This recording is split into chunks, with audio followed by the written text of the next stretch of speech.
All right, checking my chickens. How's it going?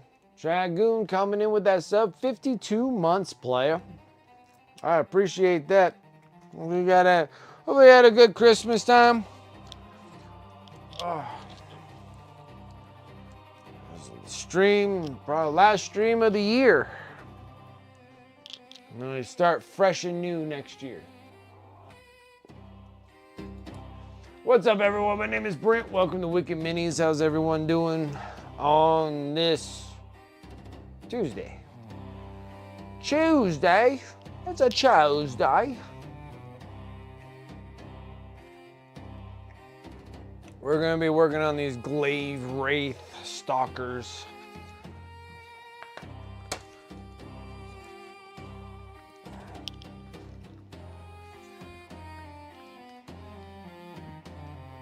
You got this week off? Nice. Battle wagon tonight? Perfect. Happy Tuesday. What's up, D-Bib?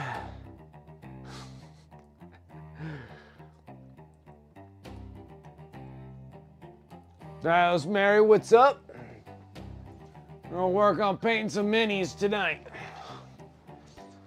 We gotta make them like this to like this. Well, actually, technically, they need to look like something I don't have right at the moment. Because they're supposed to look like this one. They need to look like that. So this to that of some kind.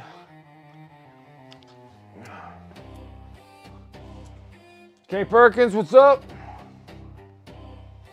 The worst streamer? It's not the first time. I heard that before.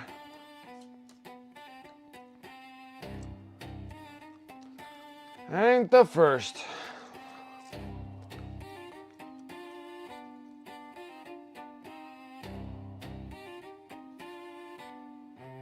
All right, we'll start laying some freaking colors down and let's get things started.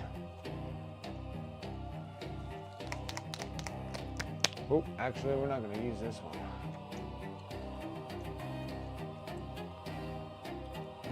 No. Ready to go. Paints are disappearing in front of my face. There it is.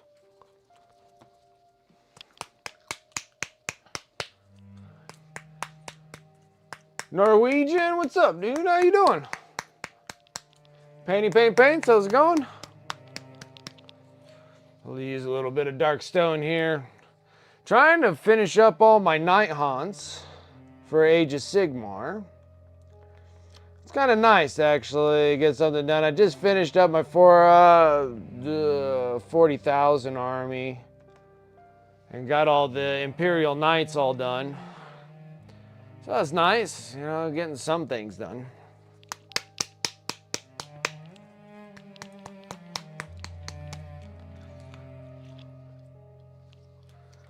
Little filthy cape, trying to use up all my army painter stuff. Just trying to use up all these old paints because I don't know what the heck to do, especially with these are my own personal army anyways. So why not? I'm gonna go Stone Golem afterwards.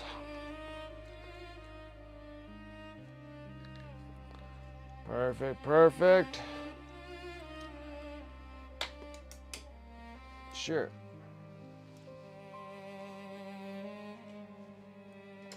Oh my gosh. That should have been on an episode of Mission Impossible right there. Okay, I'm gonna start working on. It seems like it was more base than pretty much anything else on this model, really. Maybe that's probably the main reason why they took these things off the market or whatever.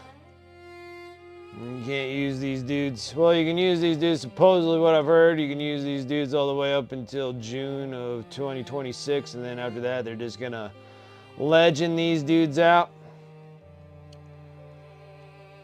It's kind of crazy on Age of Sigmar that they're getting to the point of legending models out. I find that a little bit much, you know? Fulgrim for Horus Heresy. Nice. That's a beautiful piece. That's a large piece. A lot of wings. A lot of wings, I gotta tell you. A lot of wings.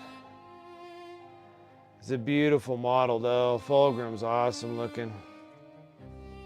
I was like, I'm not a huge fan of Emperor's Children out of my Chaos endeavors. I am a little excited about the Red Corsairs getting hair on Blackheart, which that's kind of cool. I like that model. But my big one was World Eaters, because I painted so many World Eater models, and then I'm not allowed to even use those World Eater models anymore.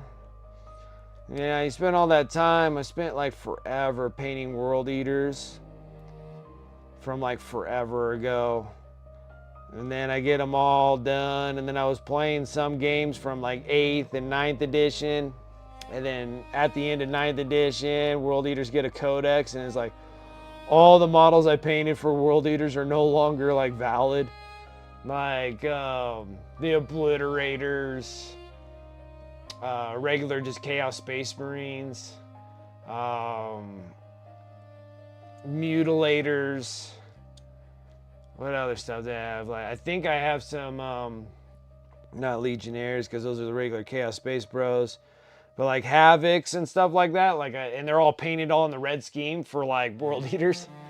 And then they're like, I can't use any of those dudes. I was like, well, shoot, now I got to make a whole army of Red Corsairs, because no reason for me to like, they're painted nice, so I don't think I wanted to like strip them or anything like that just to paint them some other paint scheme. So I was like, well, we'll just do Red Corsairs, and it was kind of cool that they released Hair and Blackheart, so.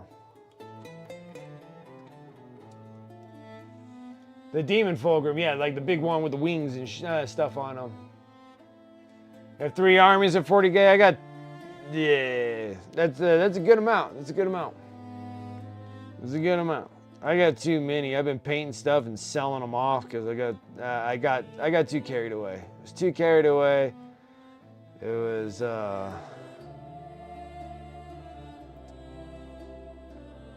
was totally not. What's the word I'm thinking of? Let's see here. I was irresponsible during 8th and 9th edition because so much new stuff was coming out. A lot of things that like hit personally, like from years and years ago, like 20 plus years ago. Like I've always wanted a Sisters of Army battle, the Sisters of Battle. The Adeptus Sortis. Like I've always wanted them since I was a kid. But they were all pewter models back in the day. And then now like I got like a full plastic, inventory for them. So I went crazy on those. Then like the DKOK finally started coming out in plastic now. And I was just like, yeah, like I always wanted them too when I was younger.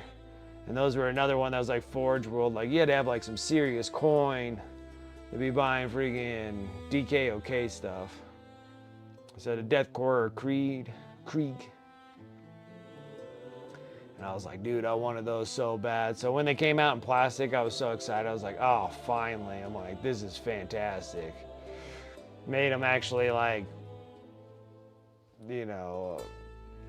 relatively,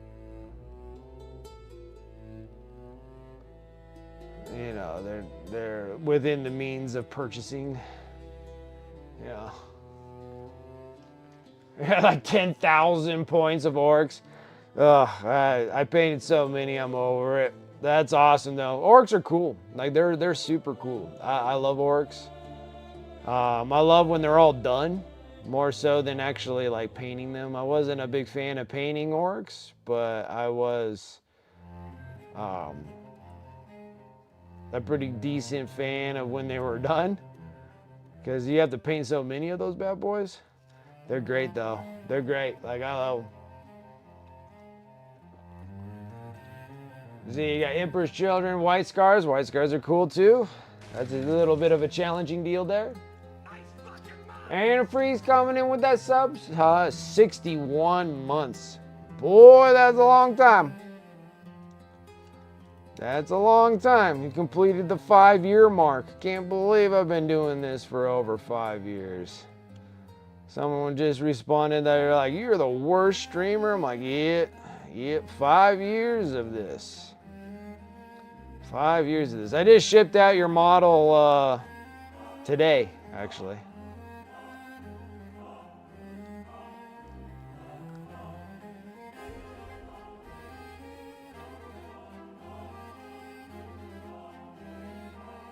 You got Dragoon, you got like a little over shy of 10,000 for your orcs. Yeah, I got like, I think I probably still have like 4,000 points of orcs.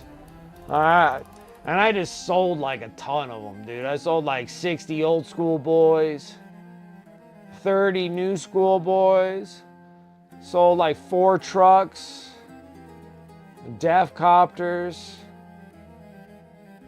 20 Gretchens with the Ruckus dude, whatever his name is. Rufus. I don't remember what the hell his name is. So I sold like 20 of those.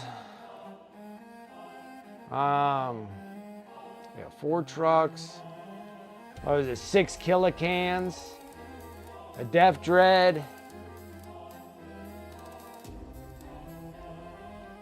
A lot of character models. It was a good amount. I still got like 50 like Beast Naga boys. Still got like 12 or more, 12 or 16 of the like Orc Riders, or like the whatever there are. They're on Squig. They're like the Squig Riders, Hog Riders. Yeah, I still got like, I got like 9 Killicans, 2 Death Dreads, got 30 more new boys. I got like 369, that'd be 9 Death Copters again. Got a Killer Rig. The dude on the big giant freaking Squig. And then all the other stuff for like the Snaga boys. It's ridiculous. I don't even know how I'm accumulating, especially something that I don't particularly care for, and all of a sudden I'm accumulating like a whole bunch of them. I'm like, why do I have so many of these? It's preposterous. I tell you, preposterous.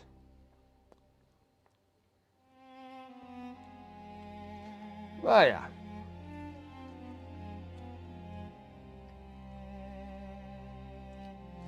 Have tattoos of orcs too? Nice. There's a handful of 40k fans I know. A lot of them have ruins. Like they're all a bunch of Space Wolf fans. I see them with ruins on them. There's a couple people I know that have like the chaos symbols on them.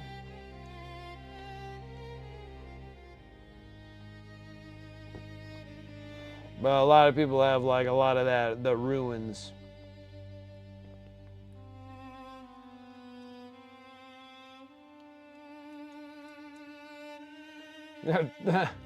Yeah, 14 trucks and 6 battle wagons, golly. I'm like, massive. That's massive. It's crazy.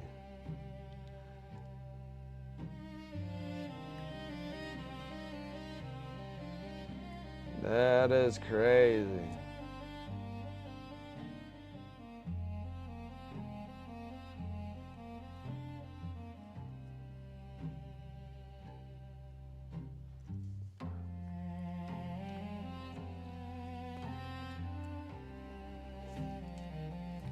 Obviously, I forgot a spot in this stuff. 3 Stompas. Yeah, I got 1 Stompa. 3 Stompas feel like a bit much. Aren't those days like 800 points?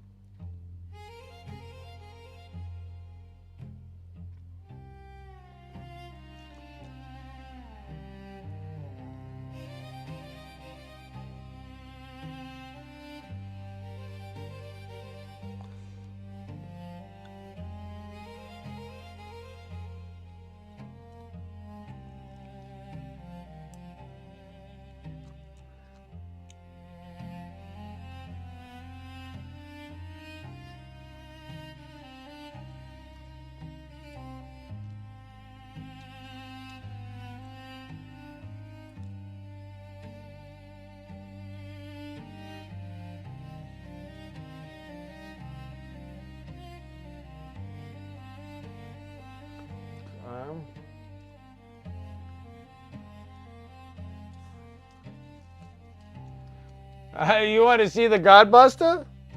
I swear I showed it on stream before. You haven't seen it? I put that thing together like months ago. I just have no room for it. You want to see the big Godbuster? Here, I'll show you Norwegian. Hold on, don't go anywhere.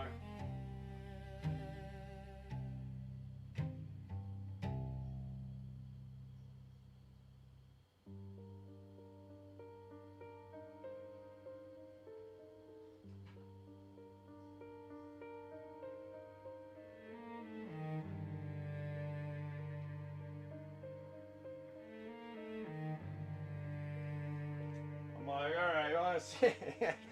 Want to see it? I don't even know how to even put this thing. Like, the arm fell off accidentally. I need to glue it back in place. But there's like... This thing's massive. This is the Godbuster. I don't even know what to do about this thing. So this is the Godbuster. This came from Cromlech. I don't even know if I can even fit this in the camera here. Maybe I can. I don't know. Maybe. This thing's freaking giant. Giant and awkward.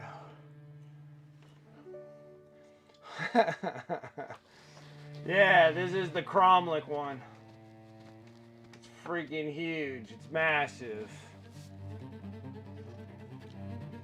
It's ridiculous. And it took me like... I want to say it took me like 26 hours to put it all together. It's a lot. And then he has like... The arm fell off on this one, but it's just one of his guns and stuff. I gotta pull... But there goes the other arm. I gotta get the piece that goes off of here that actually hooks on there.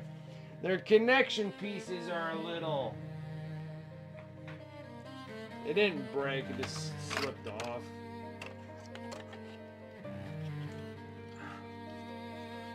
They have like these little slip pieces, which are easier to fall off than they are going on, I can tell you that much.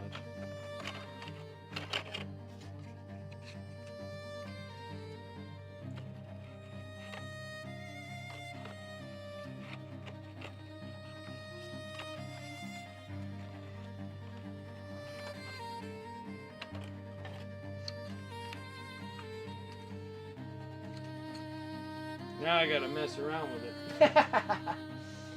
It's big. It's a big piece.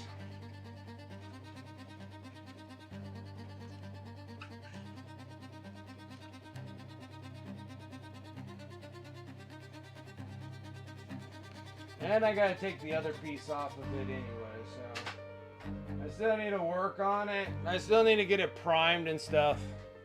It's freaking massive. That thing is a big piece, though. I should have kept it in the box. That's about as good as that thing will go. It's just like I should have kept it in a box. Like maybe if I build like my diorama pieces or like my table and stuff like that, maybe I can have that sitting out there and doing all right. What's up, man? See you later. Okay, have a good day. Bye, everyone.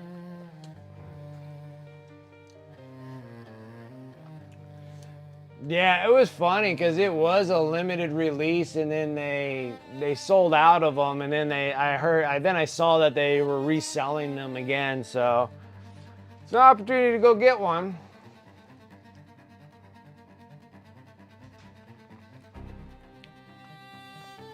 Your kill team is made with Cromlech Works. Yeah, they're a pretty neat place.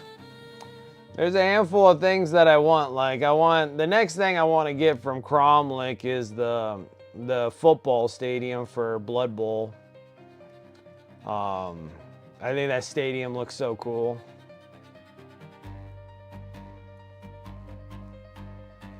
I would absolutely love to have those.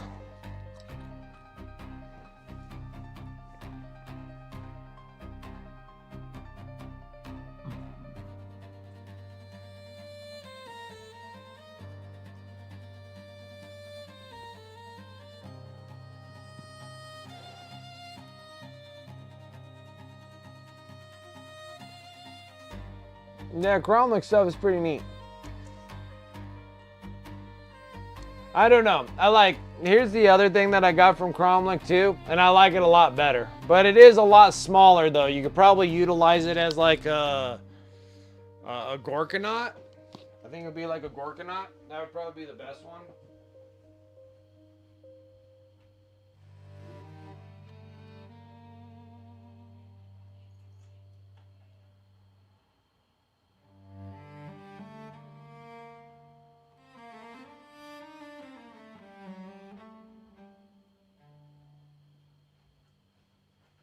So, this other one. Uh-oh. I got pieces of wood, guys. Pieces of wood. Oh my goodness. What the hell is wrong with me today?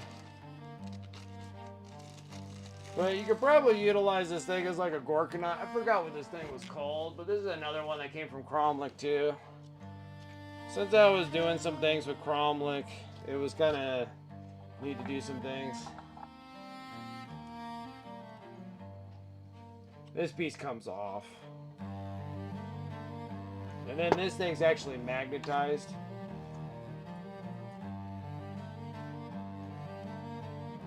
So this thing, oh, that piece just literally came off too. Thing's falling apart, I'm telling you guys, it's falling apart. It goes on here, and then it has like a bunch of arms and stuff that go on it. What have you.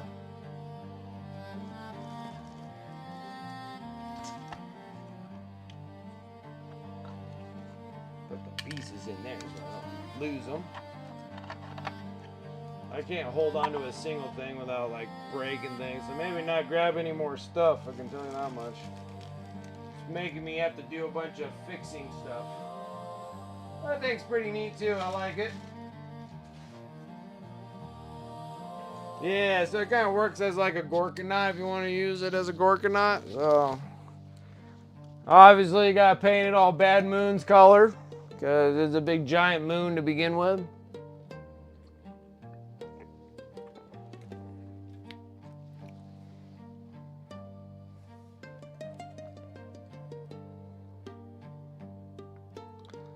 So it's been fun. I was like eventually gonna get to those, but I've been so busy trying to get my personal army done. It's been kind of exciting, even though that these guys will only work for so long before they don't work anymore, but I might add them with the Morngul. And then I was looking at the Briar Queen that I have. I say had, like I don't have it anymore. I still do. And those models are actually built really nicely, so I might actually put those in their own little diorama since I can't play with them anymore. And then maybe we can competitively paint those properly for paint competitions in the future. Would be kind of nice. Have kind of a relative idea what to do about that Briar Queen and her like 7 little goons that go with her.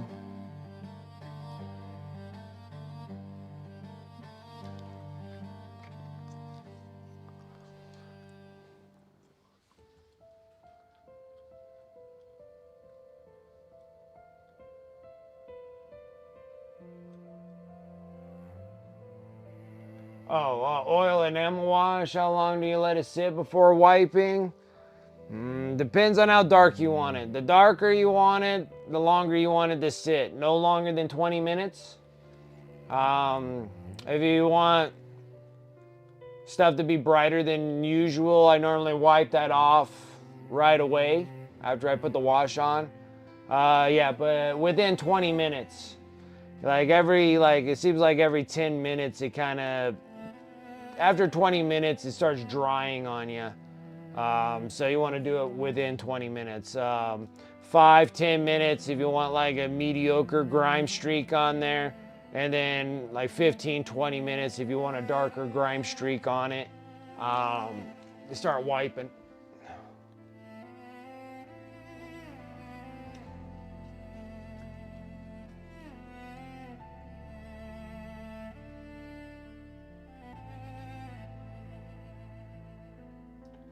Yeah, there's a ton of details on Cromlech. I painted a whole bunch of Cromlech pieces. They're extremely detailed. I love them. They look good. Let's see here. You gotta make all factions of the orcs? Well, you got probably enough points for all that. Especially when you're like rocking with that many Stompas, you can probably make almost every faction. Snakebite, gotcha.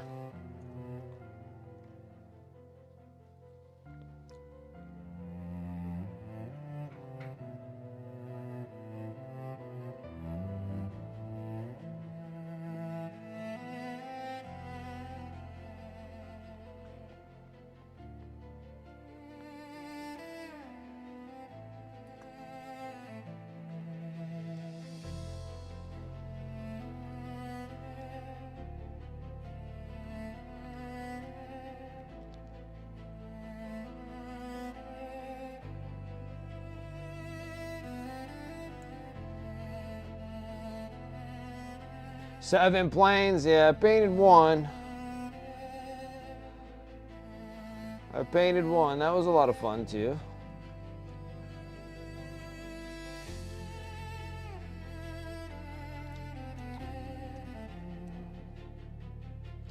That's a lot of planes though.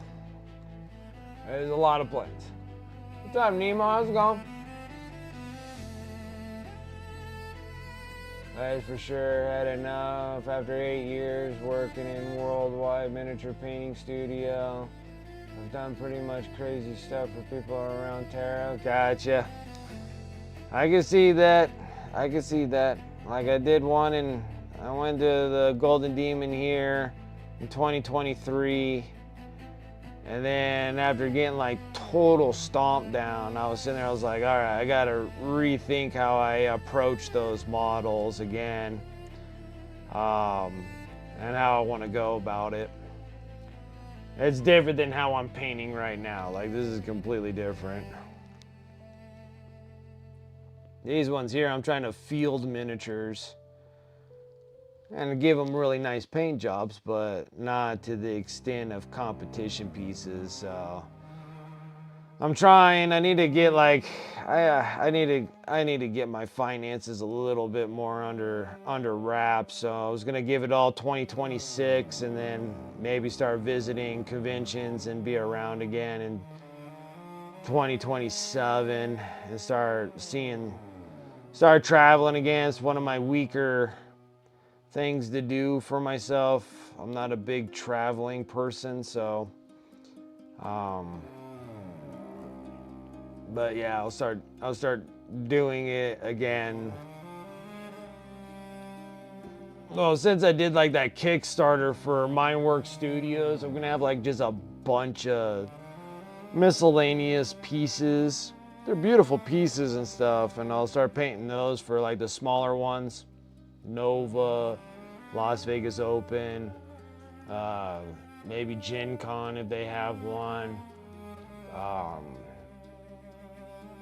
stuff like that. If I can get a better 3D printer, I would do like the Resin Beast competition as well as the Adepticon pieces, but Adepticon I gotta try to get a relative idea of how I want to paint those miniatures I want to enter in,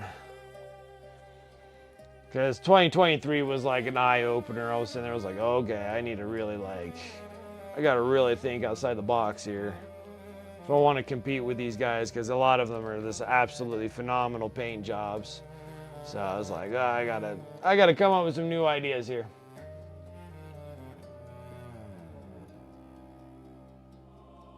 Yeah, happy almost New Year to you, Nemo.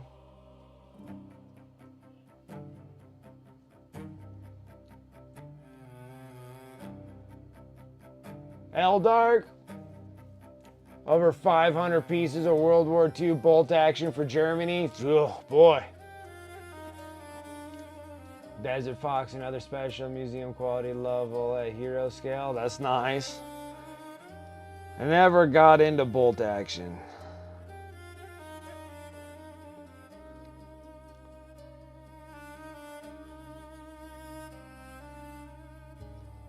Ever got into bull action? Most of the time, Games Workshop kind of consume my stuff. I do got Mantic Games things, like I do got like Armada boats, Kings of War, Conquest is in my next realm of getting stuff, but I still got to exit out so much GW stuff. I'm still working on the process of exiting out miniatures because I got way too many different factions.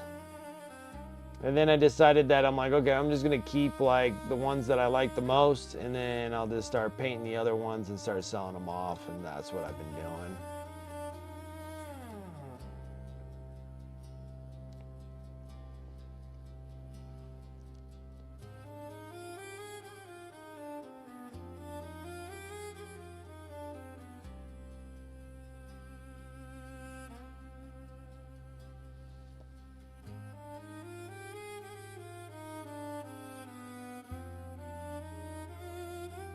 Oh man, that's terrible, Nemo.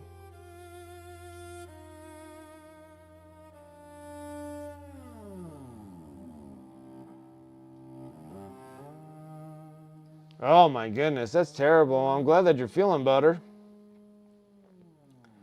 Food poisoning is no joke. That's terrible.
You got poison from the gas station. That is easy to do.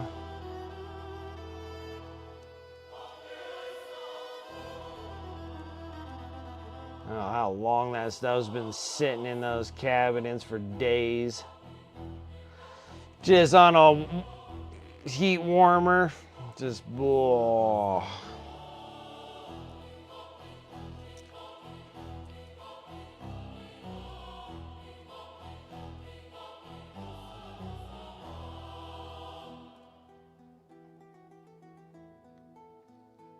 Those are cool looking.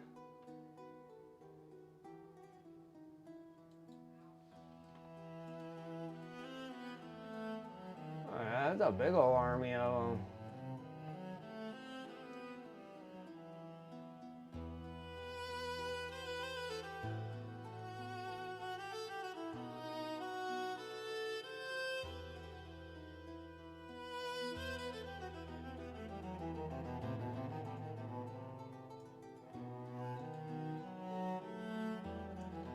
I imagine when you said 500 of them, that's quite a bit of them. Still looks good though. I like them.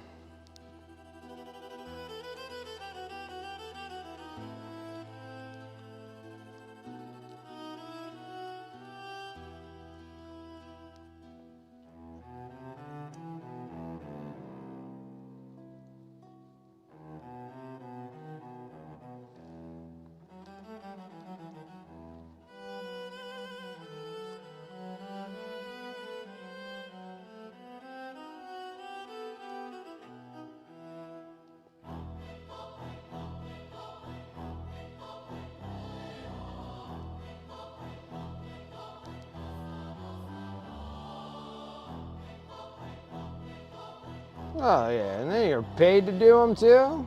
Not bad there.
That works.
Yeah, these dudes are just like all bass here.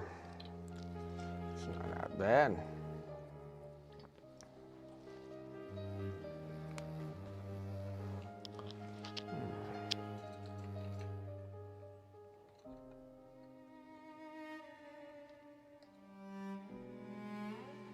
All right, we'll go get a little bit of that filthy cape.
Oops. Dipping in the wrong thing here.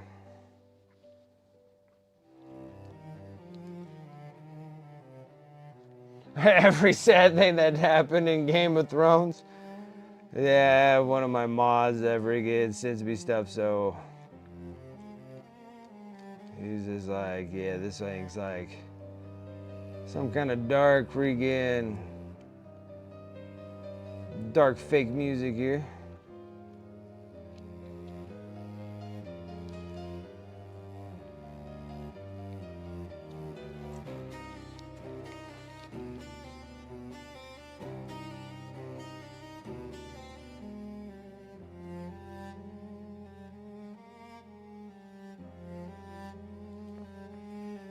Hey, all dark.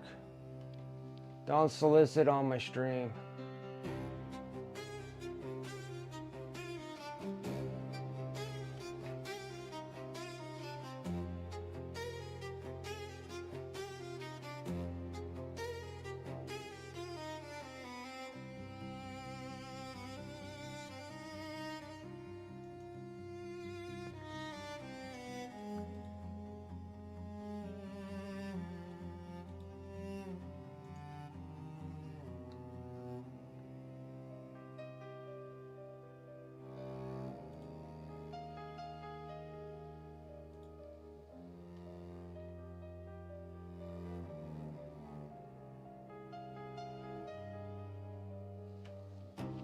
Still,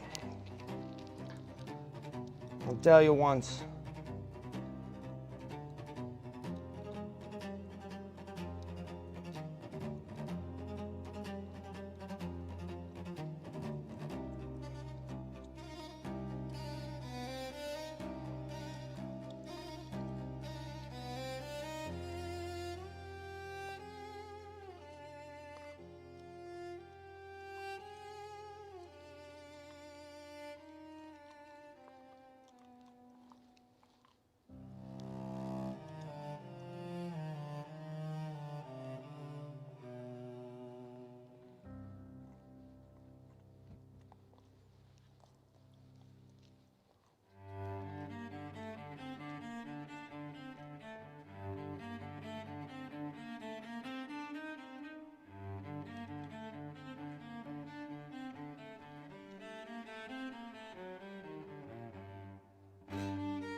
Series coming in with that sub, baby.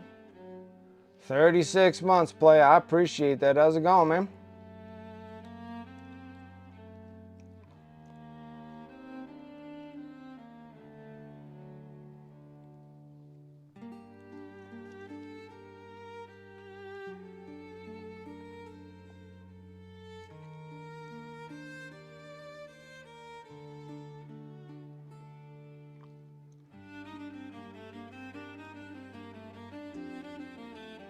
You're flipping tired, I imagine.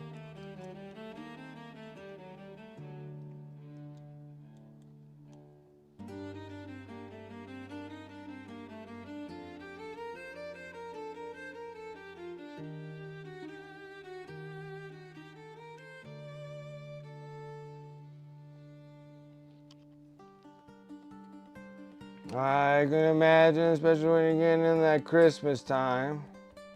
It can be difficult.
Yeah, right when I think that Christmas is all over with, I'm still not 100% done.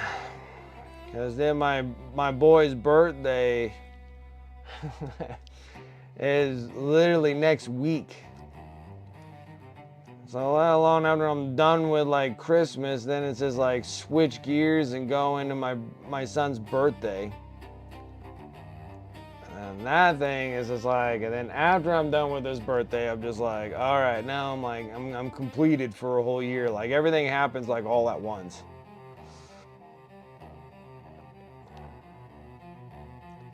It's like, my word.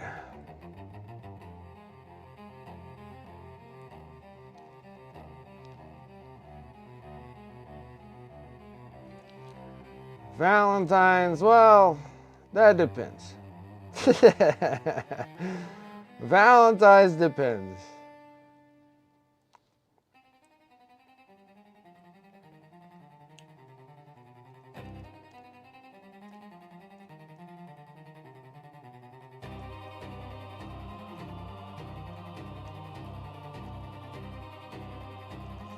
That there is just like, what's up, Rosie?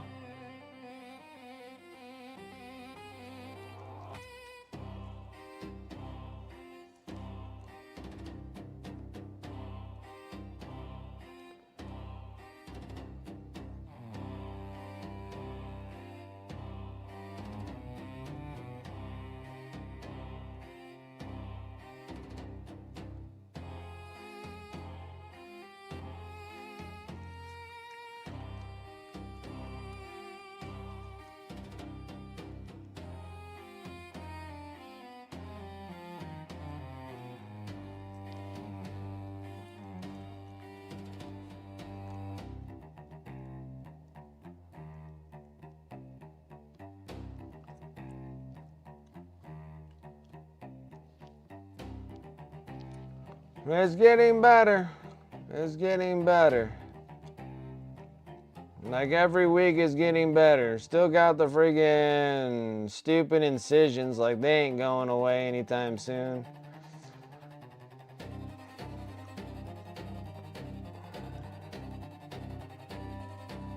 Doesn't have like that awful pain will come and go every so often now. It was consistent, but it's not as bad anymore.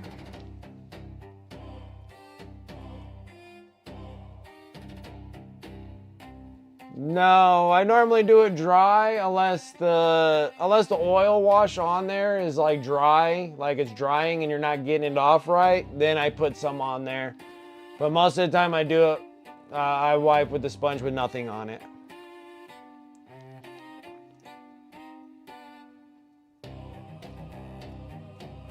Is there Kershaw Productions? What's up? How's it going? 3 a.m. All right. I'm getting tired and wish you a nice rest of your day. Absolutely. You have a good one as well. I appreciate you coming and hanging, man. Thank you. Thank you. You have a good evening. Oh, okay. Yeah, digging into that Trench Crusades. They got some cool looking models. I like their models. They look neat. I just never pulled the trigger on getting them because I look at my massive amount of crap I have to deal with, and I'm like, I don't need any more. It'll have to wait for another day. I'll have to wait until I can clear out some inventory here. I got too much going on right now. Once the inventory's a little lower, I could start thinking about investing into another game system, but I don't want to invest in any game systems that I'm not planning on playing, so that's the other thing. And I gotta look around in my community here and see if anybody actually plays it. That's the other thing too. Like, I know it's like extremely popular, but I gotta see if it's popular enough where I'm located at that like anybody actually plays it. Otherwise, I am not gonna invest in the games that no one here is playing.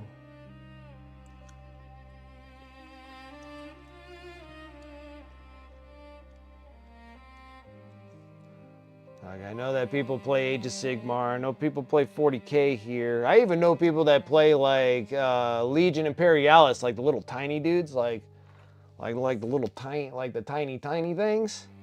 Like, I guess there's like a big community here of that. So I may invest in that, but still, again, I got to get rid of some inventory before I do so. Maybe if I can get rid of all the Necrons, the Custodes, the Admechs, that gives me a pretty good chunk of stuff right there. That'd be pretty nice.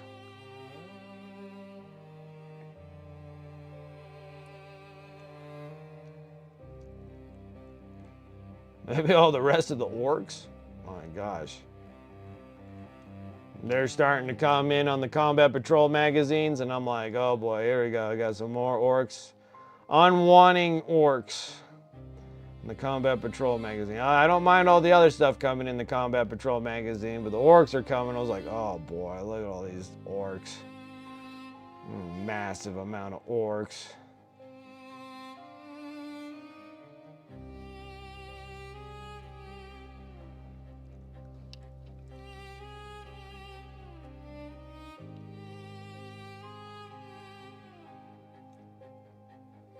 Is that with my stomach? I got a hernia. I got a hernia fixed. So I went into surgery and got my hernia fixed on the 9th of this month.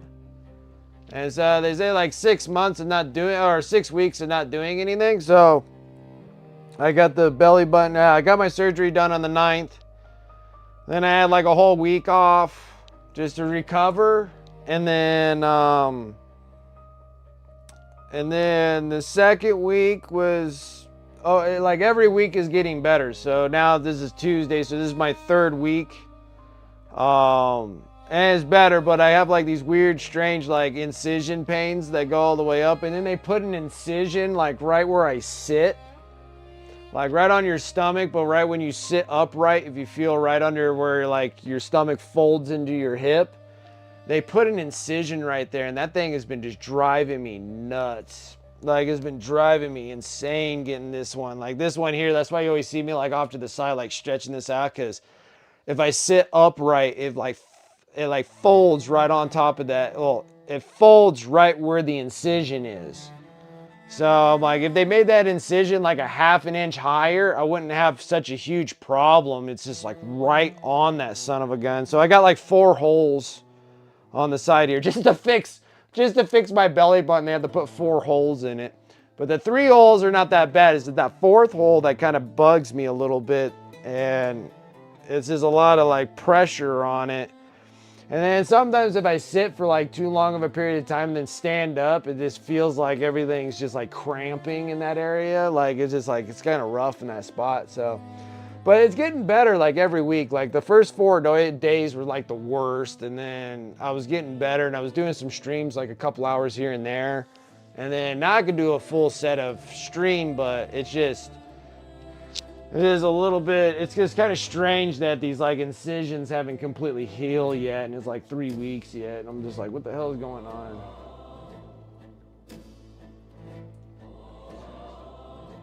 Kershaw Productions, yeah, you should get they'll be up in your alley. Probably.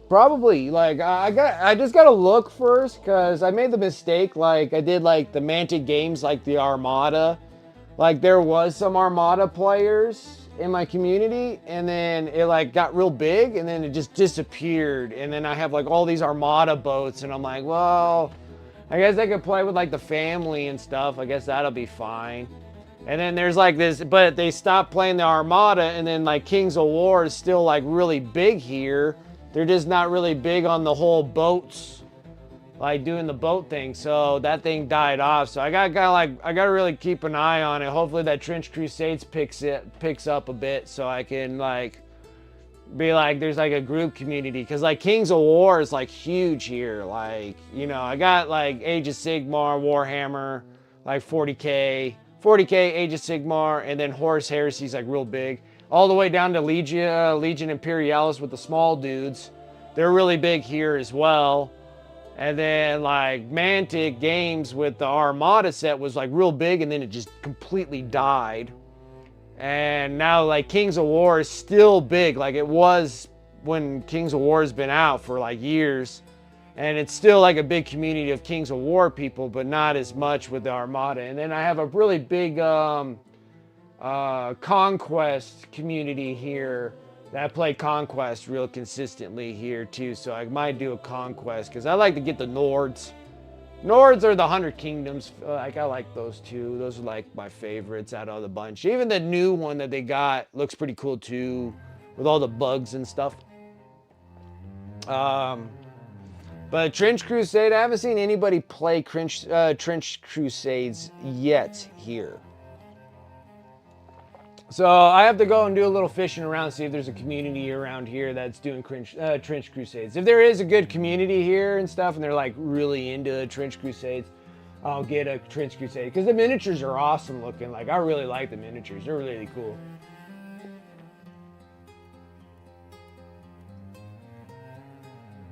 The Steam Machine. If not, everyone plays it, and you can build on your audience with it though. That's true too. Yeah, I mean, I could probably get a Trench Crusade. There's a couple of them that look really cool. I like that one that was holding like that big nuclear bomb in her hand. I thought that thing was like really, I don't know if she was holding it like this or like this. I think she was holding it like this or whatever, and had like this big old nuclear bomb in her hand. It was pretty neat.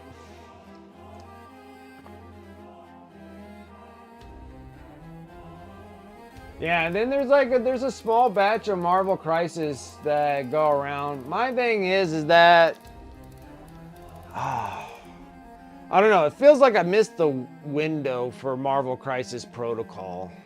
Like I feel like I missed it. Like I feel like I missed that window.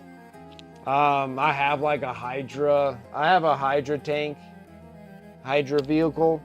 I think it's a Hydra tank. I have like a Hydra tank that we can paint up. Like that'd be kind of cool too. But I feel like I missed Marvel Crisis Protocol. And then it looked like it was like big, and again, the same thing here in this community here where I live. It seemed like it got big like Manic Games, and then it kind of just dissipated with only just like a couple people playing Marvel Crisis Protocol now. Stomach surgery is the worst. Yeah, this one, it wasn't pleasant. But then also, this is my very first surgery I've ever had. Like, I've never been really under the knife for anything. I never broken anything or had to have anything like taken out of me. I had my tonsils taken out when I was 6 years old, but that doesn't really count. And then here I am, like 40, getting my belly button fixed. And then I was sitting there, I was like, what in the hell did I do to myself? Like, when I woke up, when they woke me up, I was just like, oh, what the hell did I do to myself? Like, what did I do? Like, why did I do this? And then now, like, 4 days go by, and then I was like, oh, I was feeling better. And then now we're about 3 weeks in, and I'm like, okay, this is a slow recovery. Like, I'm like, why in the hell is it taking so long? But it is a slow recovery, I guess. And I gotta watch myself, make sure I don't pick up anything heavy. So I have to have my son pick up all the stuff, everything off the ground. No, and don't squat down, start picking up things. Start doing stuff so I don't damage it or possibly pop another hole somewhere else that I don't need a hole popped or whatever. So it's just been kind of one of those things, you know. They cut you 5 times. Diverticulitis? What is this? Colitis? Diverticulitis? Colitis? I don't even know what that is. I remember you. What is that?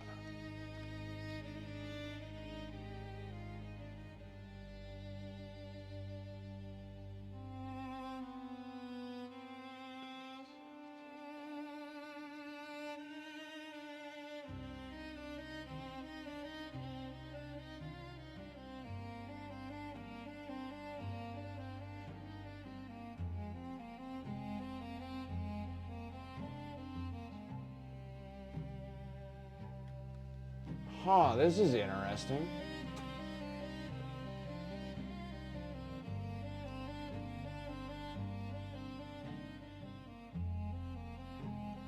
I never heard of this.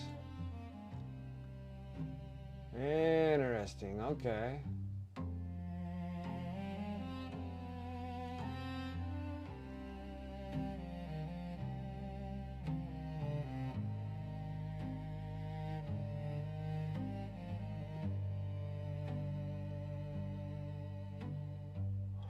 Okay.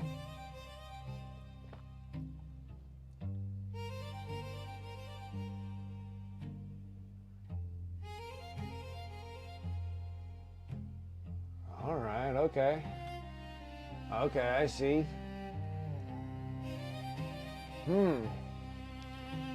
Interesting. Interesting. Yeah, I never heard of that ever.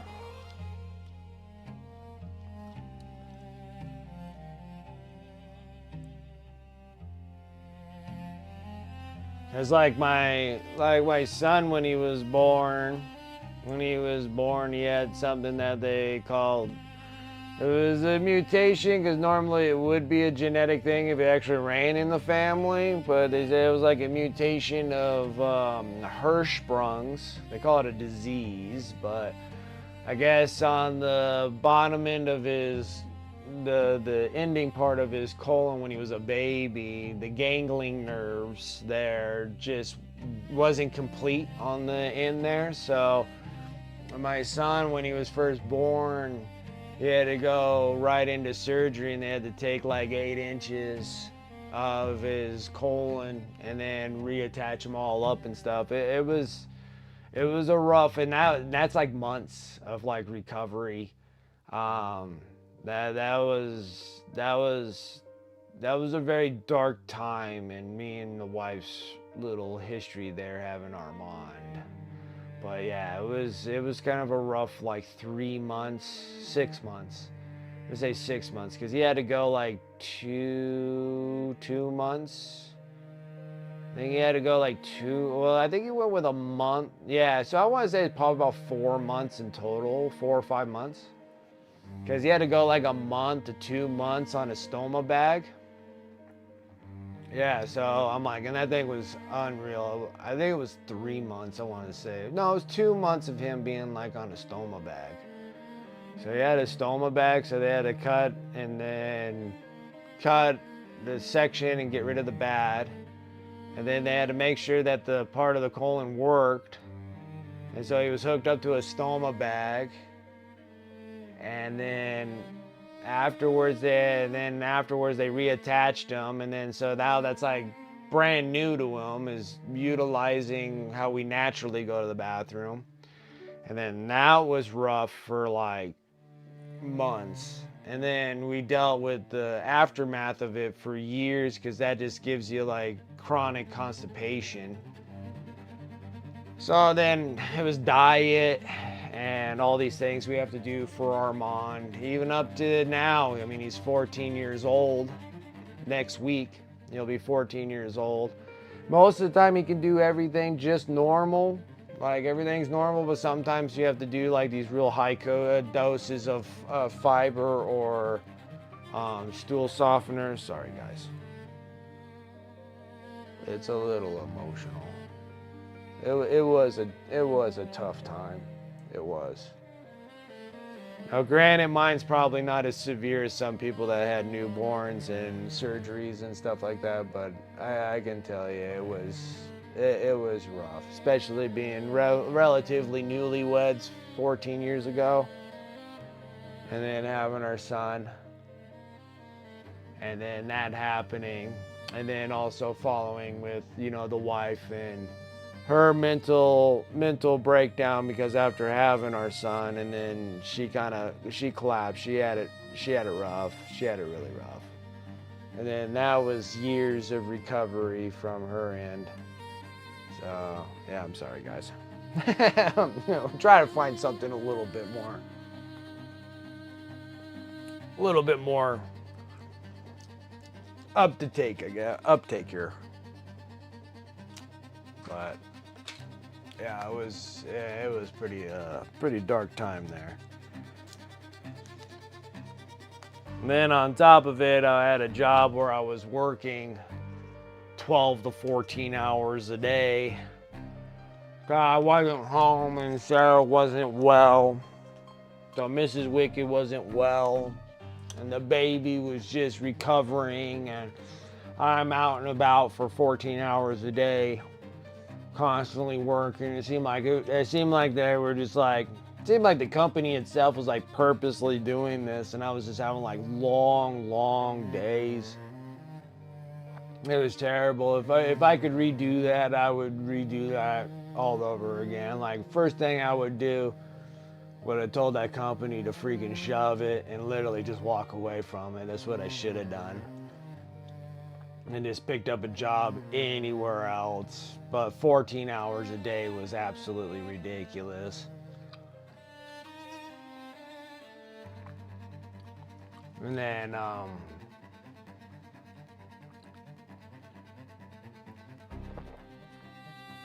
but yeah, it was just months of just being hammered and not being at home. And then I was just gone doing on the road stuff, just driving and delivering and doing that kind of stuff for so long. It was so long of doing that. It was terrible. And if I could do that all over again, like, the first thing I would have done was just walk away from that job. I should have just did that. But I was so worried about it because Armand had the surgeries, and the medical wasn't really that terrible after everything. I mean, he was like a $250,000 baby after everything was done. And the insurance covered like majority of all of that. So I was just working to pay all those, you know.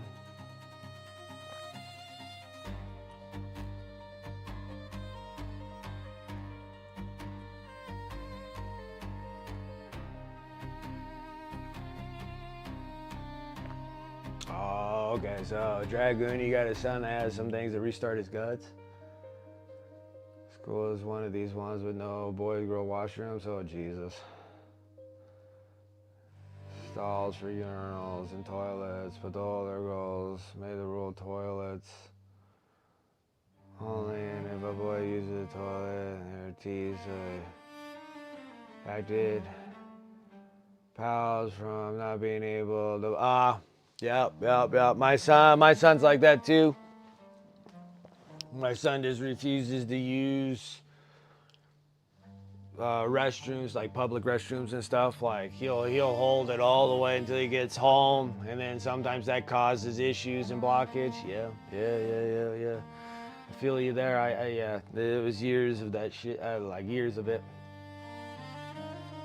Survival is an act of strength. I appreciate that, Nemo. It is for sure. That thing was rough. Oh, no worries. No worries, serious. It is. Mama Lion, yeah, it is. It is horrible. It is so bad. Like, I know my son was having issues with that too. And, having issues with that at the, school's restrooms and stuff like that. That he would just do that and then it cause impacts, it causes problems when he gets home. Yeah, we did that through all elementary school. It was terrible. One Force coming in with that sub. I appreciate that, man. 13 months. Thank you. I appreciate that.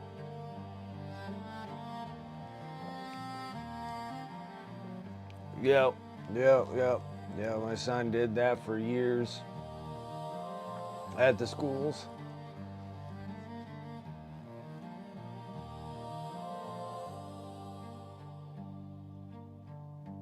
Any place that you're comfortable, I get you. I don't have that. Like I always have the opposite. I'm just like, wherever I go, hopefully there's restrooms, because I am the exact opposite. I can go anywhere. Bushes, trees, I could care less. But yeah, my son has like that thing. It was like traveler's bowels. Yeah. Only where he's comfortable at is where he's okay. I could care less on my end. I don't have the choice. There's no way I can hold it. That's the problem with mine. It's either you gotta go or you're gonna crap your pants. And my worst part is my anxiety is so bad. And I think it's been bad since we've actually had Armand. Like my whole thing wasn't bad until I think after marriage and having our son. And then all of a sudden my anxiety and I think my anxiety was bad because of the fact that I had such long days at work. Like those 14-hour days at work, I think that's what killed me inside for years, is just that horrible anxiety. And so I think that's like, because I was just like, I'm hoping that my son and the wife were all okay, and they were not. Like neither one of them were, and it was just a freaking nightmare. And that lasted to get Mrs. Wicked back up on her feet again. That was what, 5 to 8 years to get her back on her feet again. Armand, he kind of cycled back out about right around 6th grade. So that's only about 3 years ago was when he started being like relatively okay. And then afterwards, I'm just like, I'm a mess. Like I'm having such a problem, like leaving the house. My anxiety is like through the roof. It was so bad. It's so bad. And I'm trying to do things to make myself a little bit better.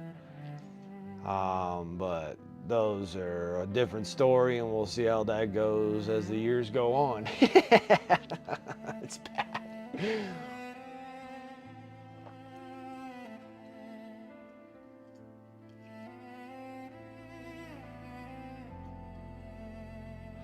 I was going to be so unhappy, trust me, and it's so bad. And I gotta say, like, I don't remember the schools, like, school was bad when I was going to school, like, it was bad, but I never seen it, like, as bad as it is now. Like, the school systems, like, just literally suck. Like, they just do. and then you might have like a great school and stuff, and that's like awesome, but like the majority of schools they just suck so bad. Like the teachers, the counselors, anything, like when I was telling like the schools about Armand and like him trying to figure out if he has to go to the bathroom or not, and I'm like, just let him go. Even if he asks you like 5 times or 10 times or whatever it is, just let him go because he's trying to figure it out.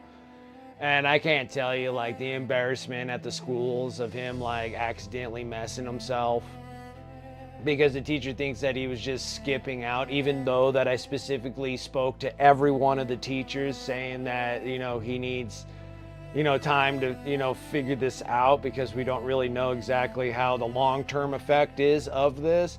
It was hideous. The whole thing was hideous. I mean, you're talking about, I was at that school like non-stop at that school, at the schools, like, because now he's in middle school, and I still like specifically get on the case, and I have to speak to all the teachers even to this day about if sometimes his stomach's just upset, he has to keep going constantly or not go, whatever the case is, he needs to be able to have access to go to the bathroom and stuff like that. It is horrendous. It is unbelievable. Like they're not very sympathetic. The other thing is that they think like I am full of it, and then I have to bring like all the medical records from like the hospital and stuff. I'm like, here, read it. And obviously they teach class, but obviously they can't read either, or they can't comprehend what they're reading. So I explain to them what the problem is, and I send out mass emails to all the teachers and everything else, and it's just such a nightmare. It's just like, what the hell is wrong with you guys? It is the worst.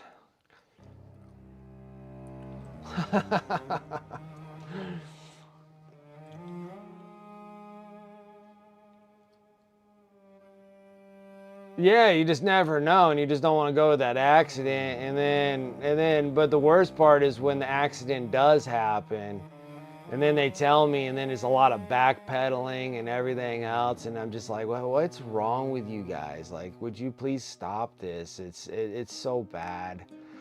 I don't know. It's just, and it may be just the schools that my kids go into now. I don't know. We'll see how it goes, because this is his last year at middle school, so he'll be going into high school. So we'll see how that goes.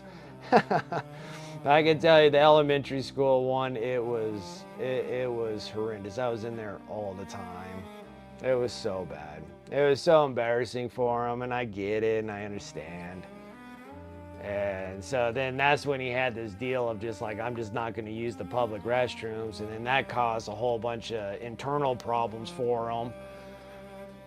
Just because it was just such a nightmare to just deal with the schools and have them using restrooms. It was unbelievable. Like, all of it was. It was shocking, Mama Lion. Like, you would be shocked. It's like almost jaw-dropping shock. Like, what? I'm like, didn't I just talk to you guys? And then they act like I never spoke to them. They act like they never heard of this. It was just like, really? It was so bad. It's so bad. But we're over it now. We're over the slump, and it seems like things are better. But yeah, that was, like I said, it was a dark time in that moment where you're just like, my word. My word. It's just rough, and there's some teachers that really care, and then I appreciate the ones that really do. Now, I'm not saying that all the teachers were like that. Like, I had a handful, like I can count on my my digits right here. Right, within the 10 teachers of all his years he's going to school, like, I got like 10 on my hands that were just phenomenal teachers. Like, they were excellent. But just like everybody else was just, it was just like unrelenting. I was sitting there, I was like, man, didn't I not tell you this? And like, And I get it. Got a lot of kids and whatnot. Well, in middle school is a little different. They got like a lot of kids. They got like 200 kids or whatever. But in elementary school, I'm like, you only got like, 30, 50 kids or whatever. You don't got a couple hundred kids. It's hard to keep track of one out of a couple hundred, I get. But ones that you see every day at school and elementary school, I didn't think that it would have been that big of an issue. And that one was like the big issue. And it was only a handful of the teachers. And it depends on what grade we were getting into, and they were getting better, but I had to say, it tempted my patience, I can tell you that much. Like, how much can you poke my patience, I tell you.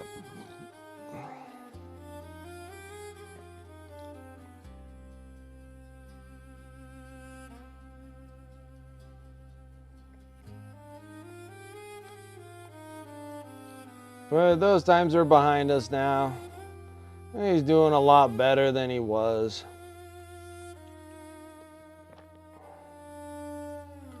And he kind of knows, But that's a rough time. And I'm like, Dragoon, and I don't know if your kid's still in elementary school or not, but it does get a slight bit better. It does.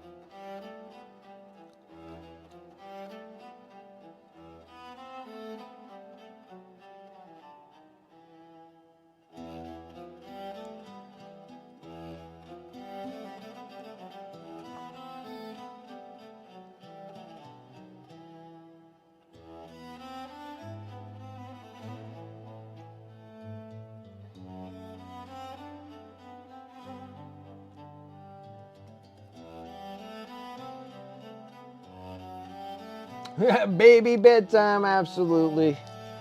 I miss babies though. They were my favorites. Babies are my favorites. Grade 7, okay, he's in middle school, okay.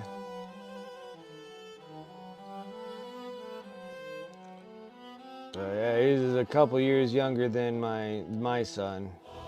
My son is, well, no, he's just a year younger than my son. Yeah, my son's in 8th grade.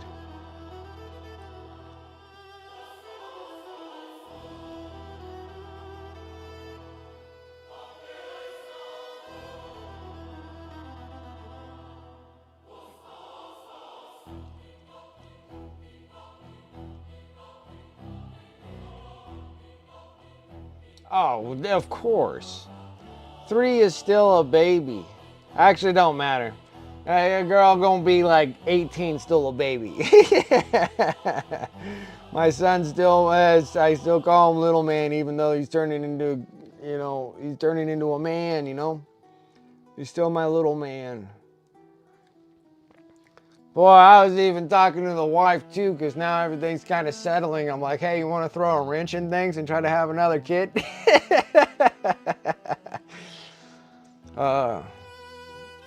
I miss babies.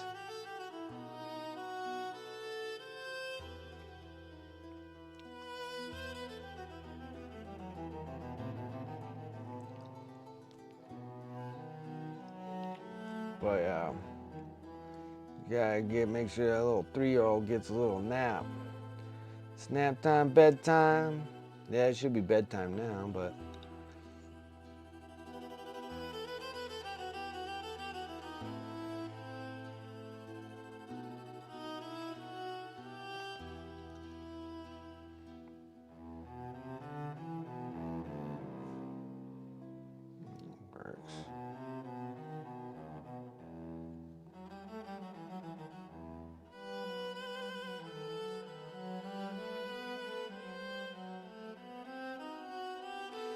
Yeah, because I was telling the wife, I'm like, shoot, the kid's gonna be like out of the house before we know it.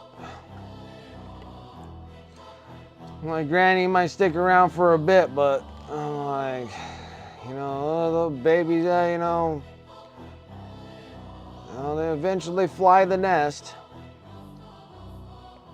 And I'm like, and then what the heck am I gonna do for all these years, I'm like, oh no.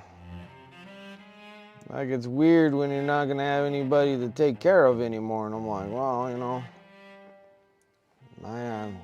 start all over and have another one. And maybe I might be able to get blessed with a little girl, but I don't think so. I feel like in my line is gonna be nothing but boys. So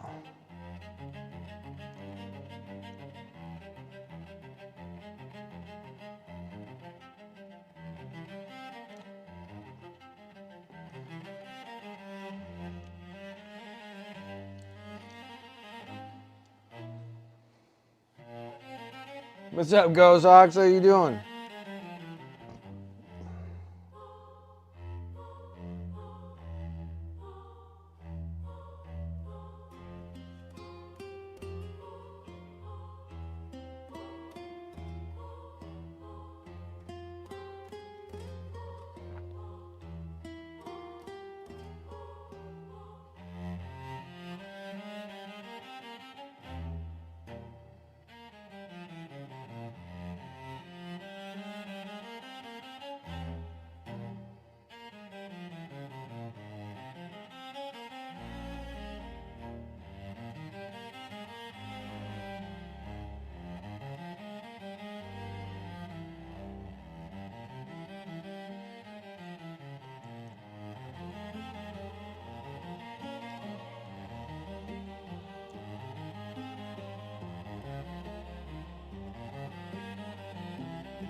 All right, we're getting there. Get these parts here, and then I'll get the majority of it with all the red brick or whatever we got to do.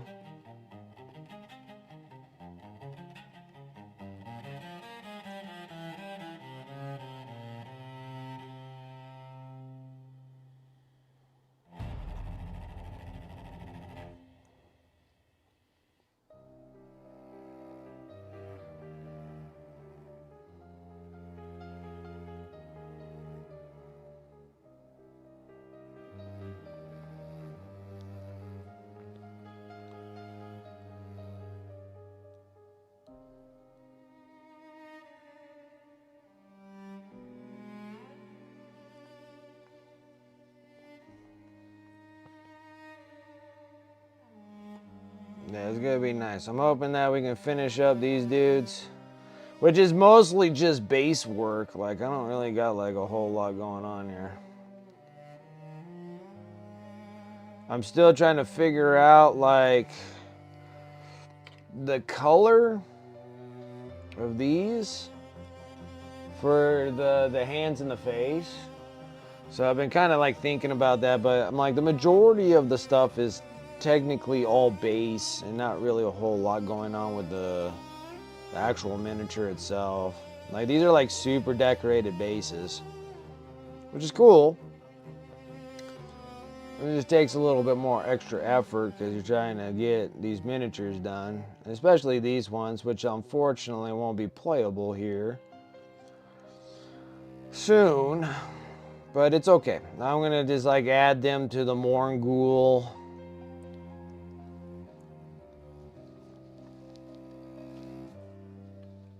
Did I do this one? What the heck is going on here?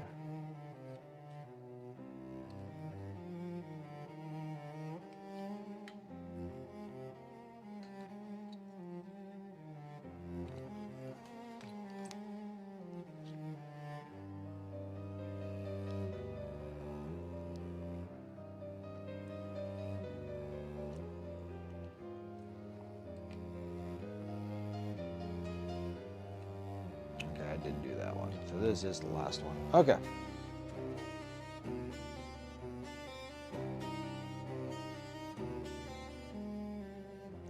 Take a lot does it make these things look a little concrete-ish, which is almost like almost painting them the same as the prime that's on them. But there is details. It's in the details, I tell you. It's in the details.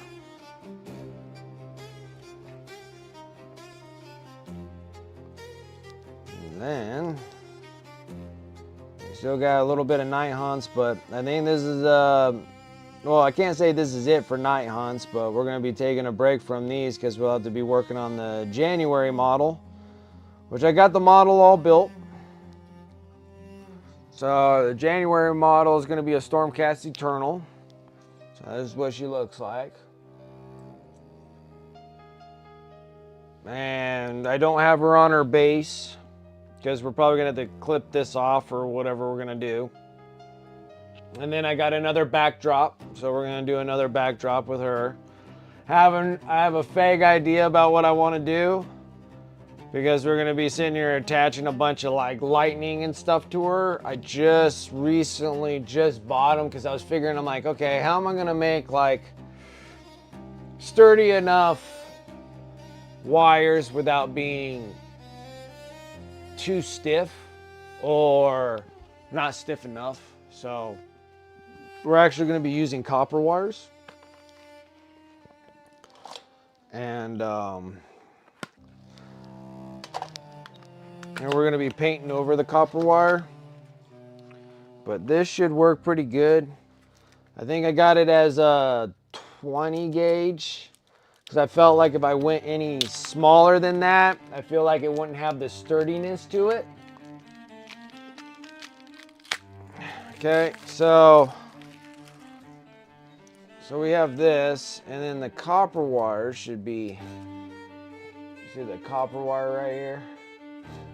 So it's stiff enough where I can make the bend, well, it's like flexible where I can make the bend so we can make the lightning going, whatever we're gonna do, right? But it's stiff enough where I don't have to worry about it like just constantly bending. So I figured that the 20 gauge is probably the best for that.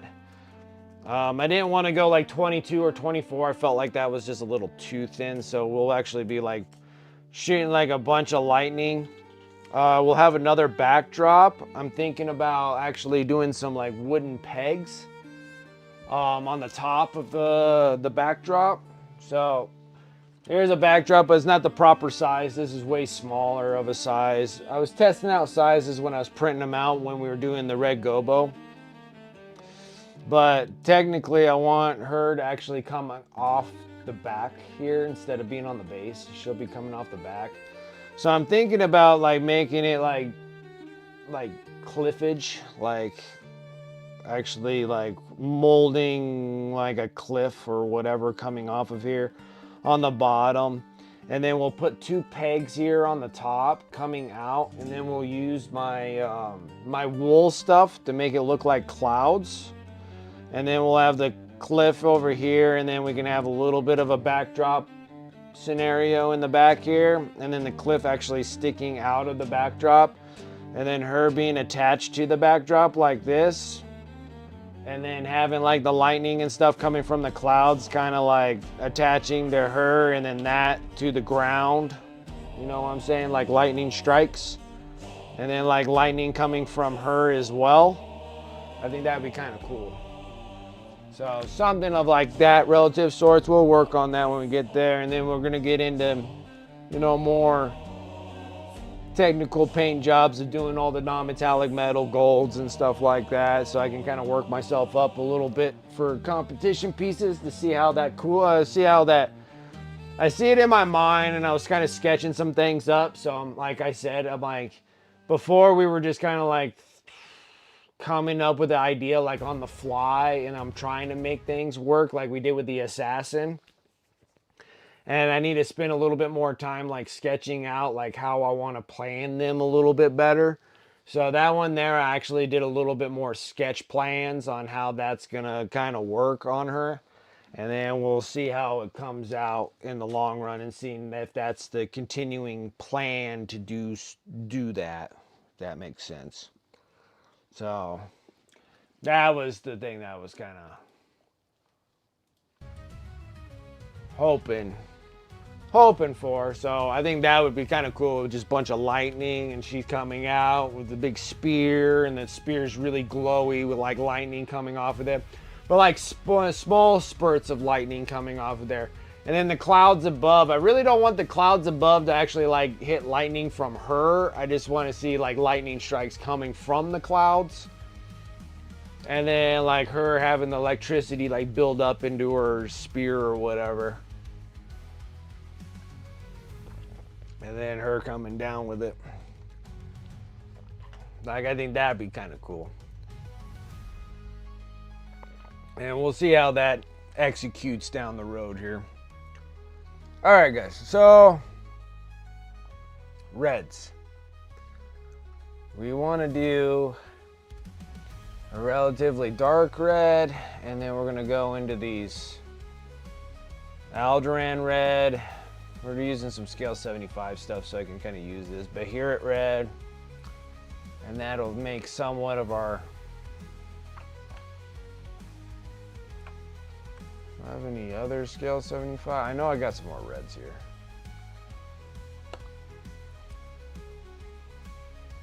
See, that's like a blood red. That's Haster purple. That's not going to work anything.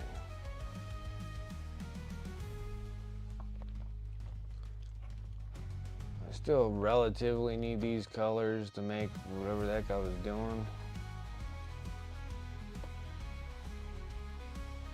Blood red and ball red. Those were all the ones that I did for the Behemoth High Fleet. And that's empty. There, we'll use the black red from Amp Colors because I'm not too fond of this color actually. Yeah, let's do it. Yeah, so I'm going to start that in January. So when the next stream on Sunday or Friday, yeah, Friday is starting January. So Friday we'll start working on that model.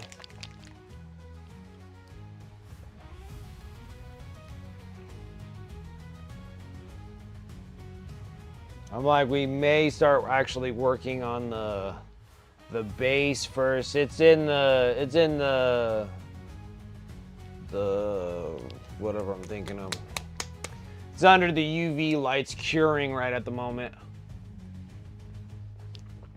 And I was able to print out another one too.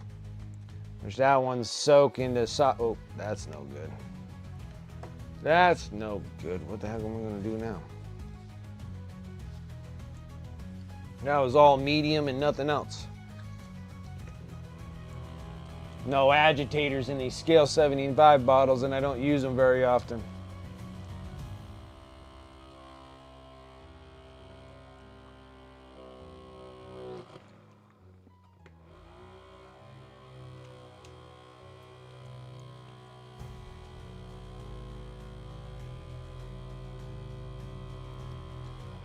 I'll just sit here and get things going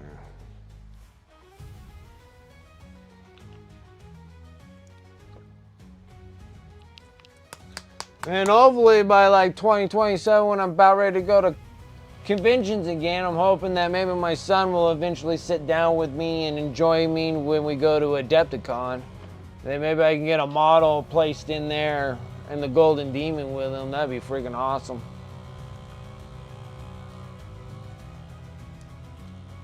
Have him do a paint along or something. And try to get him to do it.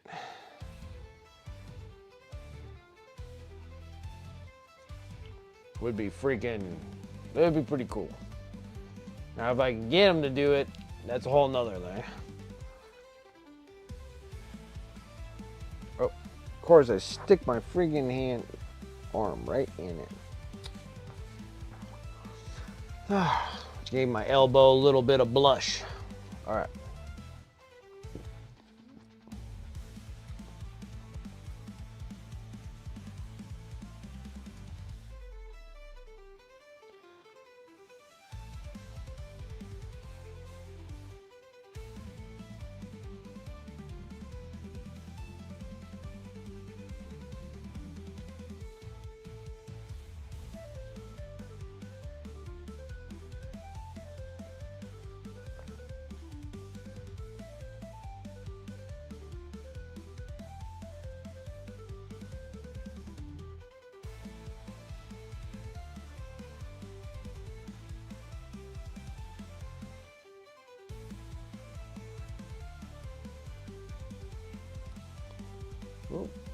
There's a spot that I missed on this.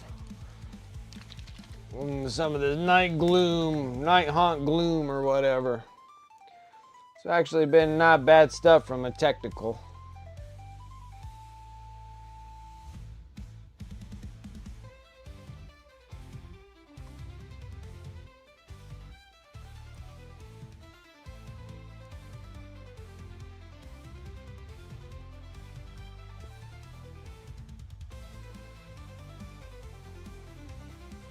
White Mr. Weather and Auburn? Yeah, I have it. So much dry brush, but drying makes my work like 10 times worse. I'm sorry to hear that. That sucks. Dry brush should make things a little bit better. But yeah, I got, I think I got white. It could be multi-gray that I actually have.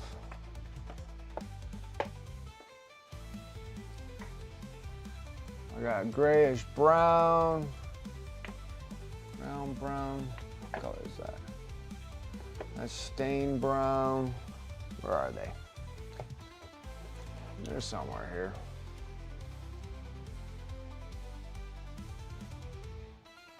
Yeah, I got multi-white right here.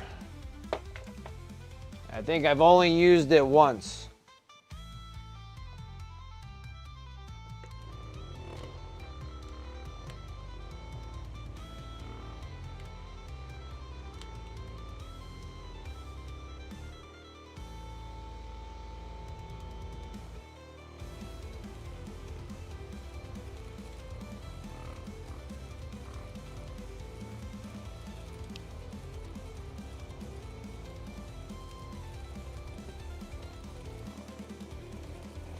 For the process of using it?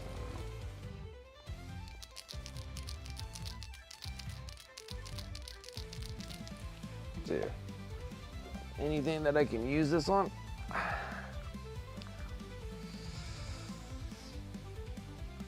Let me look. I should have something.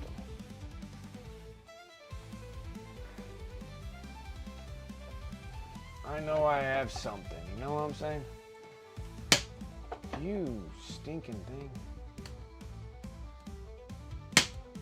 Let me see. Because using a multi-white, I would have to look at for something that wants to have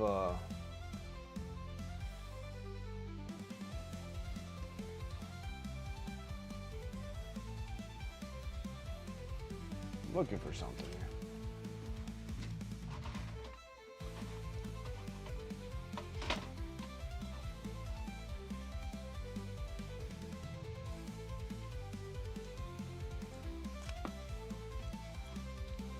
Looking for something that I can put multi-white on. What else do I got in here? Should probably eventually maybe give away all these freaking lethal shadow models that I've painted up. Taking up space and I don't know what I like to do with them. Let's see.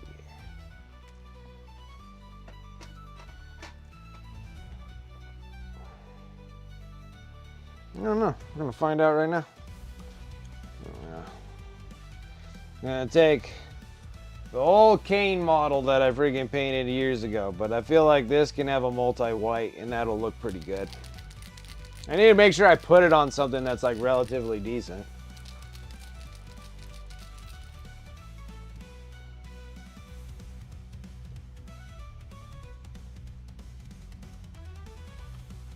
Lay a layer and it makes line of solid white sometimes. Oh, like you didn't take enough off the brush.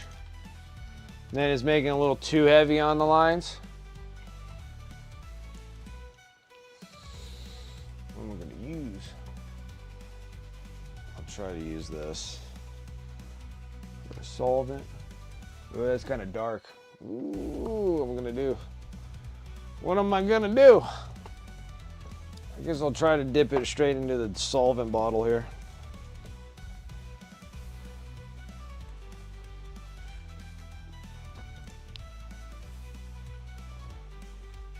Okay. dip into this white. Dip a touch right into that solvent. But this is all you're going to just go into the recesses though.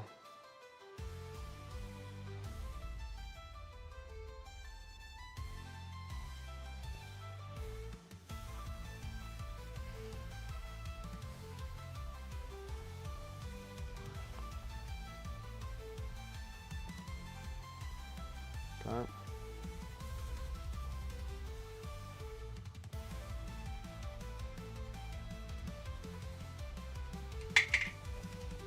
Doesn't take a whole lot. I mean, I literally just covered the whole thing here.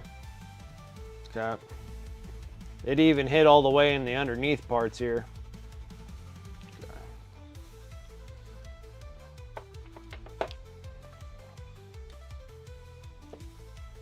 Yeah, white Mr. Hobby. I'd figured like it would work really good if you're planning on like making an area super bright for glow, like glow effects. Like using Mr. Hobby, like Mr. White, because you could paint right over top of it after it dries. A lot of people say don't, but I've had no problems painting over top of Mr. Hobby weathering coloring. So say that you wanted to go with like bright glow effects and you're like doing like ruins or like the plasmas or whatever where it has those groovement marks and then you're putting them in here and then it goes into the engroovements on everything. Then when it dries, it's super bright. And then it also gives you a little bit of resistance to your, your water-based paints. So when you're making a glow effect, it'll cover over top of it, but it won't like coffee stain it, if that makes any sense. So then you'll always have like that really bright white, even though that you'll have like a hue of blue or pink or whatever over top of it. Yeah, if anybody actually watches like the Instagram of, what's that guy's name? He's like Eliminatris or whatever he is on Instagram, and he makes all those like really brilliant bright glow effects and stuff. He uses an actual oil wash to fill in those spots that he makes glow effects. And so when he's actually airbrushing and spraying it and stuff, it still has that really bright white that's in it. And I think it's just because of that oil wash that he uses. So I think maybe I need to start utilizing Mr. Hobby's white weathering, multi-white, and start using that in my glow effects. And I think that would probably turn out really nice actually afterwards. Because then when you're painting a water-based paint over top of it, watered down and stuff, should probably separate it a little bit on the oil wash.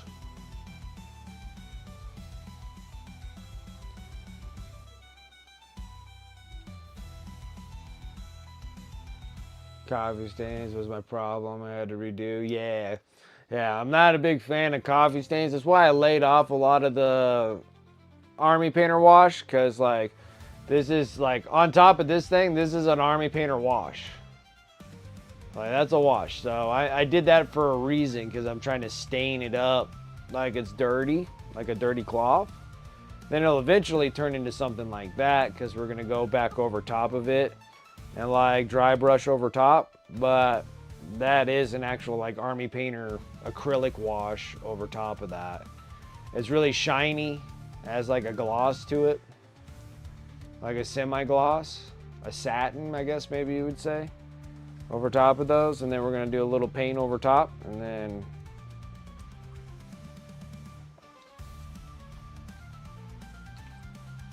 okay, so now I waited a little bit, and then you're going to take a makeup sponge, right?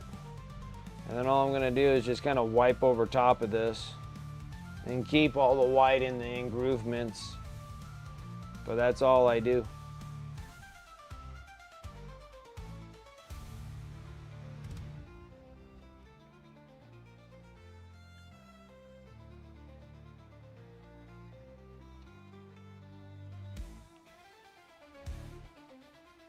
So that's interesting, because it did fill in a whole bunch of white in these areas here. Even though that this model's about ready to fall apart, but It's not that bad. So you would use the whites for it to go in there. And I'm almost thinking about using white as an addition to my glow effects. That might be all right to actually use that.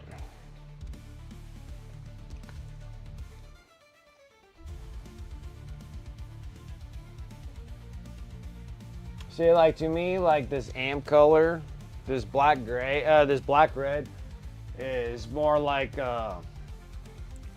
honestly, it just looks more like a dark burgundy.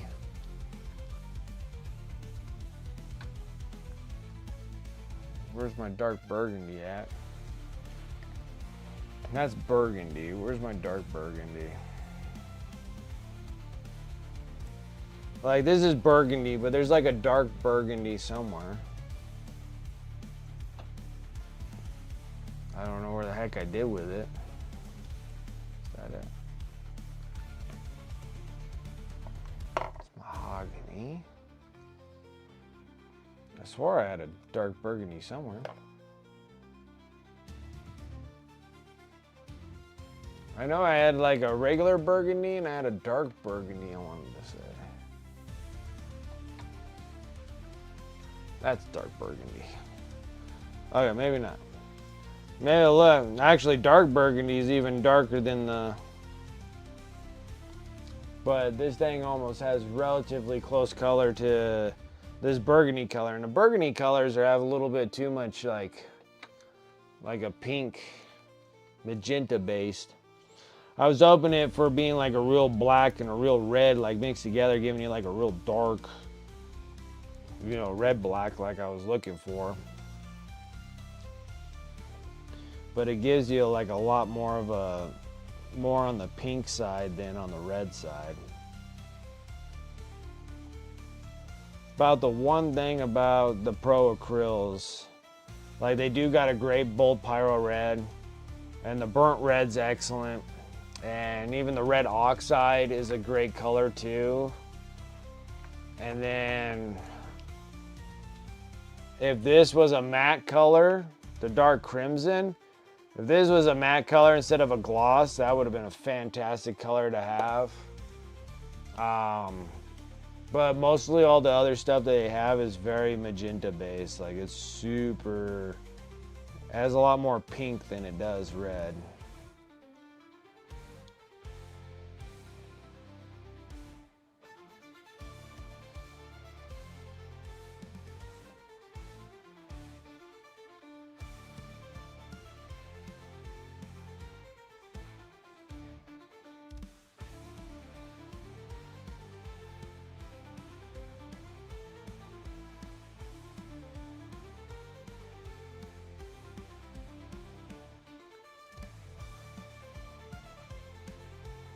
Okay, well that's fun.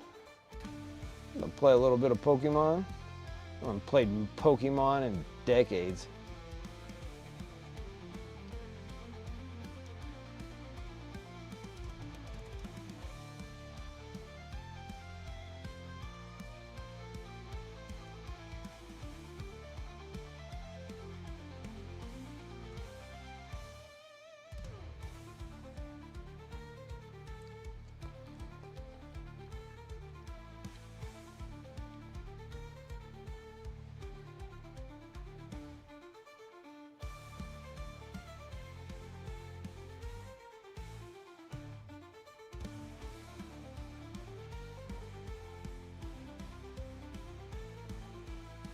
But I'm excited because we don't got a whole lot more to paint on the Nighthaunts.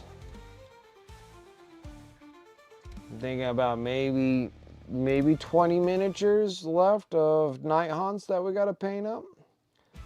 I know I got a solid, well, 20 for sure, because I got 10 of the dudes with crossbows and 10 of the dudes of the swords. So I do have those. So we got about maybe 25 miniatures because I can't use the Briar Queen. She's no longer available to play anymore. But I'm thinking about making her into like a diorama base.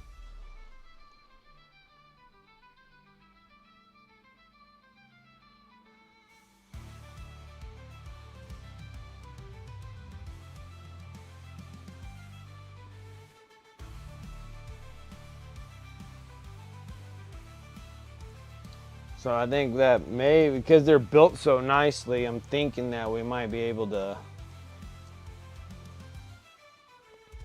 make hers really nice.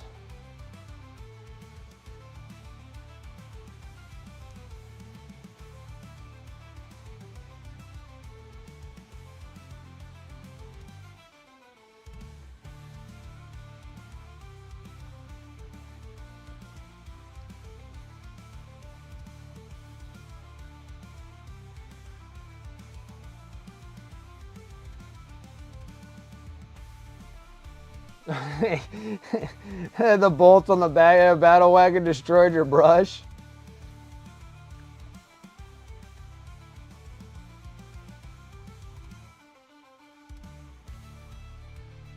Oh, that shouldn't be red. Just these.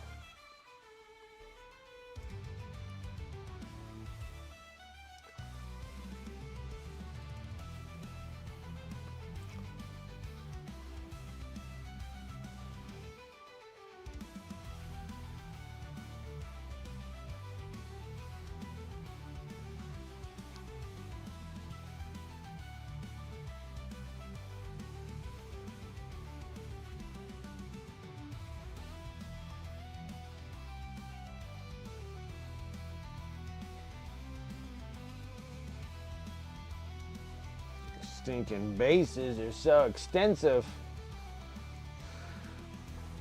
Still feel like this is a bit much. Like they did, that's probably why they canceled making them. They're just like, yeah, we can't keep putting them on bases like this. Like, I think that these are the most extravagant bases that GW has ever made for miniatures. And it's weird that they did it for just Nighthaunts. Like, I don't recall any other, like, armies having, like, these super decorative bases for the miniatures.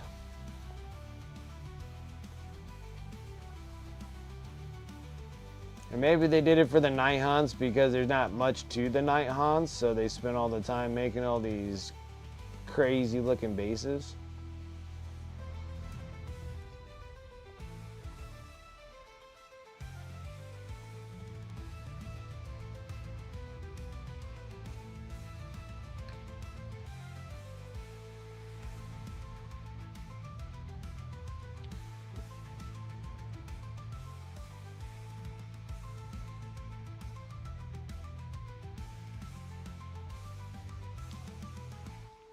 Oh, destroyed the sponge. Okay, I got you now. I'm like, oh, destroyed the sponge. Yeah, I can imagine.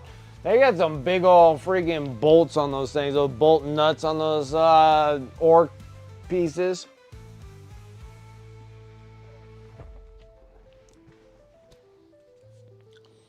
Yeah. I'm like, I thought you said, for some reason I was reading like brush. I was like, dang, dude, that thing destroyed a brush. But I'm like, I could see it destroying brushes too.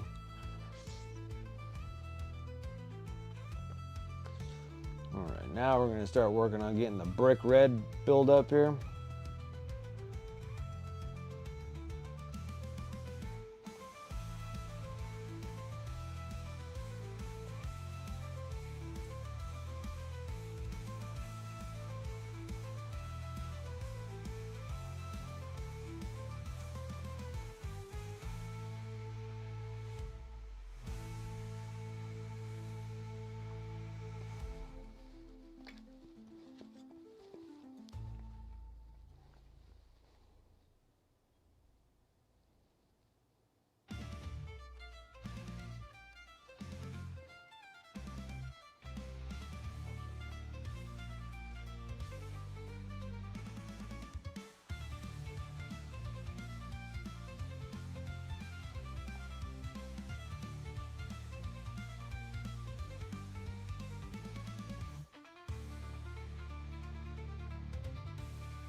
You know the worst part about everything is that friggin' 2026 we're gonna have a new edition of 40K, guys.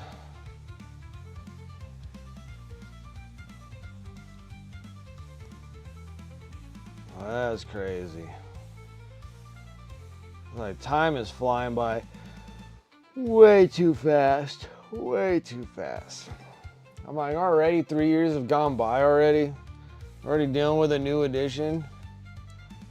Now, I guess the tourney people are like, yeah, can't wait for the new edition. But I'm just like, dude, I can't believe 3 years already went by.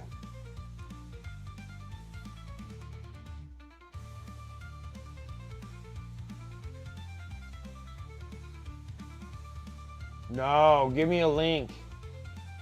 Confirm links? Confirm leaks? Oh, no, I have not. You gotta send me that. Confirmed leaks, huh? Eldar gonna come out the gates just freaking racking tourneys, freaking time and time. No, figures I see that you're getting your Eldar up and going.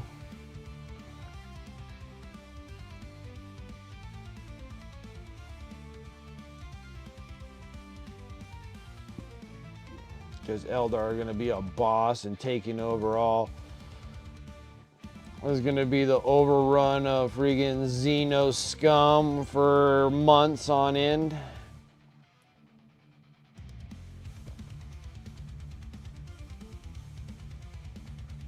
Eldar and Orcs are just going to freaking... Well, normally on a first edition, like when a new edition comes out, normally the two-player guys... The Space Bros and whoever they're playing with are like good for like 2 months, and then somehow they get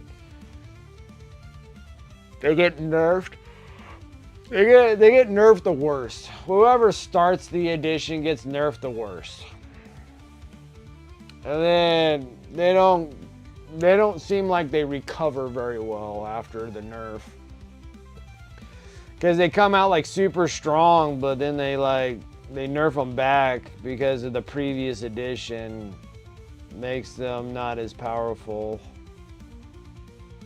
So the Orcs and Space Bros will have their moment to shine for first couple, like 2 or 3 months, and then die. But I'm thinking that the Eldar are probably gonna just start wrecking house.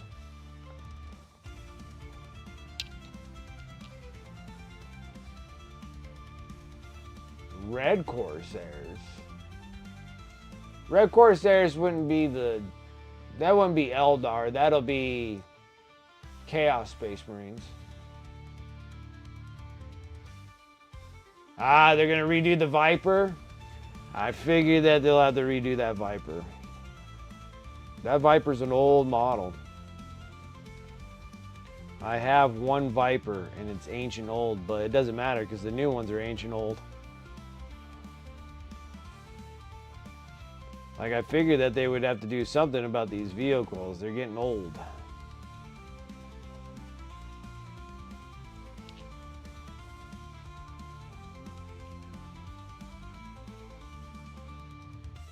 Probably you live until Gilliman. Live until Gilliman and friggin' Lionel Johnson meet. Yeah, because they're on two opposite ends of the universe.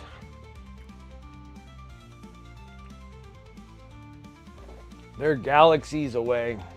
Galaxies away.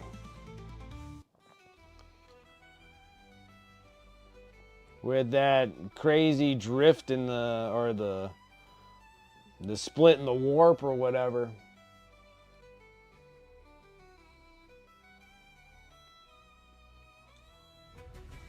And Maelstrom is confirmed. Okay.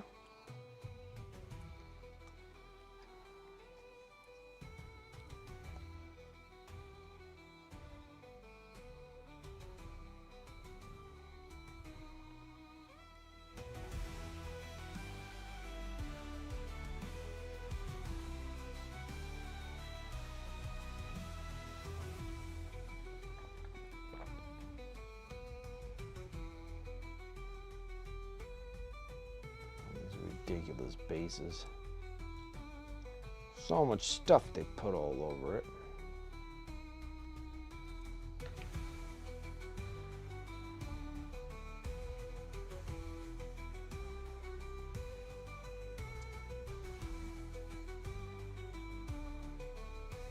For model picks? Okay. Yeah, please do. Dante has double anxiety right now? Probably. What's up, Chaotic? How you doing?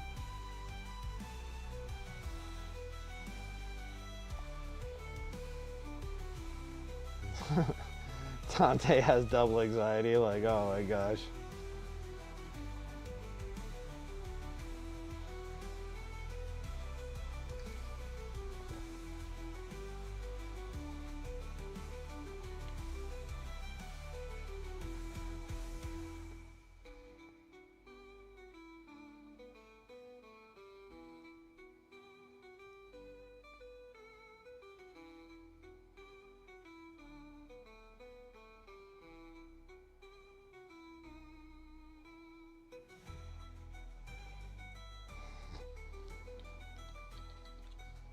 It's just funny in the 40K world where, like, gameplay and stuff, like, the things that you want to do is play with Primarchs. You know, it's like, you want to play Mortarion and Fulgrim and Angron and Magnus, and then when you build your army list for playing, like, at least a decent game, you have to, like, cut out your Primarchs. Which sucks so bad. Like, you can put them in, but they're not as good. Like, they always keep nerfing the crap out of them. It's kind of annoying.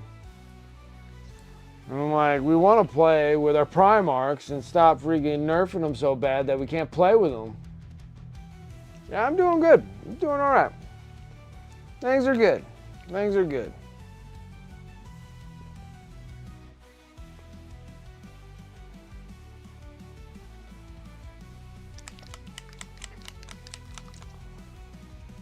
Do a little dark umber. Just trying to get these stinking bases done. Once we get these things done, we only got like a little bit we got to do on the. I'm gonna do a little bit of warm brown as well.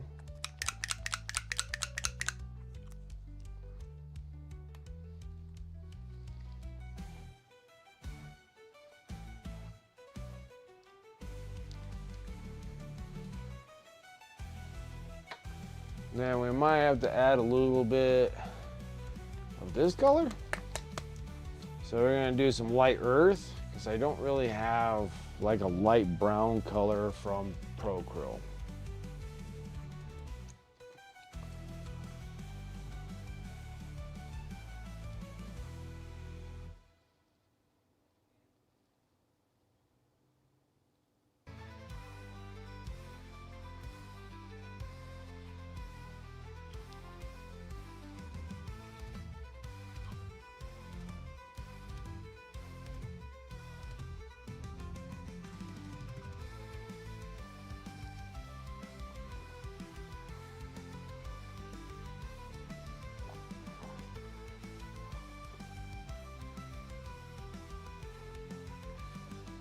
Magnetizing Death Company last night.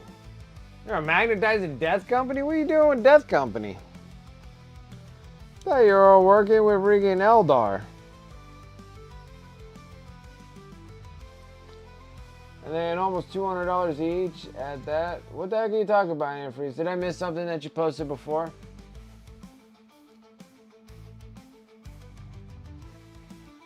I don't know what you're talking about. The AK streaking grind ruin the brush too? Possibly.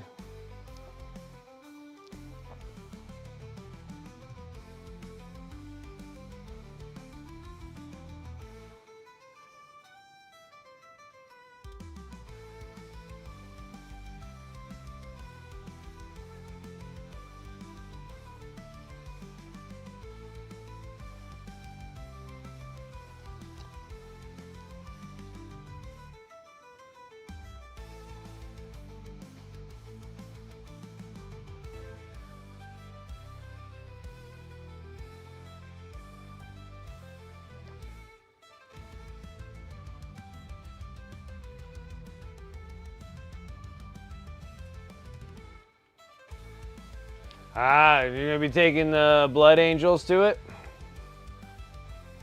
Blood Angel's gonna be rocking the GT this time.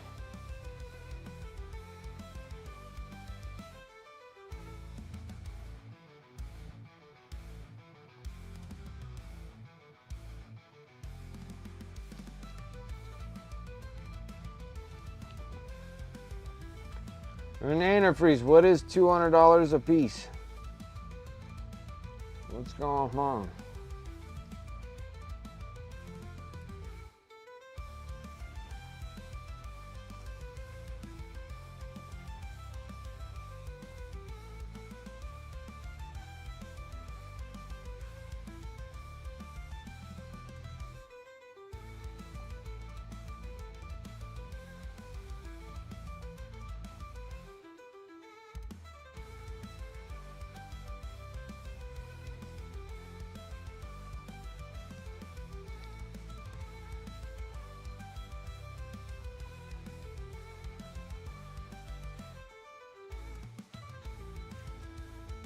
I do one 4 hours from here in March.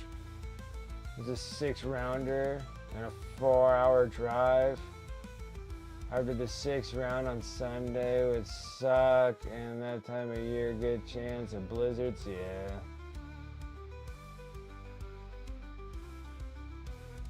Cowtown.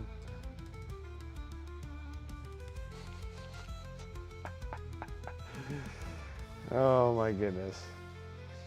Can never get over the Canadian names of towns.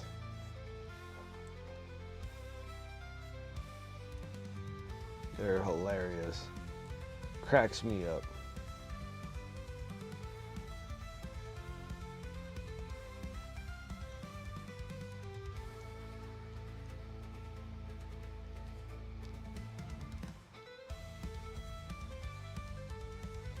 Damn cow-townies. Stupid cow-townies.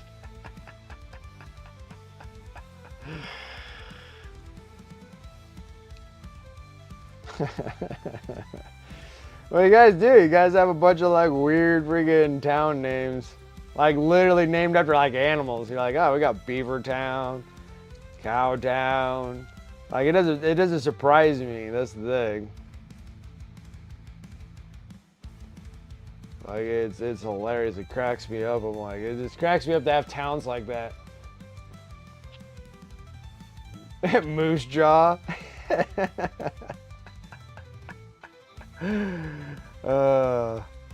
They're absolutely hilarious. It cracks me up every time.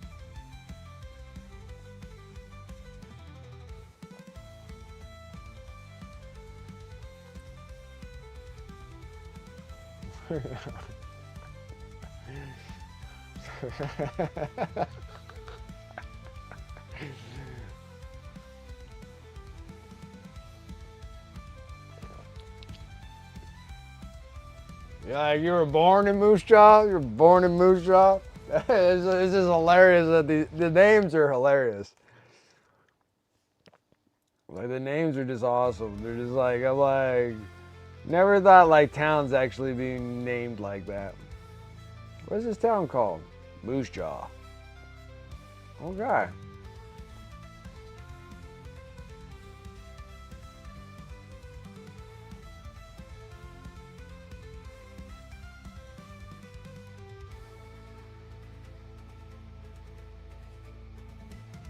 It's like Beaver Town. Okay, Beaver Town.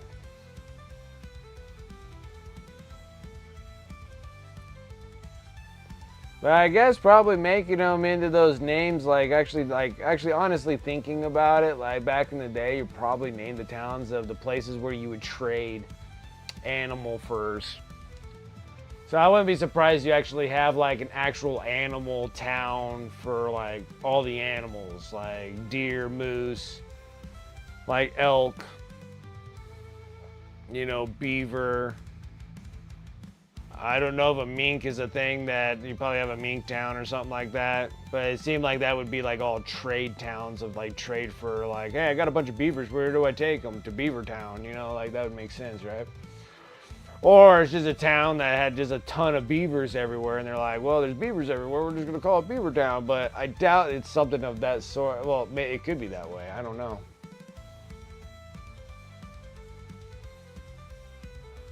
Head smashed in Buffalo Jump is kind of cool. And Buffalo Jump.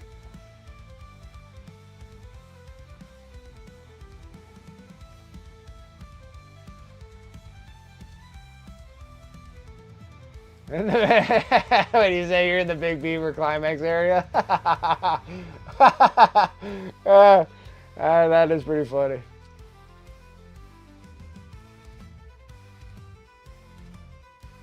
It's kind of cool. I don't even know. You got an elbow and an eyebrow here as well? Oh my goodness.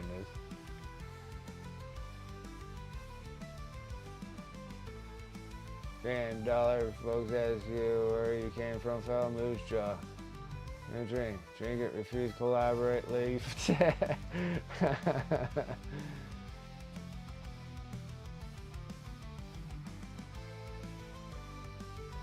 Dude, so that's the whole name of the town. The town's called Head Smash and Buffalo Jump. They're like awesome. Like absolutely awesome. I freaking love them. Like the Canadian towns are they're the funnest of the names of towns. Like the worst part about all our towns is that almost every state has the same city or town name in all our states.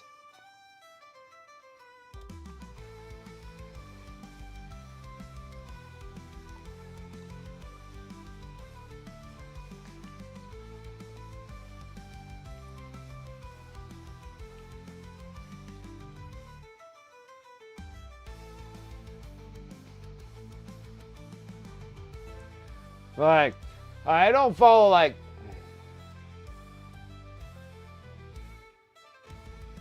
Where's just getting lost in the bush near Big Beaver? Oh my god. They're ridiculous. Like the whole name, Head Smash and Buffalo Jump. It's crazy. That's absolutely, it's nutty. That is relatively nutty there.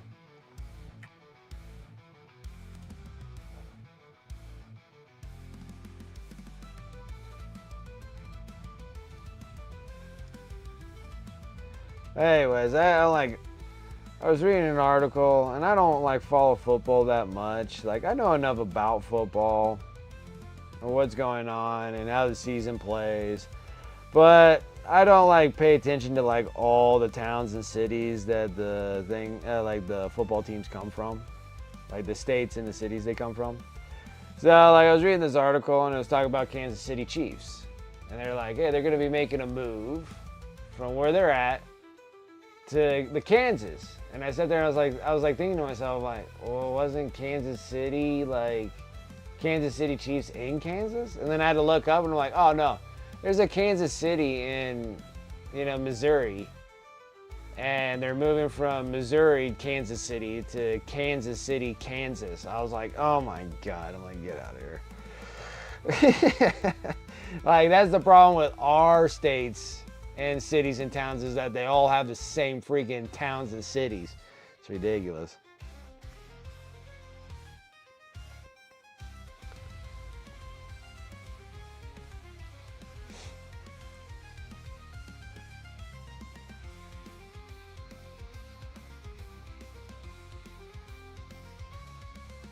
The skinwalkers.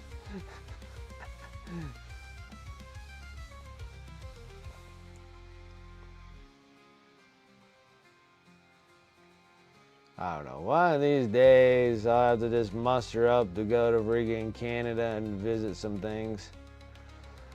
My younger brother went to Canada, but he went into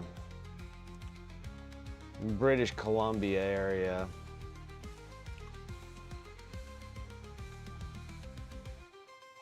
Whatever that main town in British Columbia that's right past the border, I guess, just right there.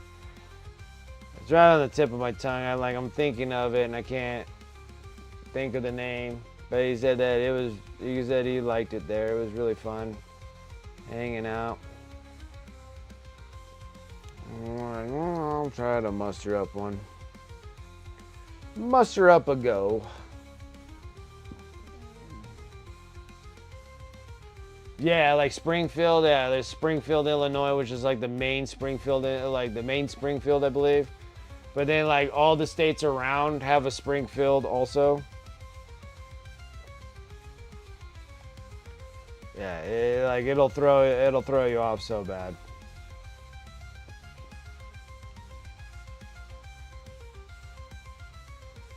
British Columbia is your like California. Okay, I can see that.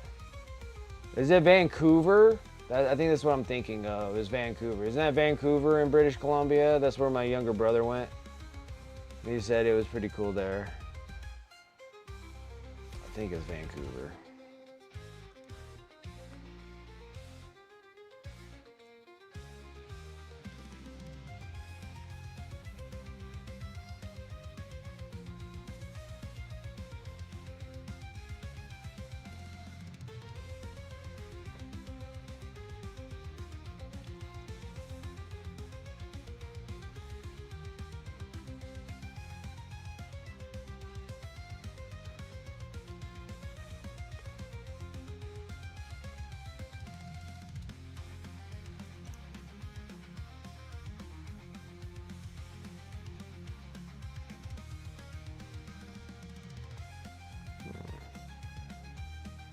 Not terrible.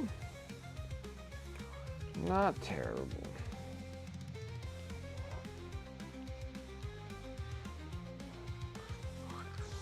Mountainy area, British Columbia. Yeah, I was gonna sit there and try to pull like one of those tags and guided hunts for a moose hunt in British Columbia. I think that would be a lot of fun. There's a customer that I service, and he does a lot of hunting trips all over the place, and I guess he'll be going 2026. He'll be doing another moose hunt because he did one moose hunt already up there. He's going to do another moose hunt, and I was in there, I was like, I need him to give me all the information for that, because I'm like, that doesn't seem too bad for the price tag to go and dump a moose. Try to dump a moose down.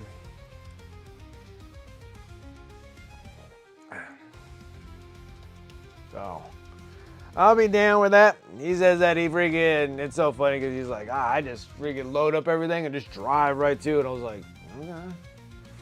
That might be kind of a fun trip too.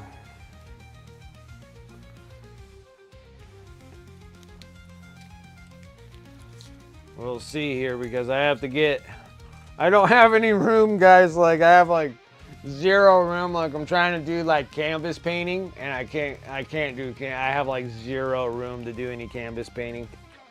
So we have to get the Christmas tree put away, and so I can have that space there to set up all my easel and all my canvases and stuff and start working on painting. So I still got those commissions, but I got like 3 weeks. And I'm like, I think I got more than enough time to do those. So I gotta start doing those canvas pieces here pretty soon and see how they turn out. And hopefully, because you never know, like something like that for being a commission for somebody that relatively knows, is partial owner to a gallery in like Southern California. So it could be like a means to like something new, which would be surprising. Which would surprise me. But then, if you start thinking about it, I guess it's technically like art is art, and I guess it depends on like who you know and how much people want that art, if that makes any sense. Because if you look at a lot of these other galleries, you're just like, really? But maybe, who knows? Maybe it'll be the start of something new. Be one of those like snob artists that sits there and just drinks all day and just throws paint on a canvas.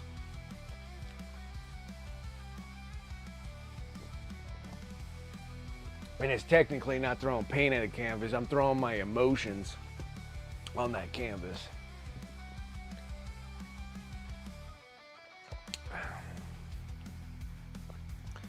So maybe it'll lead to something that's freaking strange and unique.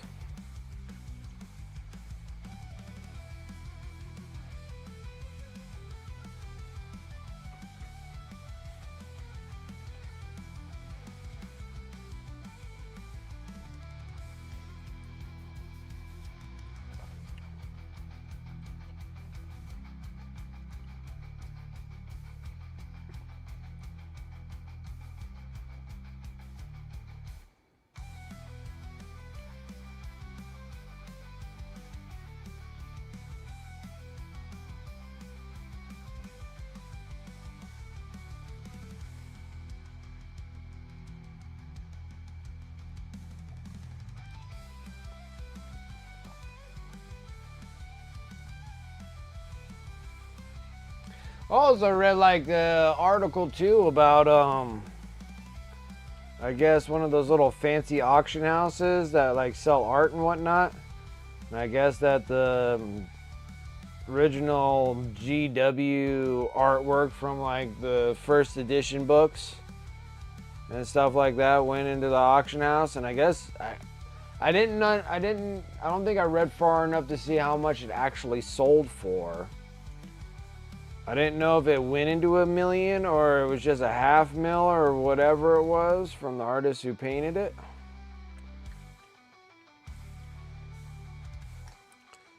So it's gaining traction here, gaining some traction, you know. Actually now it's bugging me because I know it said it went into the auction house, but I don't think it actually. Was it, yeah, like a $500,000?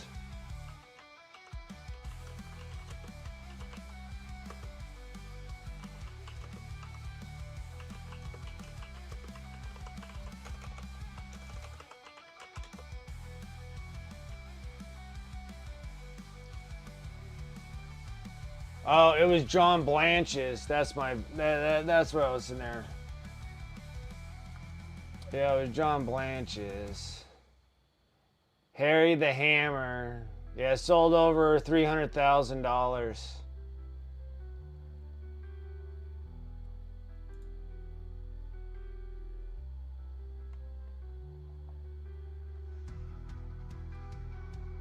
£300,000. Okay. Yeah, so it was this piece right here. Yeah, that was John Blanche's piece. That's pretty something else to have John Blanche in there scoring up freaking $300,000 off that piece. Which depends if John Blanche actually owned that piece at the time of his painting career.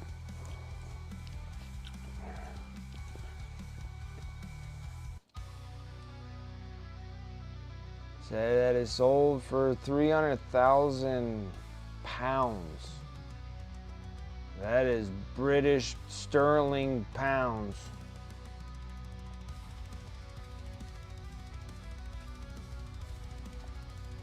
Crazy. So I'd say it's creating traction.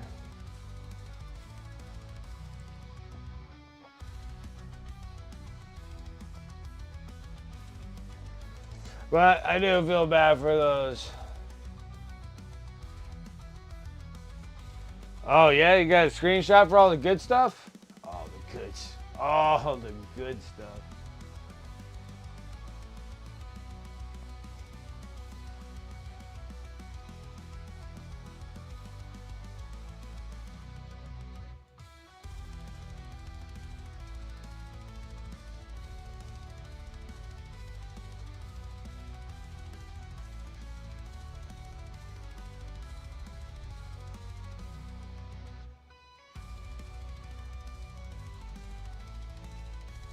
Oh, so they're adding all.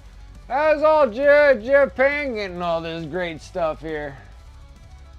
Okay, so you just got to be halfway around the world to know.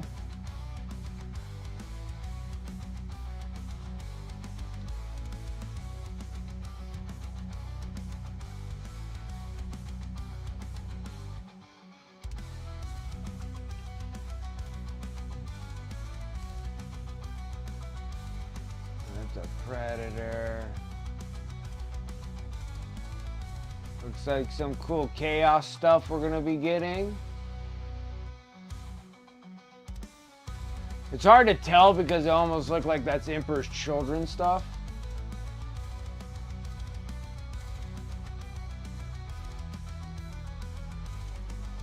Like, I don't recall anybody that was dressed in white.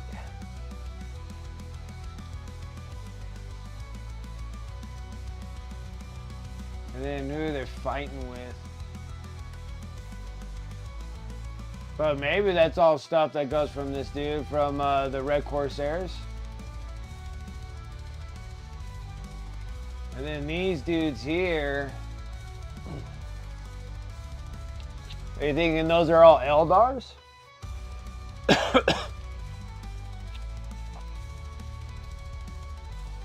Those are like all swooping hawks, obviously.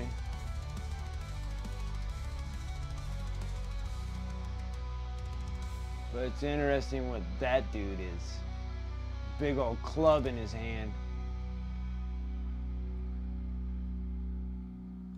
Oh, the Corpse Master. Okay, I can see that. I can see that.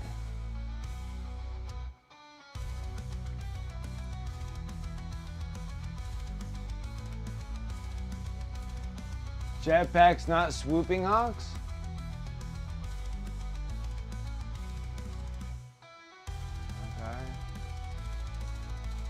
Okay, so jetpack freaking Eldar instead of swooping hawks.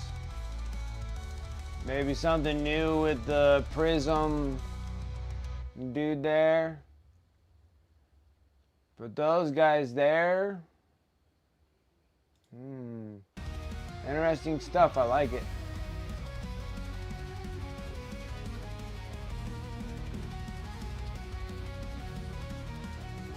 Oh, so they're thinking that that's going to be the new Land Raider?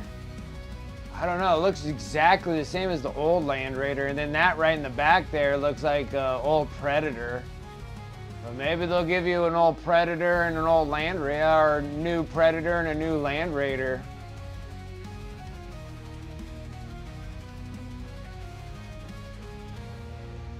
Oh, just disembarking with... Okay, Heron Blackheart. Okay, okay.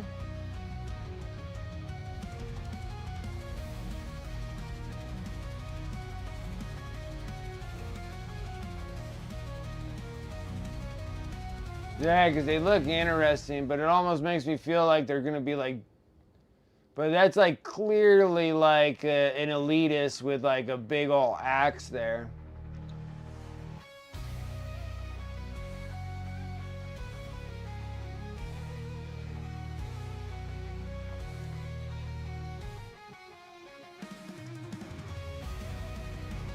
They look like they're fighting Kroots. Okay.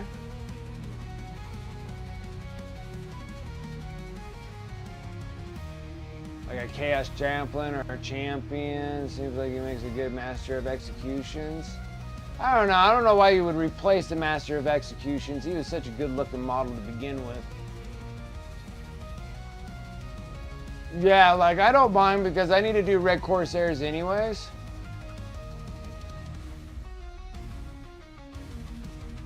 Corpse Master. Okay, I can see that. So it'll be like having an apothecary or like a engineer dude. Okay, so we're gonna give Prince Uriel a new Viper.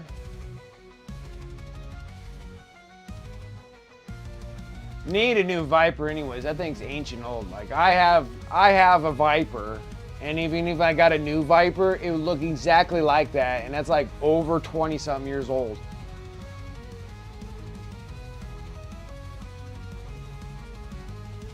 They have long barrel range weapons or power sword and pistol.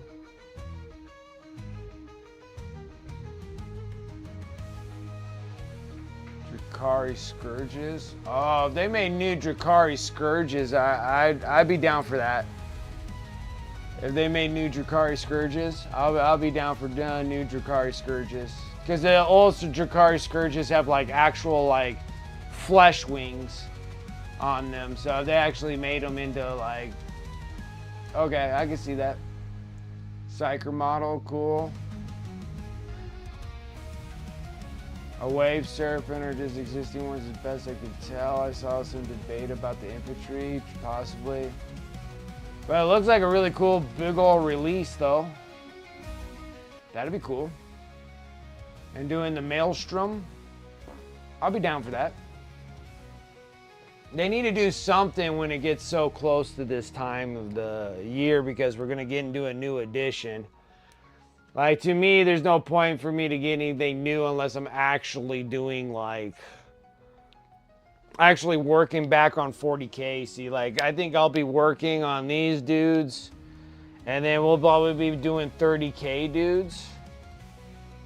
before I actually get back into 40K again.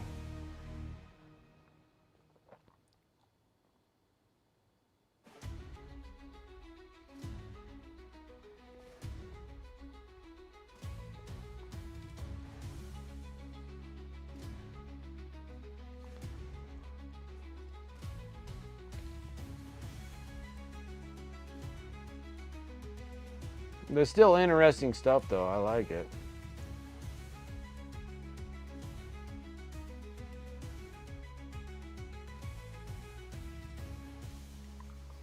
Still think that GW does the leaks though, because those are some god-awful pictures.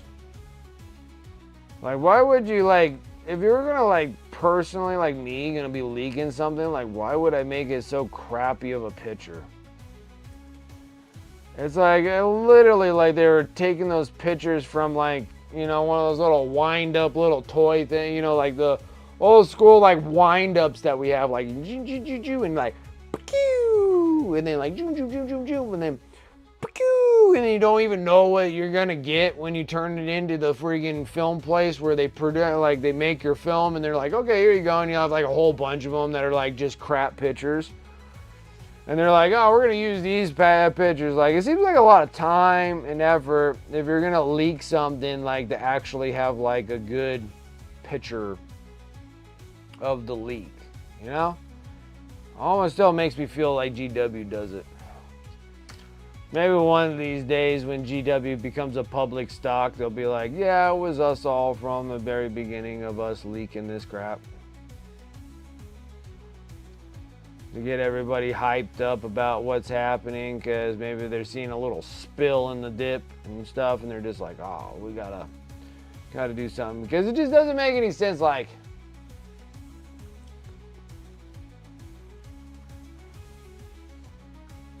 thank you, Jorgier. Appreciate it.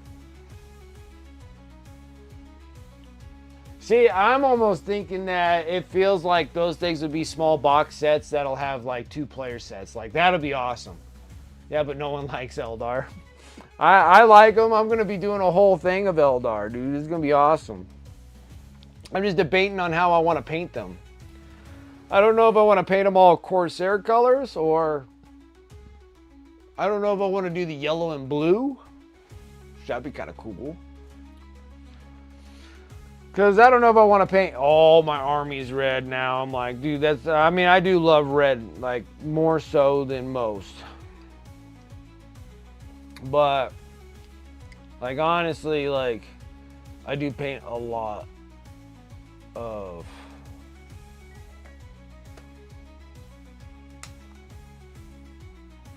a dark camo green. Where's my greens? Where are my greens, man? Where's my greens? This is black green. I don't think I need black. Oh, you know what? We need to bust new bottles out of green. Because I almost used up all my greens. They're all in the other room because I was working on Necrons and I was making green glowy stuff. Glowy bits. Because I just finished the Immortals yesterday. They're right here. They're ready to get varnished. Put them in my box so I can get them over onto eBay. But got some cool looking Immortals.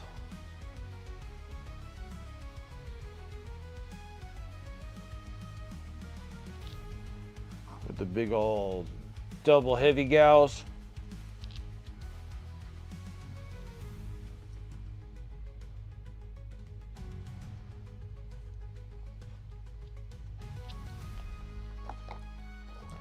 So yeah, I got those, and I'm gonna be working on the death marks tomorrow. Tomorrow morning, I should have like all of them all done. Still gotta finish this dude. I might have to sit down and just try to finish this dude, and then I might just add them to the Space Bros that are on eBay. Something of that sorts. But we're gonna have to bust out the paint here after I get all the little leaves. Nope. Actually, let's get into a smaller brush here.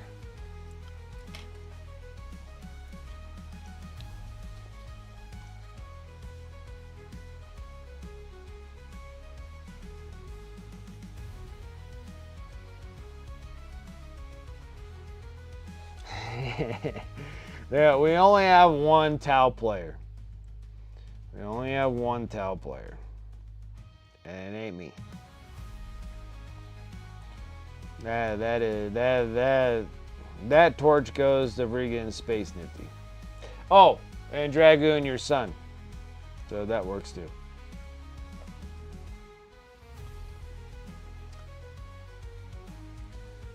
See, like, the worst part is, Dragoon, you should have never even said that you got Tau. Should have never even said it. You're like, hey, my friend got me. Got my son. 40K faction. What is it? To be announced.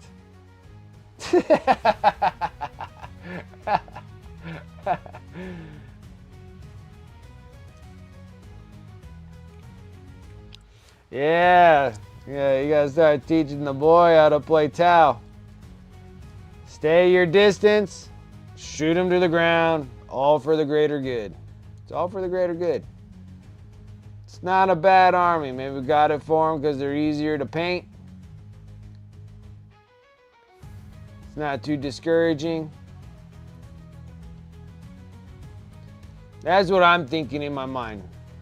Like, if I got a friend, an army, the kid's kind of, up and down about, wanting to paint them or whatever, I would have done Tau also. A little easier, you can get them painted up, you can field them relatively easy.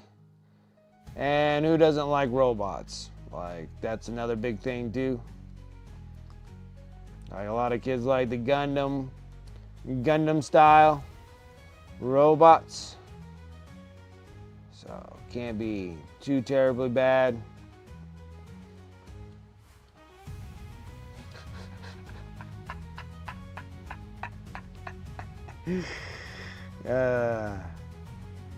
It's not bad. You know what? The worst part, what's going to happen during this whole ridiculousness, is that you're going to help your kid get all that Tau going. And then you're going to play it just once. And then you're going to get hooked for the greater good. That's what's going to happen. That's what's going to happen to you.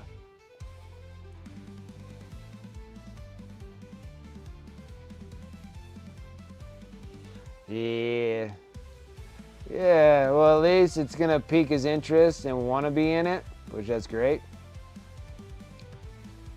As long as that you didn't voice your opinion too heavily that makes your kid not want to play them. Did I have a nephew? And out of all of them, like, I even tried to talk him out of it. And he was just like, I like these dudes. And I'm like, all right, now make sure that you look through all the factions. That's what I did. I swear to God, that's what I did. So I have my son, and then he's like, I'm doing Space Bros. I was like, okay, I'll let that fly. I'm like, okay, you can be Space Bros. And then I had my nephew, which is actually it's my best friend's kid, right? And so we see each other enough. It's like family. So he's like my nephew. So I'm sitting there, I'm like, all right, look at your faction. Which one do you like? I like these ones. I'm like, all right, look at all the factions again. And he's like, yeah, I looked at all of them. These are my favorite. He likes the Tau. I was like, okay. So I got him Tau. But I literally had him look through the factions like 3 times. Like 3 times.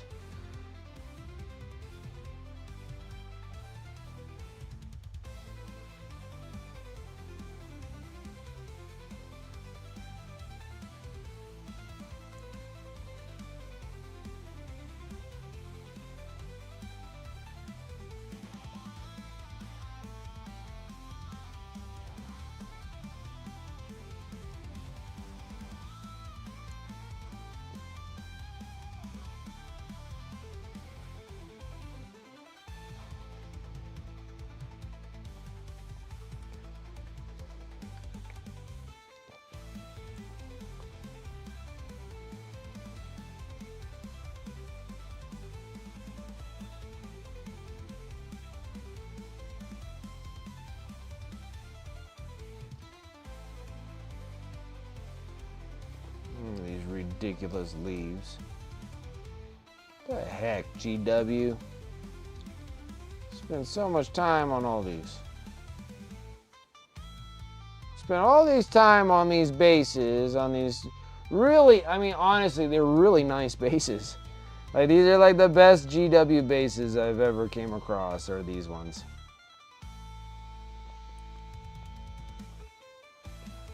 And they're literally, they're so nice. And then they're just like they're literally gonna legend these models. I'm just like, dude, these are the best bases you have ever made. I've never seen any bases as well detailed and ridiculousness as these things. Like, there's nothing in my arsenal that I have from GW that are like this cool of bases. Like, it's absurd. Like, this is technically not GW at all for doing stuff like this. Normally you get the little tiny little base like they normally do.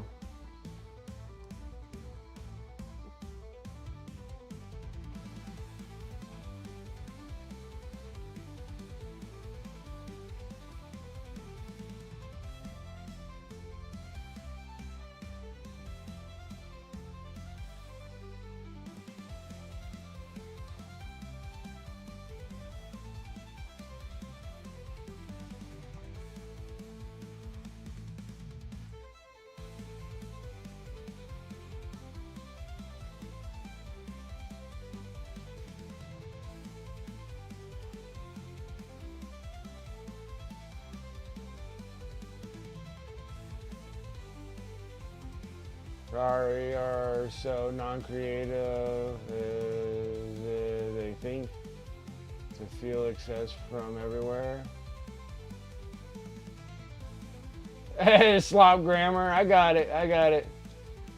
And then 2 books that you were reading and stuff, you met Dark Eldar Covenants. And it was like some rose. Yeah, like they're always in roses.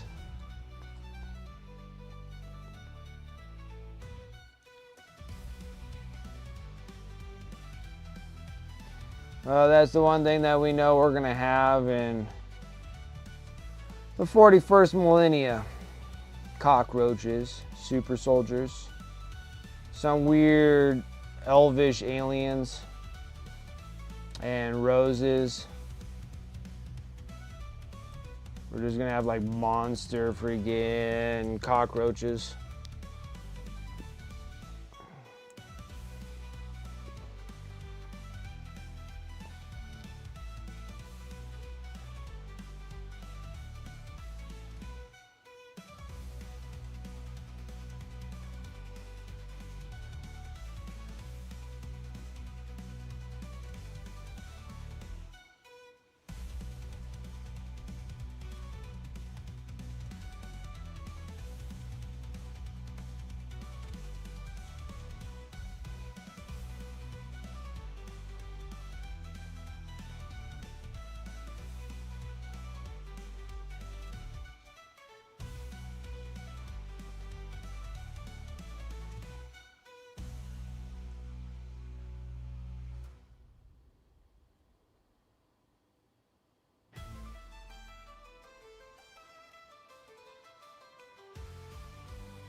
Yeah, it seems like in the 41st millennial, like roses are like a big thing in the 41st. Because you got to say, like, you know, Sisters of Battle, they got like Order of the Bloody Rose.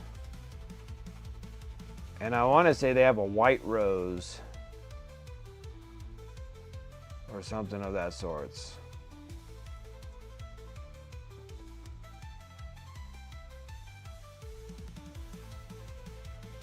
So like, yeah, they're gonna have like roses are a big thing.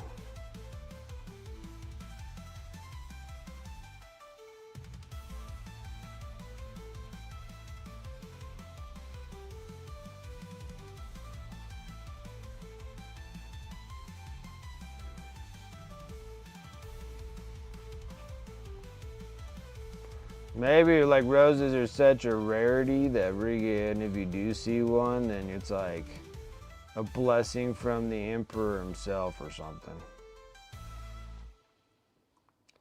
Like it's imbued with power and makes you into a saint.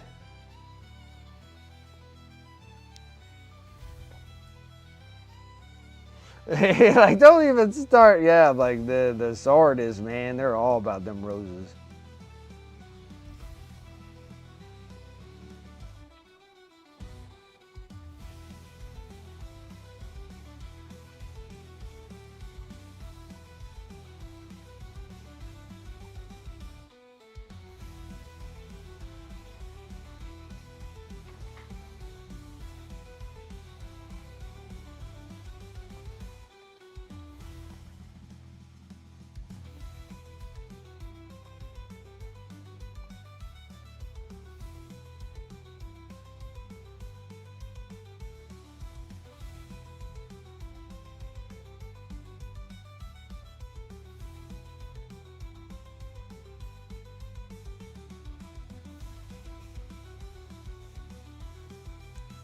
My goodness.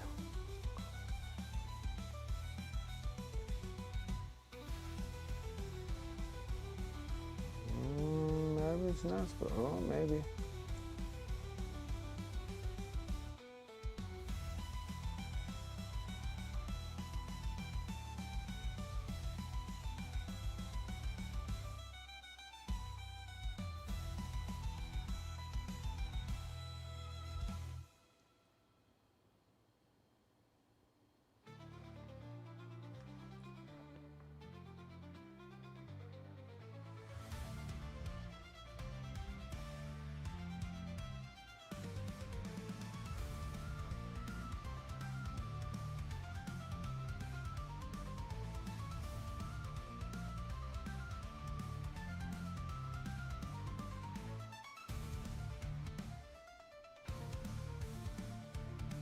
Whoa.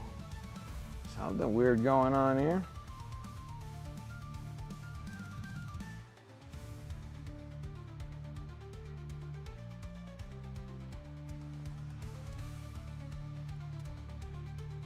And these Nighthaunts are just full of roses.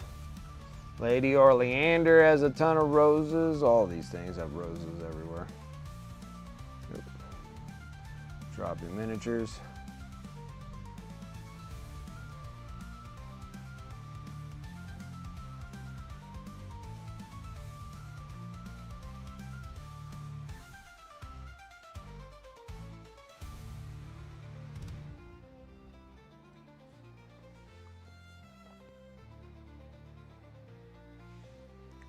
Okay.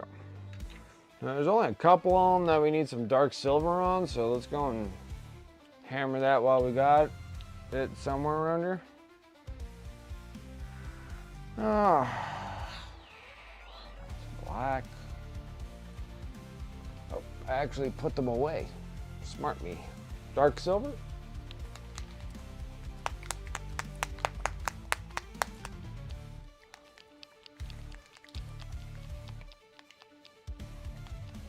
No, where's Holly Nettle, Bloody Thistle?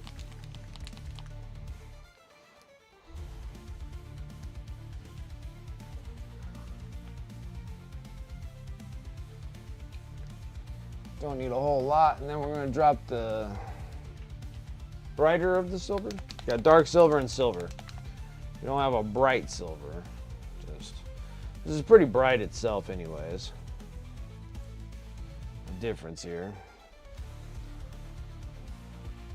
Now, there's not a whole lot that actually have metal to them.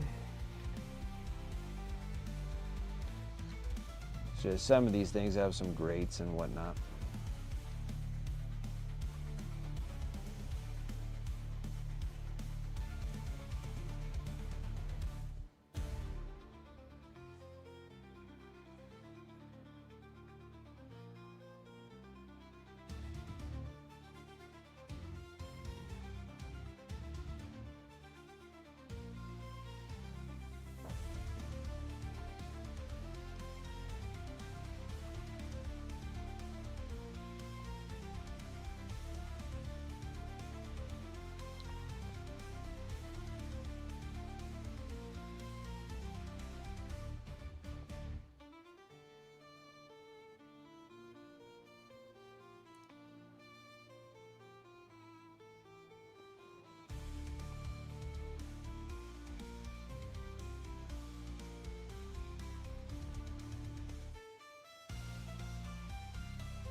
Oh, and then I was reading like on the Warcom, there was the thing about starting sometime in January, you have to go into like your local Warhammer store. And then there's this thing about something about 1,000,000 miniatures or something. And you have to sign up for about painting 1,000,000 miniatures. And I guess there's like things that they'll give you if you paint like 100 miniatures.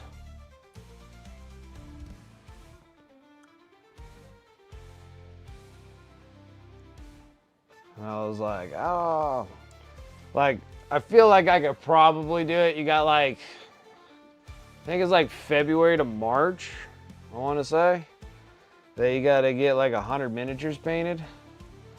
And I'm like, I think probably during that time.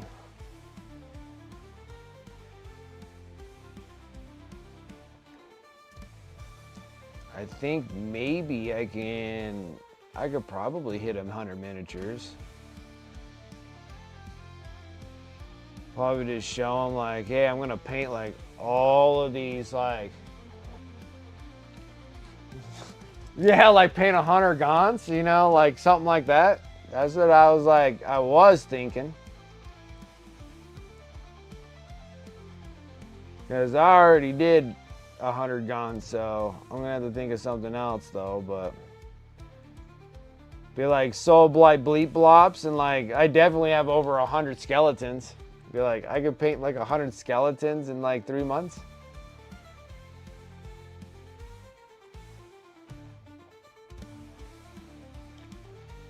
I wish I knew about that because I would have painted the Necrons during that time. I already finished them, so I already painted over 100 Necrons in like less than 2 months. Because just like the Necron Warriors were like, the Necron Warriors with the Scarab Swarms, that was like 90 miniatures right there, just in those. And then I did the 15 Lynch Guard, so that put me over 100 right there. The only reason why it says it needs to be like over 100, they say like 25 would be okay as well.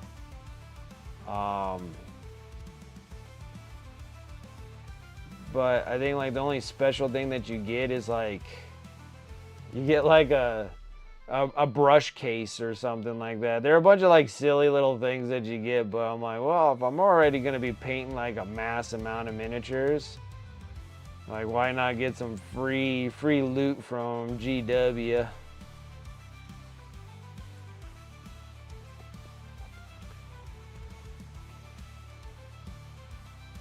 Yeah, exactly. I did the last batch of 50. Yeah, exactly. Like they just popped that up, and I'm like, you guys would pop that up right when I finished like over 100 Necrons already.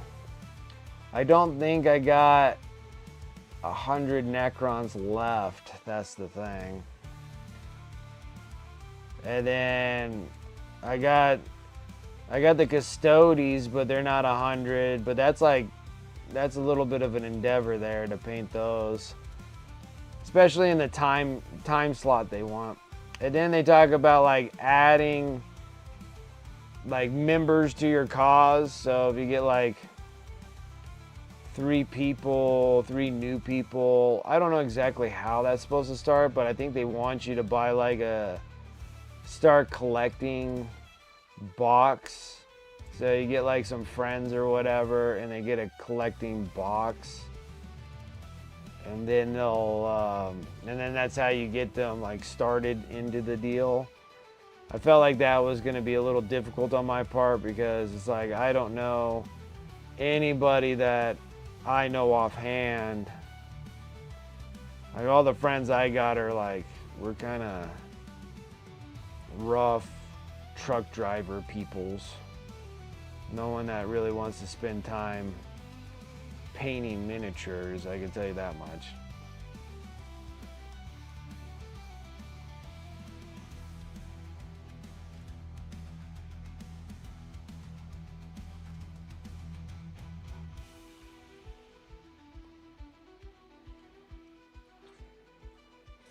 But I was kind of curious on how that was supposed to work out. But I don't know exactly if it's something that like I have to buy the miniatures from GW, because if it turns out that way, I'll be like, forget it. I can't buy any more GW stuff. My next purchase will be 2 combat patrols of DKOK. Would be my next set of purchases. I kind of did a little like whoopsies, like I shouldn't have bought it, but it was a pretty good deal. I got a Battle Force box for $180, and I thought that was like a really good deal. So I did buy that box. It's not a very sought after box, but I believe that will actually complete everything that I necessarily need in the Leagues of Votann, is that box. And then when the combat patrols come out, when I get the combat patrols, that should stack me up pretty good for Leagues of Votann. So I got the Leagues of Votann one. Well, $180 isn't bad. Oops, dip my brush in the wrong paint again.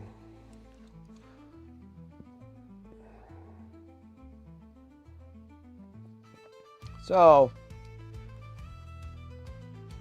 like, there's nothing wrong with League of Votann. The only thing that I have a problem with League of Votann is the assembly process of Leagues of Votann. And my son's been doing too good in school and stuff, so I can't punish him from building miniatures for me, so he's been too good. I'm like, dang it all. I got like a mountain. Like, he built pretty much all my Necrons, which is pretty impressive. But, and I'm working on the Necrons too. And I have to give him a commission percentage for building my Necrons, which is it's valuable. Like, it's well earned, because he did build them really well.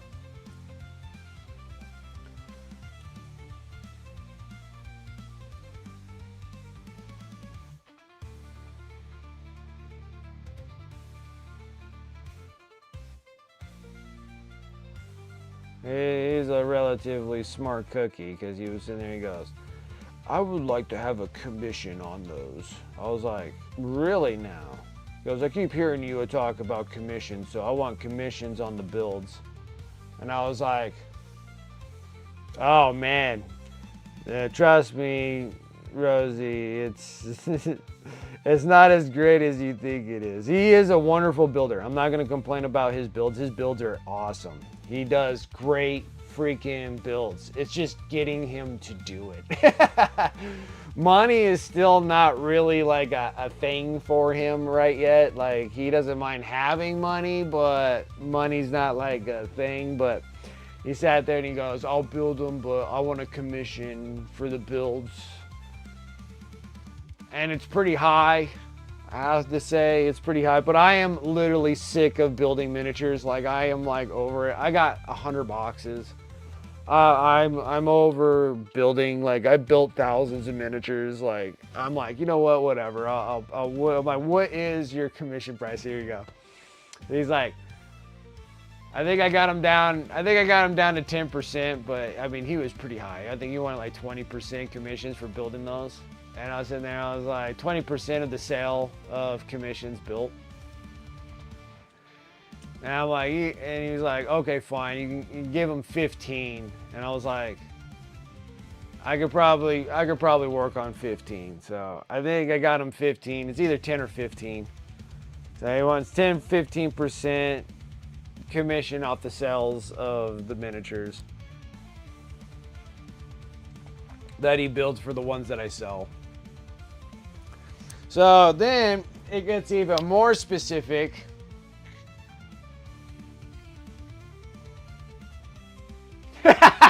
Ha! You're gonna have to get that boomer a giant magnifying glass so he can go and see the miniatures to scrape all those mold lines.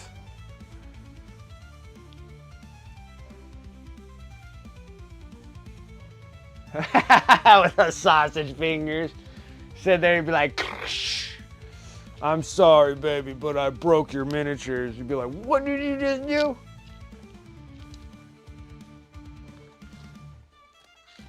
And then Armand builds like excellent miniatures. I know, Nemo. So I gave him, I'm like, all right. So he's taking like 15 bucks per 100. He's taking like 15 bucks per 100. And I'm like, you know what? That's not bad. So I told him, but here's the thing. Okay, now that we're on an agreement of about 15% commission on models being sold, when I ask them to build models, now here's the question that comes out of them. Are these ones your armies, or are these ones going to be sold on eBay? And I even told them I'll pay them. I even told him I'll pay him if they're my army. And he's just... It's difficult, guys. It's difficult. He's a clever boy. He's a clever boy. He's getting older, and it's hard to trick him into doing them. But he does build awesome models, though. I have to give him credit for those. He builds awesome models. Because, I mean, he sits there, like, when he's building models, like, it's not like he's just slapping these things together. Like, he's sitting there and goes, sorry, Dad, I only got, like, 5 models done in, like, 4 hours, but they're immaculate. They're immaculate. There's not a mold line. I showed him how to start doing sprue goo on the seams. Like, when you put the 2 seams together, I was showing him how to do that. I mean, I'm telling you, they're 5 immaculate pieces. Like, he spends a ton of time on them. Like, they are absolutely stellar. What's up, Devon? Sarah Elizabeth? How's it going?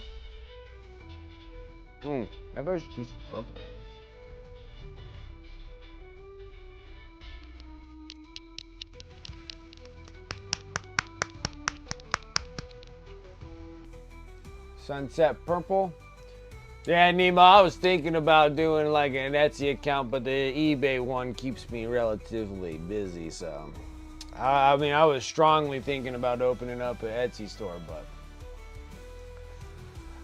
I got scared and I chickened out because I didn't know exactly like what was gonna happen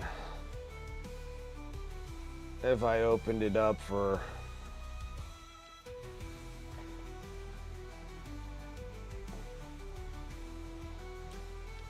Not too bad, pretty good. Just got in, nice. Now I was just talking about my son and his little deal that he was supposed to do for me, but golly, look at that.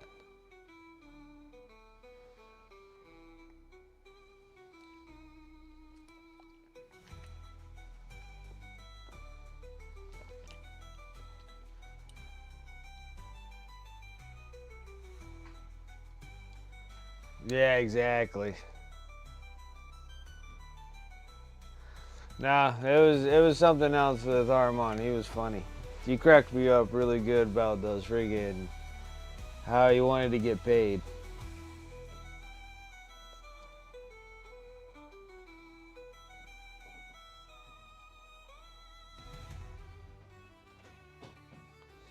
Like I said, dude. Like I said, guys. Like this is a lot of stuff on these miniatures.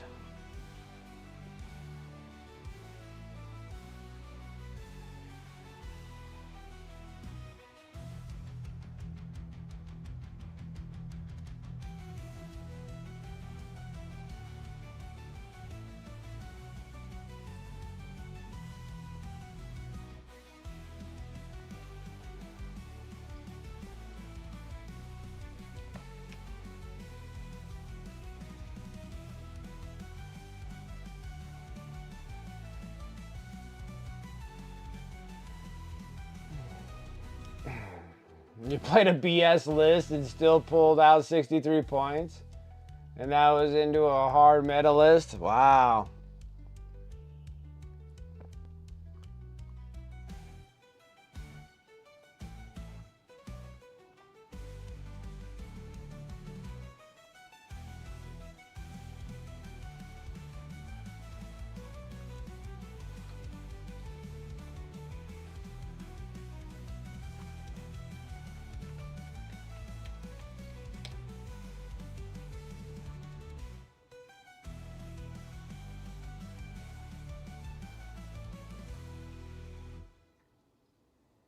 I don't think there's a rose on that one. I don't think there's any roses on that one either. This one just has the one right here, I think.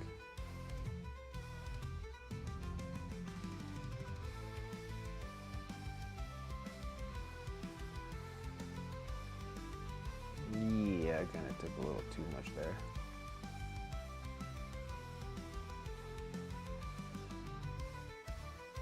No, he has two. Two little baby roses.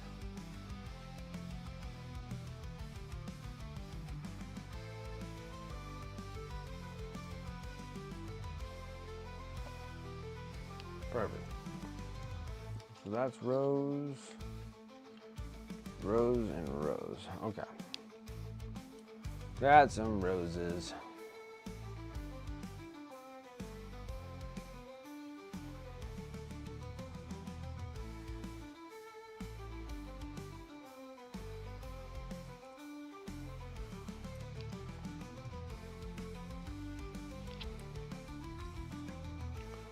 So what army were you playing?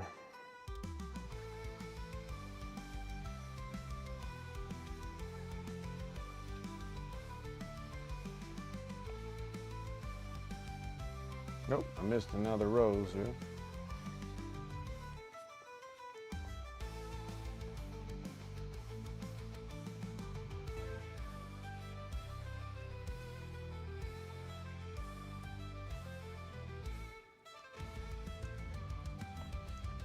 And I need a little bit of green now because there's a leaf right here. Okay. I was gonna have to wait.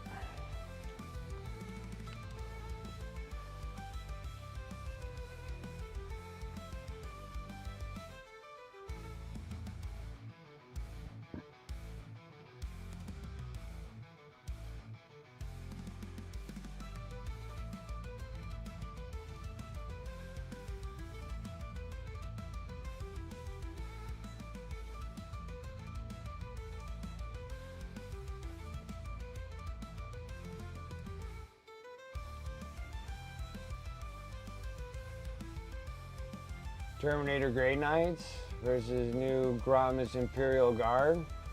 Oh, you brought your Imperial, you did your Grey Knights?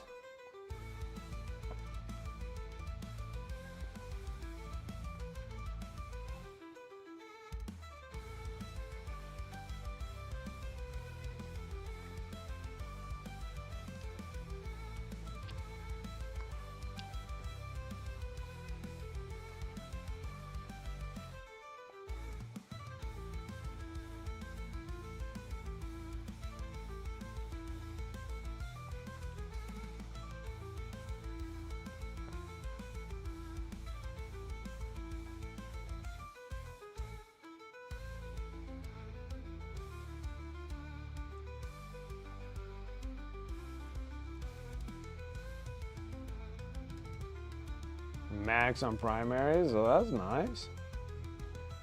I did pretty good then. That's awesome, man.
46 primary. That's really good, man.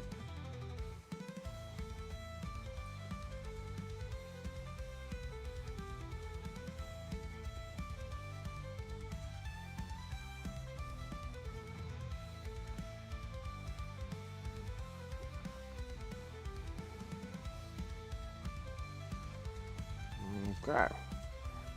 Almost there, guys. Like, these dudes are almost done.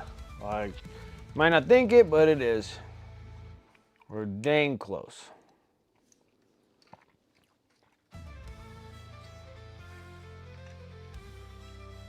We just gotta get the greeneries a little done a little bit better.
You played your buddies Votan yesterday and tabled them on turn 2? Dang. 2 Libbies, a Chaplain, 3 Brother Squads with Banner, with RCM and 5 Side Cannon, 2 Grandmaster Dread Knights, and 10-man Pally. Banner, Narc, and Side Cannon. That's awesome. Ever with them, he usually plays the Chaos Knights, and I've never won against him playing those. You were 2+, 4+ all across the board. Like almost unkillable.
Your game earlier in the day and I beat Javon by 4 points. Nice. Trevor 1 and 2. It felt so good to squash him flat. Yeah, I could hear that. Especially when he was like beating you with the Chaos Knights. Orcs versus Grey Knights, but Divine has shit rolls and card draws.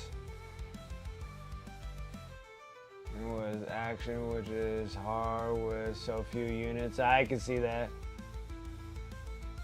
I got down land fortresses and I didn't let him get them out of his deployment zone. Oh, okay, so you just trapped him in there and just started blowing them up.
Okay. Almost there. Getting all the greeneries done. Maybe we need to get the bones.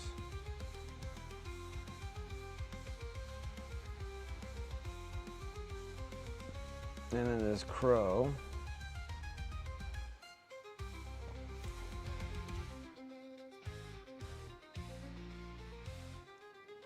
Bones and crow, and then it's pretty much due for a wash. And then we've got I don't know, depending on what we got for time wise, we've got time to whip out another night hunt miniature.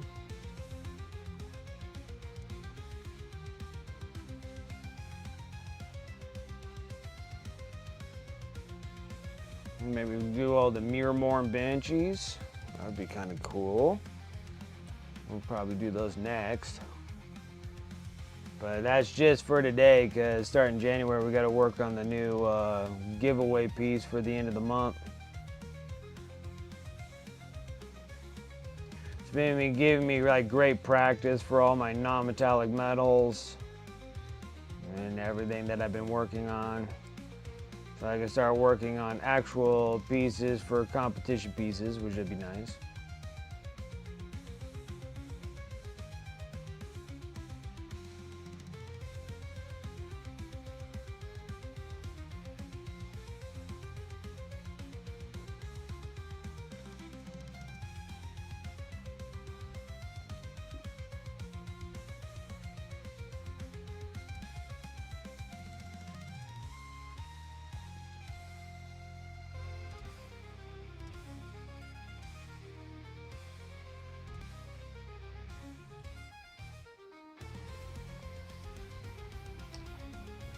Okay, now we just got some bones, so we'll do that. We're gonna do red, gray, and then the bone. The Rugal Dorn tanks suck? Oh, that sucks. Really? They're such a cool model too.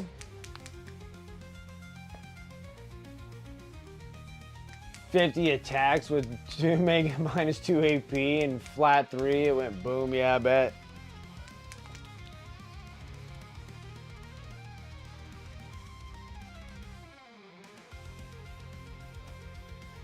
Yeah, 50 saves. If you got them all to go through, they're like, here's 50 saves.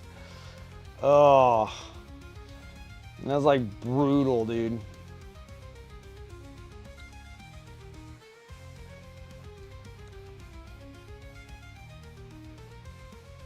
Brutal.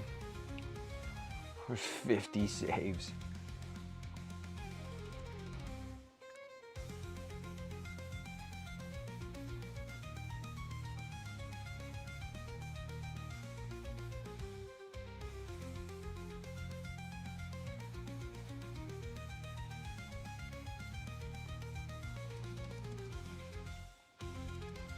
Has a skull.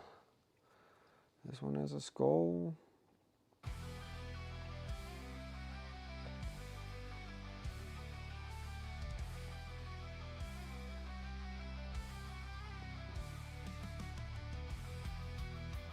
Oh, I missed some green here. Missed some greenage.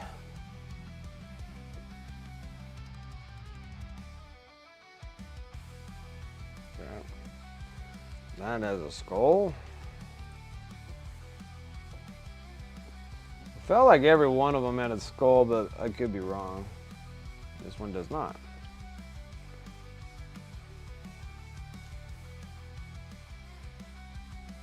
This one has a skull right there.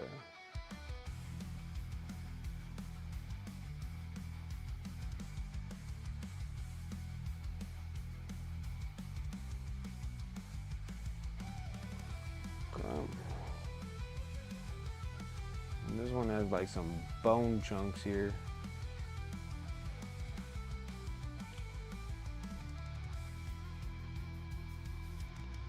Nothing too cereal. Okay.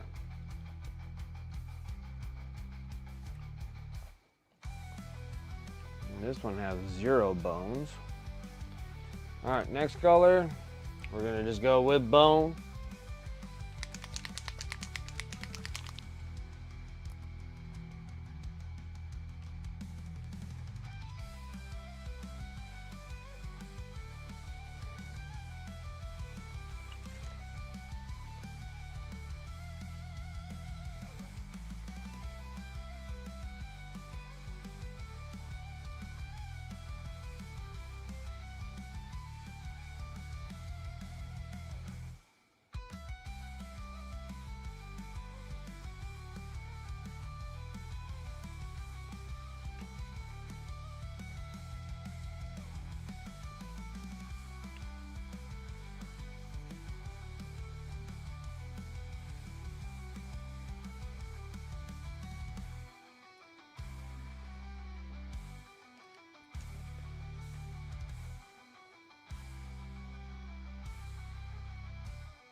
Crap.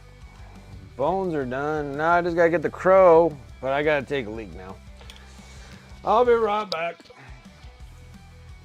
Oh, good night, Nemo. You have a good evening and have an awesome new year. And I'll catch you guys the day after the new year.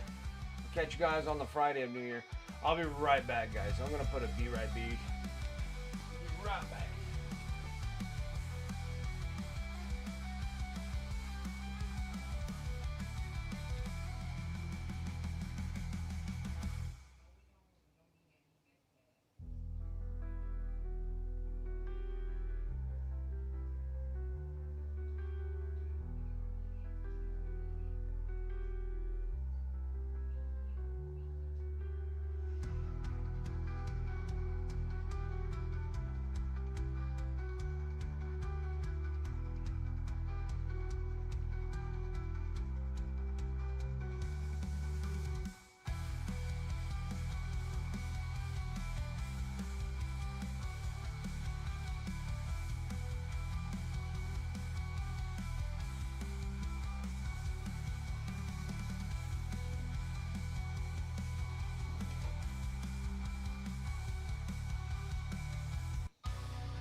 back. We are back. We're gonna finish these dudes. These dudes are gonna be done today, and then there'll be another set that needs to get painted.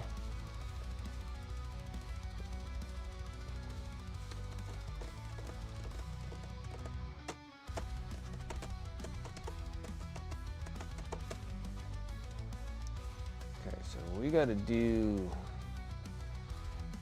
the little bird. We gotta do a little bird word. And then a little white on the back end. All right. We got this.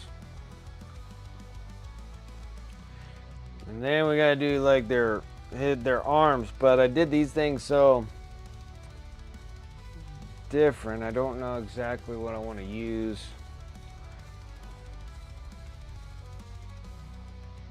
Oh wow, look at this huge mist that I just did. Look at all this. Rose vine right here.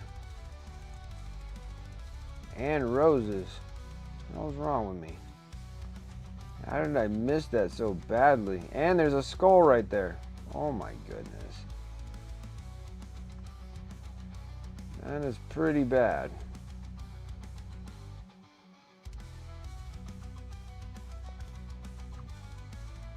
That is pretty bad.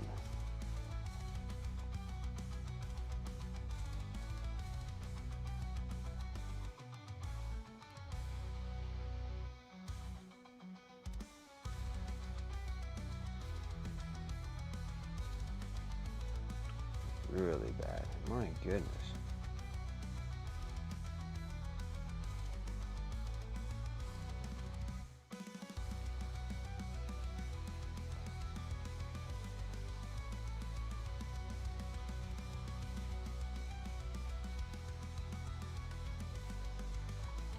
Oh, crap. A little bit of purple.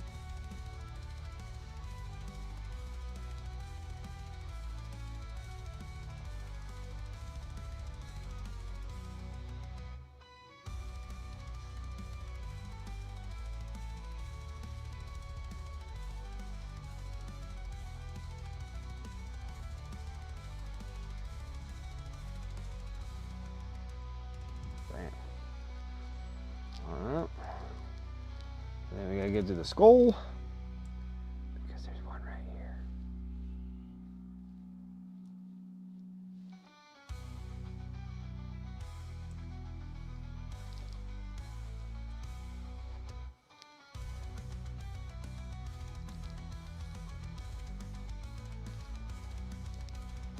Okay, and then the stinking bird. I think I got some black right here. Still active from last stream.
Into the bright green again.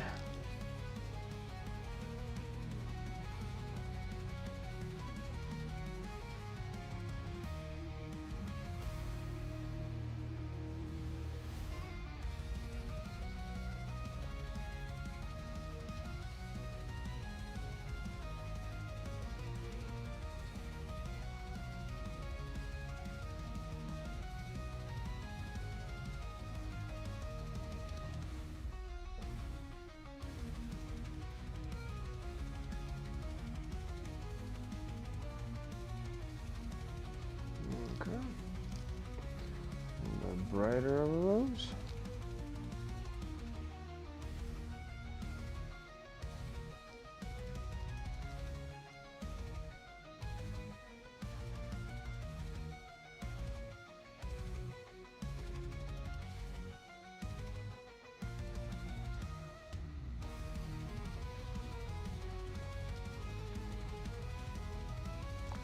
Have to go a little brighter. I know it's kind of pushing the gun, but we're just gonna get the edges here, because the paint really hasn't dried. So I'm kind of pushing it a bit, but it works. Okay, now we gotta get just the bone on the skulls, and then should be all right. Perfect.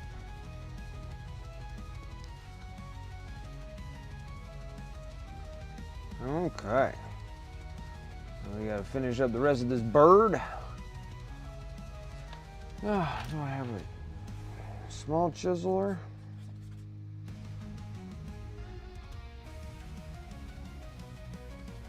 And for that to dry, and then we gotta work on the skull. I'm trying to think about what the heck I gotta do for the skull.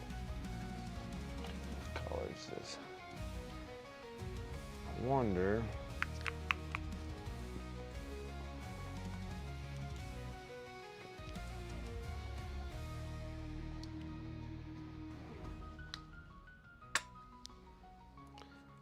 There goes my pale yellow.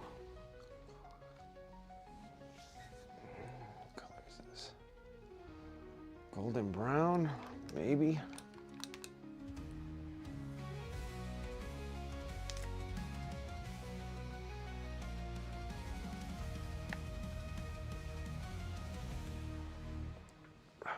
Oh, of course I missed. Missed the trash can. Oh, that was terrible, Brent. A brand new bottle of 17 milliliter bottle of Pro Acryl here. Had some spares. Okay.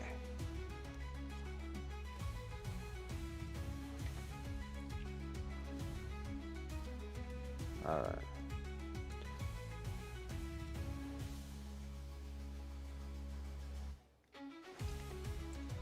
Shoot, you know what?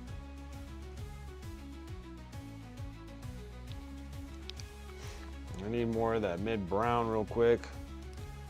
I missed a spot on the cloaks. What a pain.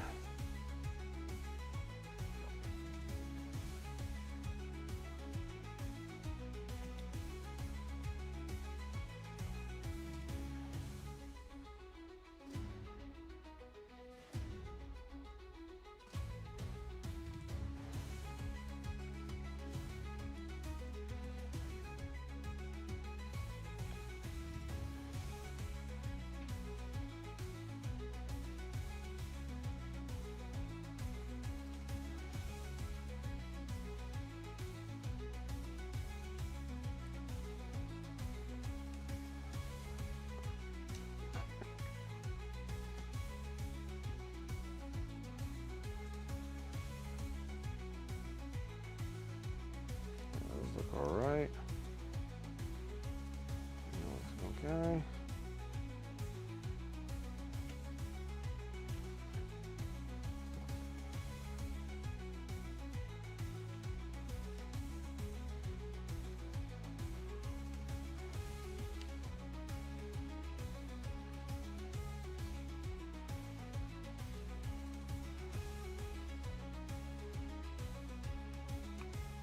Oh, that doesn't look bad. Let's see if the crow is dry enough for me to mess around. I think so. I'm gonna go into that bright pale gray or bright neutral gray. Just gonna dry brush it.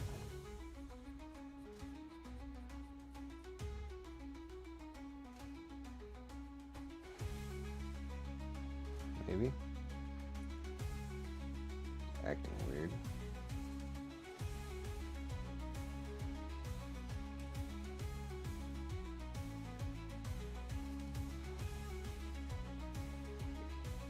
Now want to get like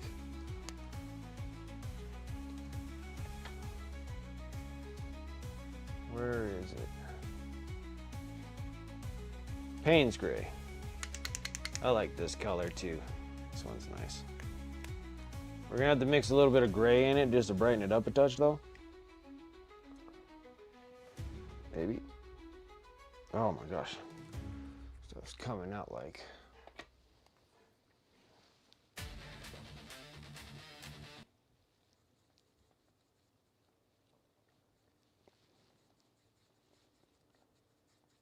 Perfect. So it doesn't look just like the statue after we're all done. We're going to give it a little bit of a blue hue to it.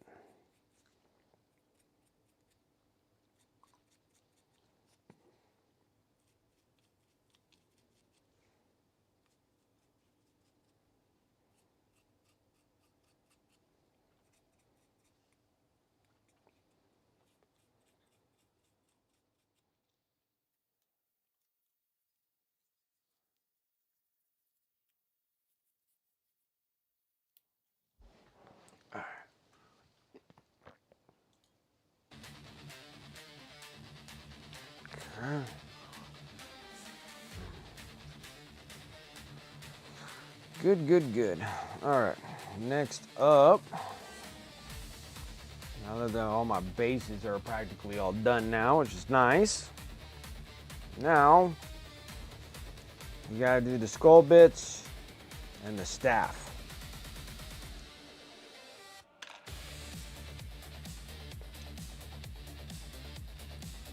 Which I think the next part of the staff is actually adding the warm brown to it, which is perfect.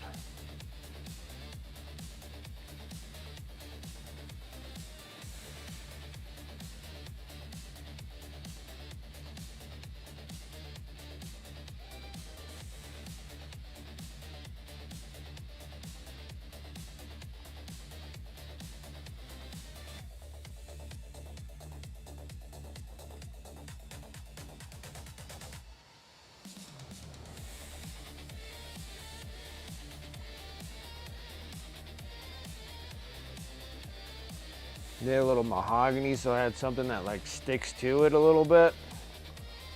And guys, we have all that white prime.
Broken Sword Miniatures, hey, what's up? Hobby for a few hours? That's awesome. Awesome, awesome. What are you planning on working on?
Making some field tents.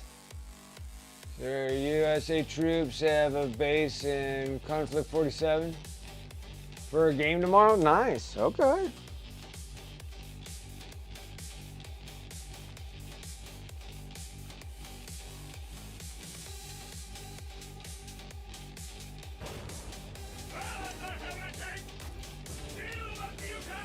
J-Rocks, thank you so much for that follow. Appreciate it.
Right.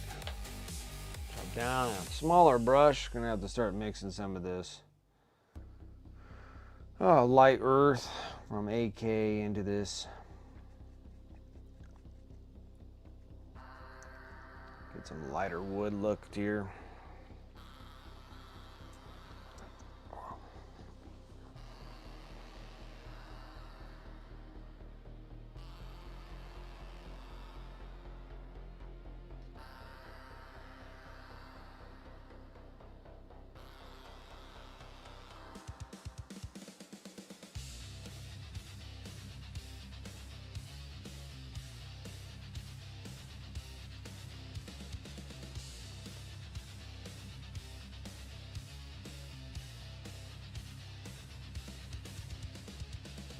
Since most of these dudes are gonna be inactive in a few months, so it'll be alright not to go too berserk and crazy on them. I still want them to look relatively decent. Matching to the rest of the army, which I'll make sure I update pictures. I had some pictures, but they weren't in front of, they weren't in my my booth for taking photos, but I'll try to post those pictures of all the Nighthaunts on my Instagram. They turned out actually really good. And they're like probably the most colorful army that I actually ever own. Because even if I'm actually going to be working on like Slaves to Darkness or the Soulblight Grave Lords, they won't be nearly as colorful as these Nighthaunts. I had Nighthaunts in all sorts of different colors here. All different kinds of ghosts. So they weren't just a whole bunch of the same. And then so I don't lose track of what is what when I'm playing them, because they do have so much similarities that you can get things relatively confused. I can get things confused. I don't know about you guys, but if you ever play these guys, I get them confused because they're all like the same. I was like, oh, those are not my Grimghast Reapers.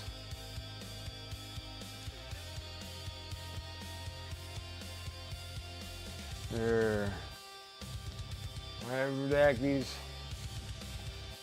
Glaivewraith Stalkers, you know what I'm saying? Ow, ow, ow, ow, ow. Ooh, maybe that was a mistake. Let's not do that. Oh. Yeah, you got Skaven you're gonna start in 2026? Nice. Heck yeah. Get some Skaven dudes done.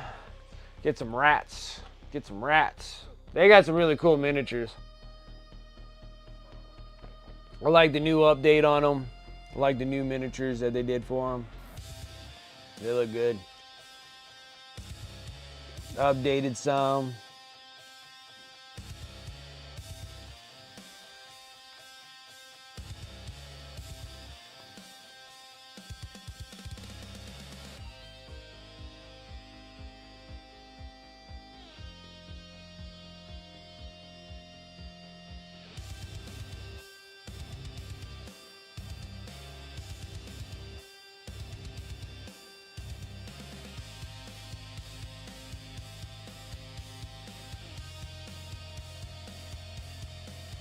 Francois, what's up? How's it going?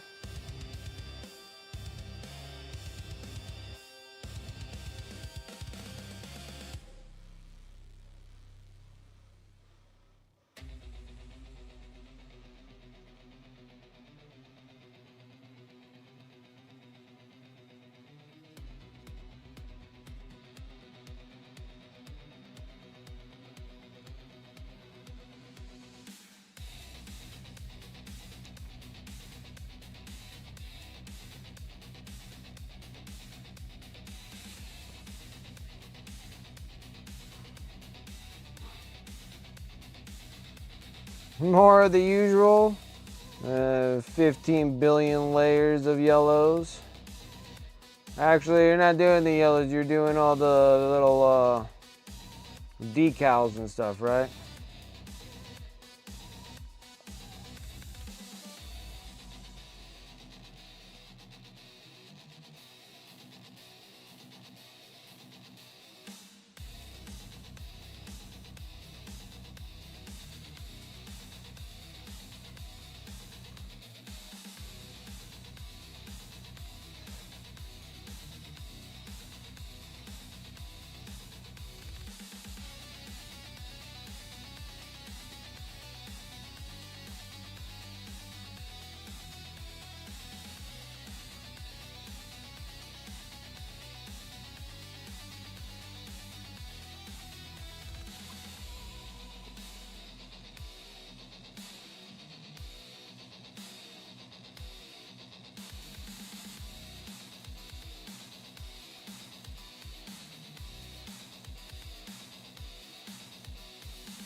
So close. So close I can taste it. It's gonna be nice getting these guys done.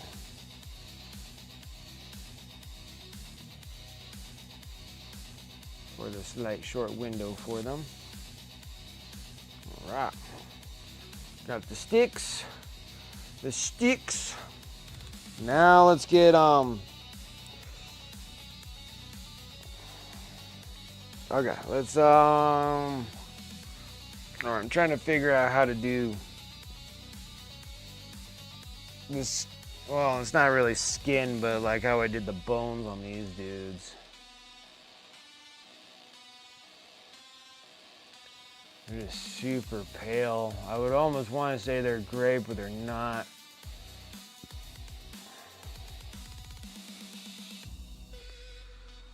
I know what they're from because they're scale 75, or not scale, I'm sorry. They're army painter colors.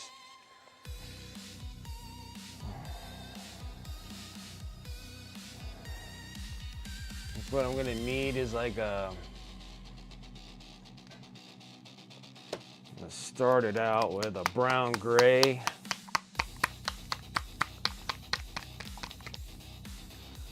Which is gonna be relatively dark at first, but we're gonna do a brown gray. Post away on stencils for the second leg, so working on the sight cannon, nice. Wondering if instead of a Dread Knight, if I put 2 more Brotherhood Terminator units in a list, could drop the chap and then put 2 Grandmasters in. The Dread Knights didn't do anything. So I'll run it as a Banisher. It's basically dark packs for Grey Knights without the mortal wounds if I fail the leadership chest. Okay.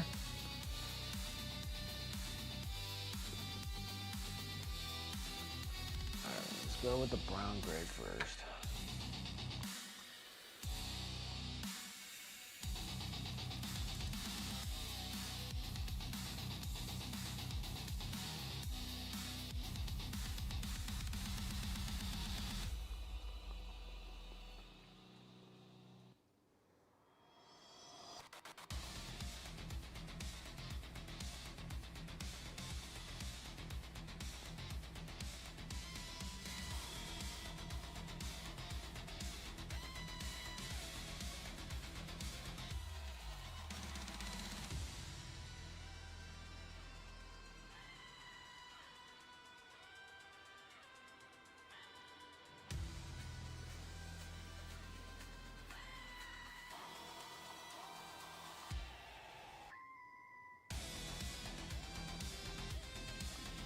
Like the easiest way of doing this thing was gonna make them all that oxide color from G-dubs, but of course I made these dudes specifically a different colored match tone, and they would not match the other 4 of them that I have, so I gotta get relatively close. It's a pain, but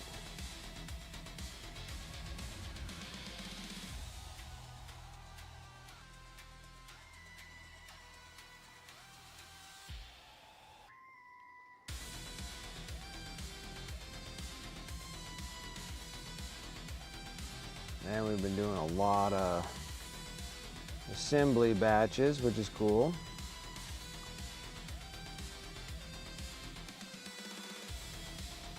If I was able to stream on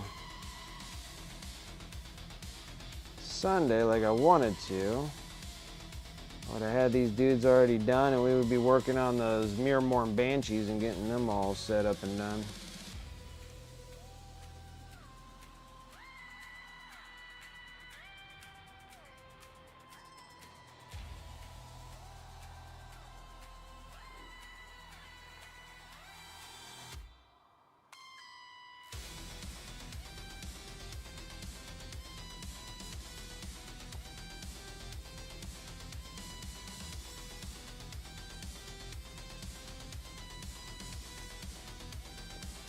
There's another spot I forgot on these dudes. Son of a gun. Not detrimental, but forgot their little pokey spikes.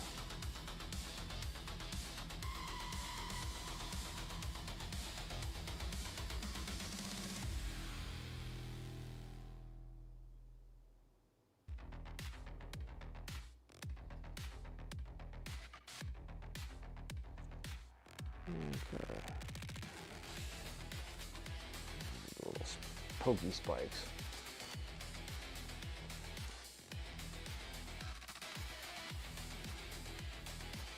Yeah, I really never have any time to, haven't had time to actually like sit down and mess around with the Imperial Knights and get the Imperial Knights up and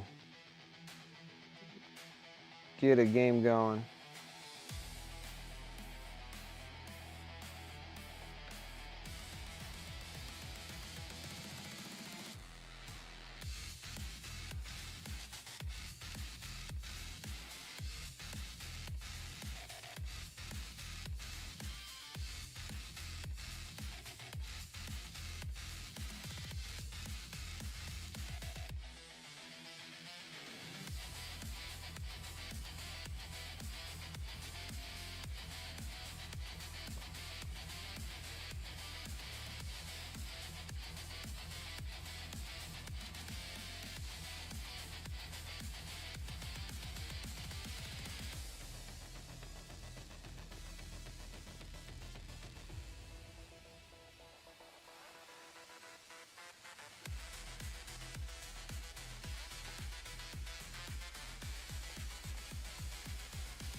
Alright.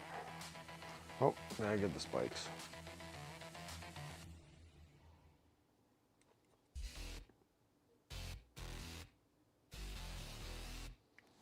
Oh.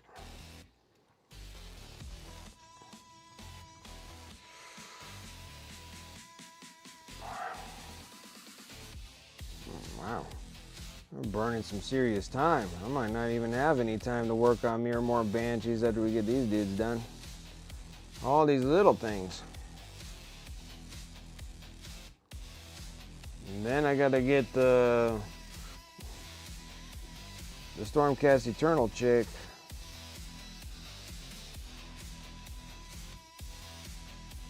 Prime, so I'm all ready for her on Friday.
Okay. Now I gotta make sure that I can actually get a color proper for this. I almost wanted to say that that pale yellow was the proper color. It just needs to be a little bit more faded. So I'm gonna take that brown gray, we're gonna take the pale yellow and start mixing it in there.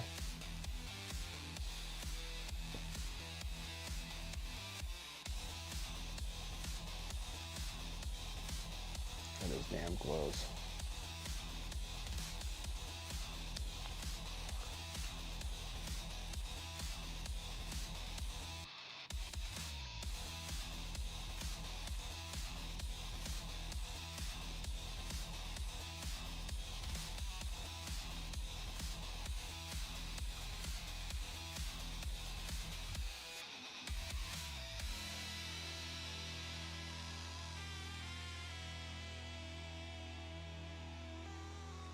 Hard part was just trying to match colors. That's what like most of the time I'm doing.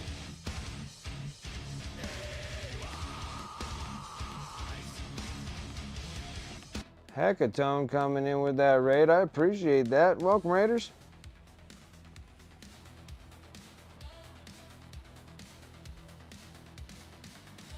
How's it going?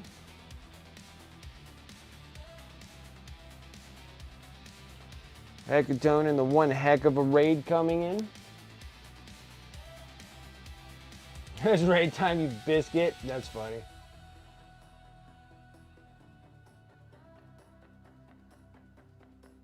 Like a ton of crows. A fellow death player, yes. The Nighthaunts, which I did, we're working on now. Because it's the closest one that I have to actually having like a full completed army of. And a lot of these models are old and getting close to not being able to be playable, so We're getting these dudes done first. Unfortunately, like my Mirrormorn Banshee and all that stuff, or not the Mirrormorn Banshees, the Morngul and stuff like that, I don't think I can play them anymore. It was kind of funny because it's been a long time since I actually started whipping out the like Age of Sigmar models. And then when I do, I start getting involved and I'm like looking up. I'm like, oh, what are the names of these dudes? And they're not even on GW's store anymore, so things are becoming irrelevant. Soul Blight Salute, nice. Got tons of Soul Blight bleep lops. I love vampires, so I definitely have those. That majority of all my stuff is death. So, and then chaos. And like, I got the Slaves of Darkness. It's actually my true original. And then Nighthaunts were like my second army I picked up. And then I have the Soul Blight Grave Lords.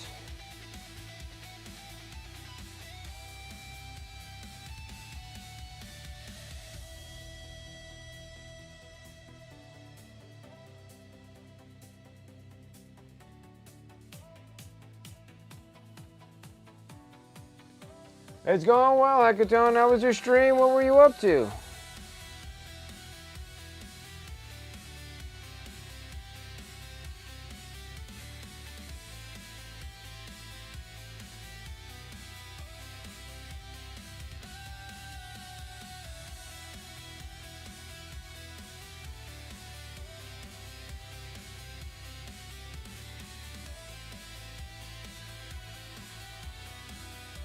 The Stormcast. Yeah, I got some Stormcast here too. They normally just come because of the starting player sets and stuff like that, but it's not like I have like a mass amount of them by any means. Just enough to go, what the heck do I do with them? It's pretty much all I have for Stormcast Eternals. Lore character making your Dwangorn Lord. Oh, nice. The Dwarf Lord for the Conquest. Oh man, I need to get into Conquest.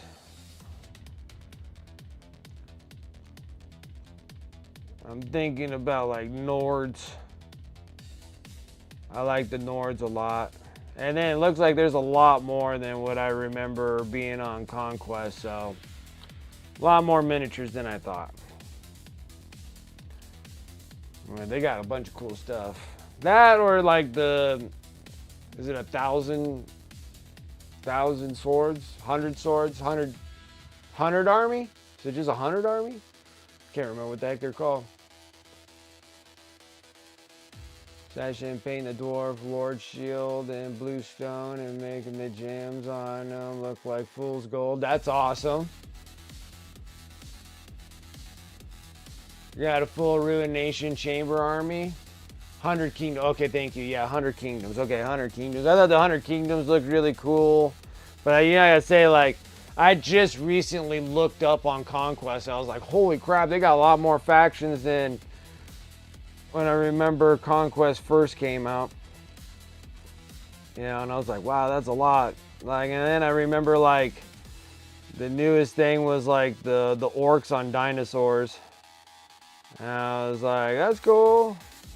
And then after that, I never even checked about on the Conquest stuff. And then I looked now and I'm like, holy crap, there's like another faction coming out. Looks like they're all a bunch of like colorful bugs.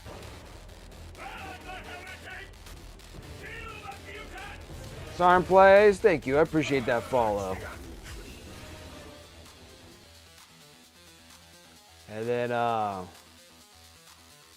even like that new faction coming out with all the bugs and stuff. They look pretty cool too. I like them. You have like a bug dragon and stuff. It's pretty cool. And like big old like moth bugs with things writing on them. You have to be an adult in the morning. I got you, Devon. You have a good evening. I appreciate you coming and hanging.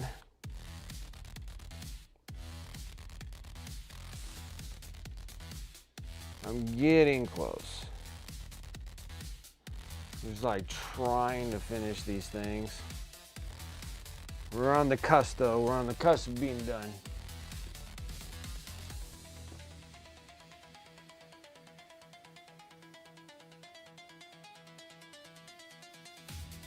Made a big tactical rock for her to stand on. I do have one conquest character, and I have no idea where I put her. She has to be in that pile of stuff. But I think she's like 100 Kingdom. I would love to pull that one out and start painting that.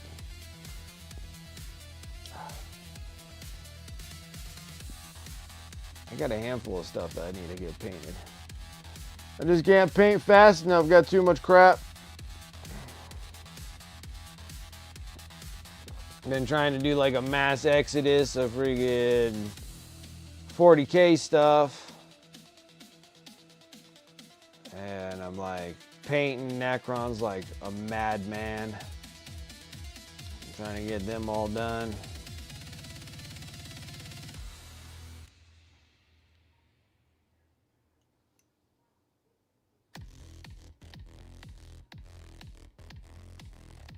Be working on some more Necrons tomorrow. I think I'll probably be spending at least the next 3 weeks or so painting Necrons.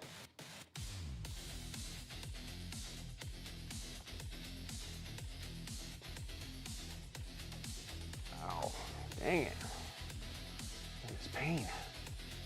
Put the model in the whips? Oh, sweet.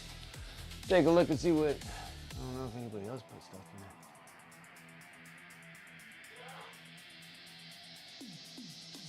These are cool. See, they're just such good pieces. Like, they're such nice, good sized models. Like, they really are.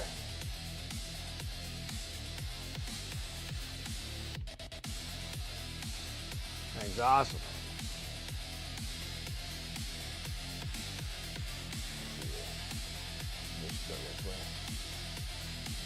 Okay, I can see where you're working on that food's gold on that shield. Scales, the cloak looks really good.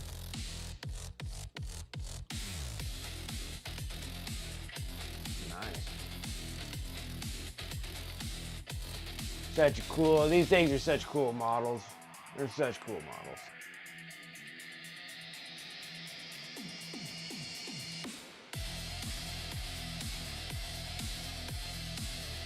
We picked up about 5 of them just to paint. It's like a good idea. Probably should be like not fully committed, but at least have some.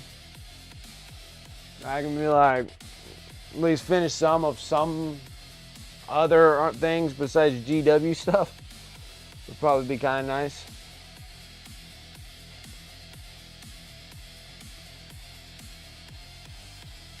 However, I did do a handful of lethal shadow models. I did a bunch of them. Well, not a bunch, I guess. I did a small few. Small few. Probably did like 4 or 5 or so. 5 of them. Lethal shadow models. Did like what, 2 of the Mindwork miniatures. But it'd probably be kind of a cool thing to do some conquest models too.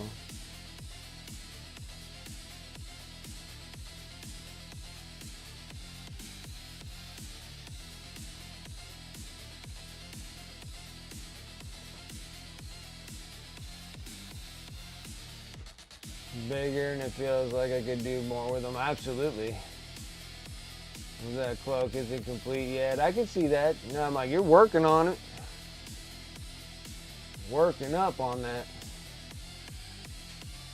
Remotely close to done. That dwarf is the beard. Yeah, the beard looked good too.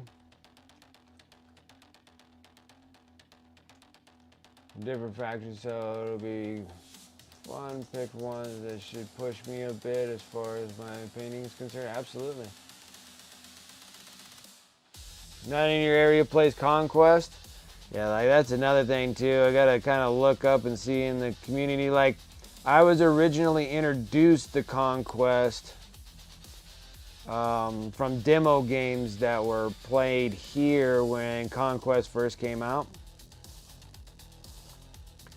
And that was at my local Game Castle store that we have. And then since then, I didn't really see anything else happening with Conquest, so I don't know if they have a good following or not. So I'd have to. But the Game Castle had a ton of Conquest miniatures there. And it's been 100 years since I've been there, so I gotta go over to the local game stores and see what the heck is going on with everybody. I always keep missing out. I always show up and they're like, oh, we just did this special thing and did this thing. I was like, oh shoot. Always missing out. Ugh, at least I can sneeze without my friggin' belly button popping out. Alright.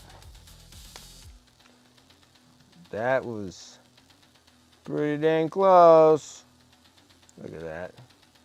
So this is a model that I did before. And then that was Army Painter. And then I literally just made the same kind of paint job. I'll take it. That looks pretty good. Alright, next we're going to drop some white. Do the little back white pieces. Then this thing's ready for a wash. Trim, and then the wash, then we'll do an oil wash over them. And then after it dries, do the verdigris on all the blades, and then I'm done with a batch of 8. Not bad. Sounds like a plan. Sounds like a plan. Alright, let's get the white.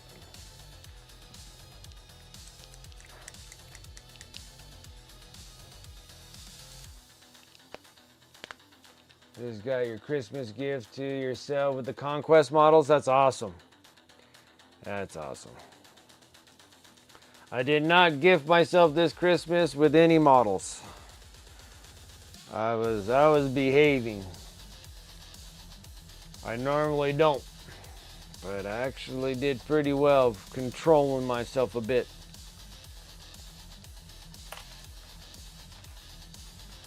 Which is completely unusual.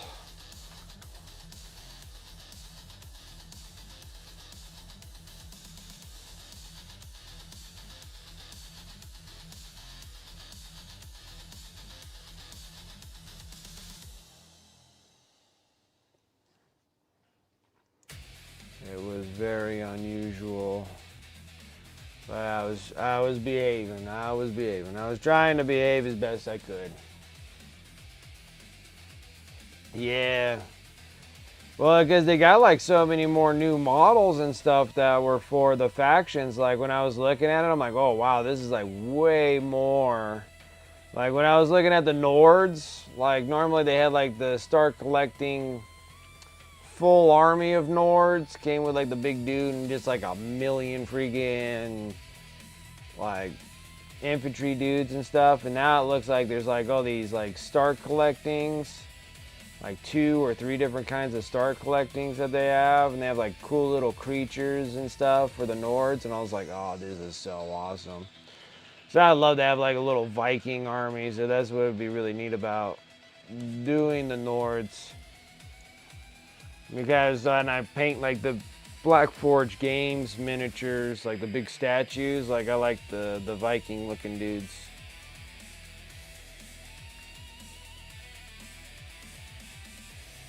They're some of my faves.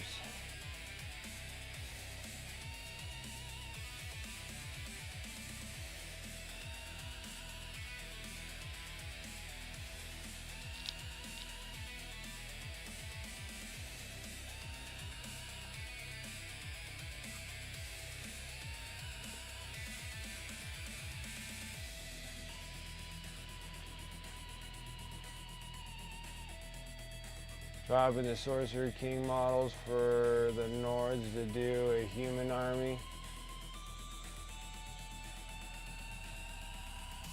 Those guys aren't tiny. Hold on, let's see here. I'm considering dropping the Sorcerer King models for the Nords to do a human army. And those guys ain't tiny either. Yeah, I don't think they're. I don't believe that they're small. It just looks like there's like a bunch of them, but I don't believe that they're. Like, they always have like good size. Like Conquest has like awesome size. Like mostly all of them are fitting on like 40mm bases. Well, that's crazy big for just regular infantry dudes.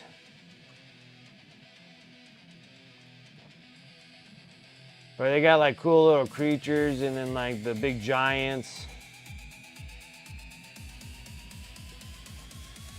And it looks like they have like multiple kind of giants or something like that were on them. I thought they were really neat too.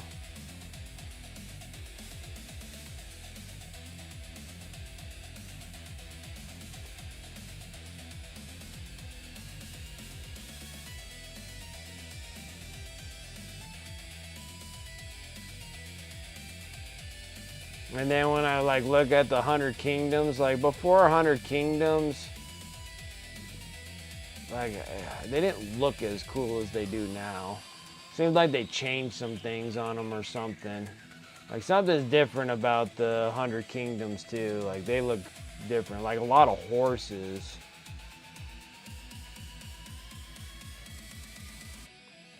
Like much more like different kinds of horse, cavalry looking stuff for them.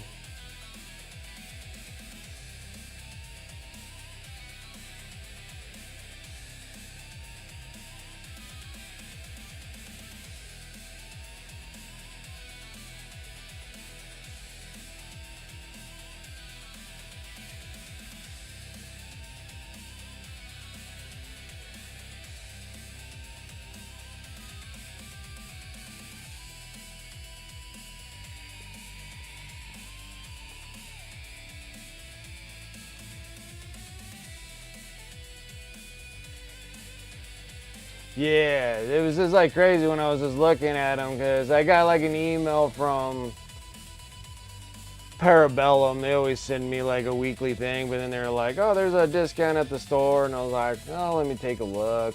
There wasn't a lot. I think I probably missed the big one from like Black Friday and stuff. I think they had like a really big sale or a big deal on them.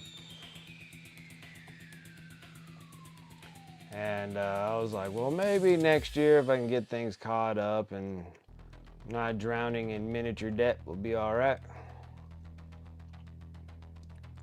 Take my breathers from seeing about getting some of these models done and sold off. It'd be great.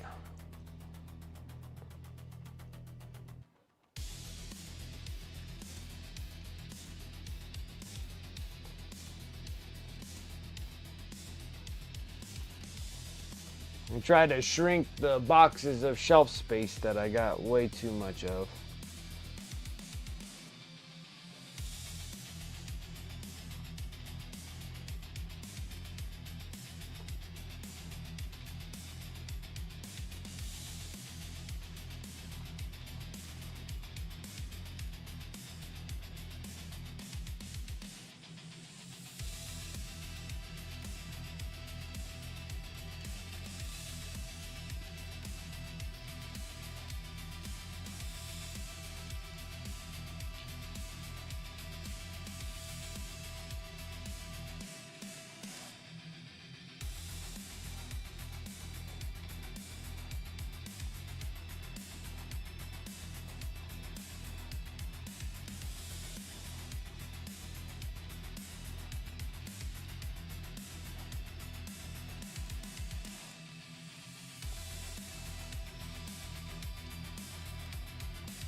So exciting. It's like another batch bites to dust here. We're done. Just gotta give these guys a wash.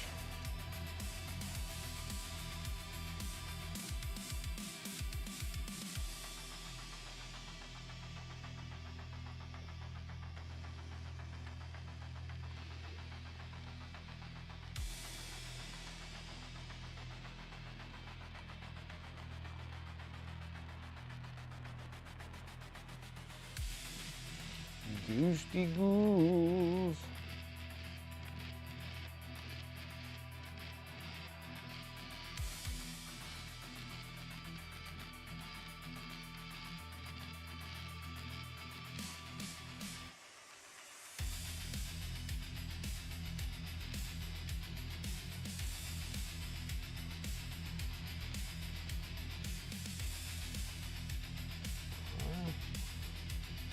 No. Nice. All right. Now we just got to trim them up, wash them, and then we'll be good to go. So let's do that. Let's get into some big brushes here. We need satin black wherever I put that. Oh.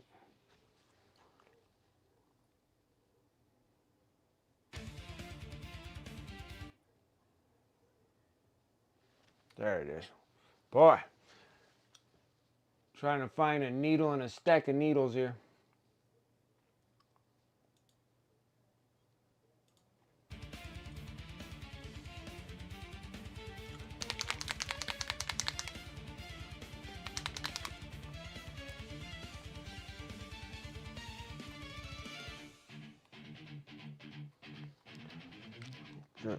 Drop this.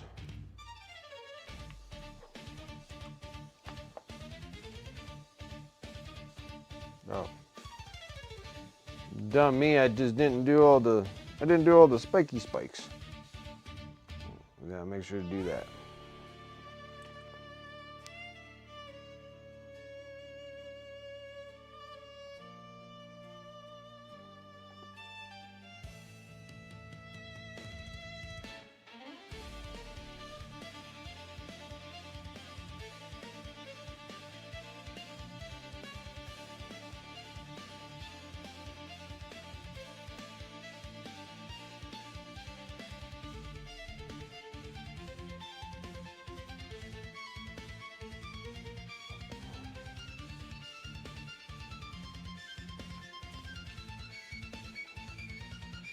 I'm so focused on doing all the skull parts there and didn't even do the little spikes that I'm supposed to.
It's like,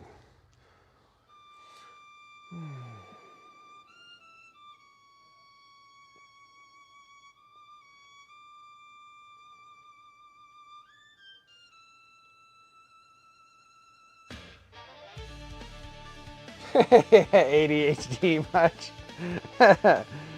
Literally hanging out with multiple platforms here.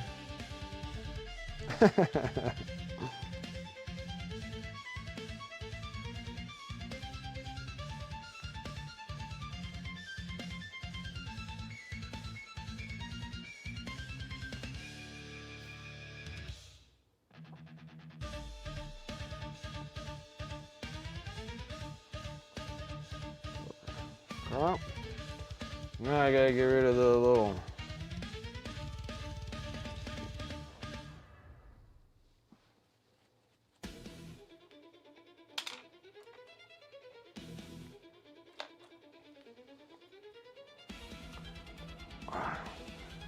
Gotta get back in that like skull bone color. That one's done. These ones are not.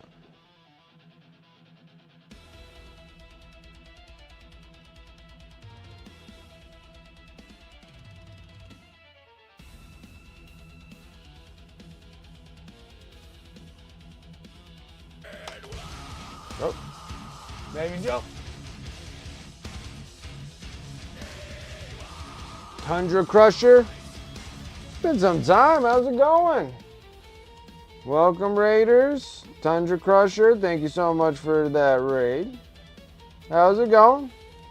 It's been some time. How are things?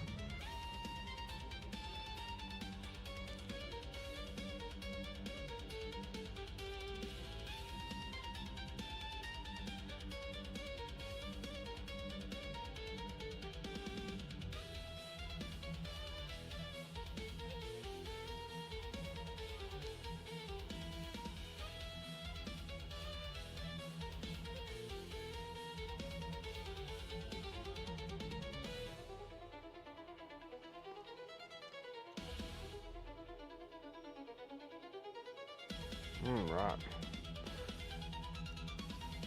Whack a wash and be good.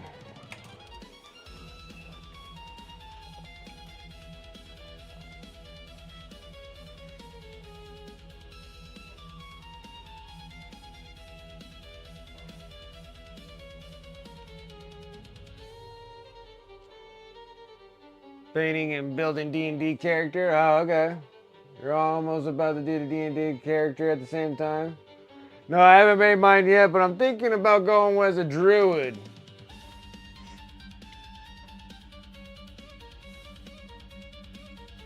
Going great so far. Working on your Grey Hunter on the Space Wolves. Nice. Nice, nice, nice. And some Space Wolf love.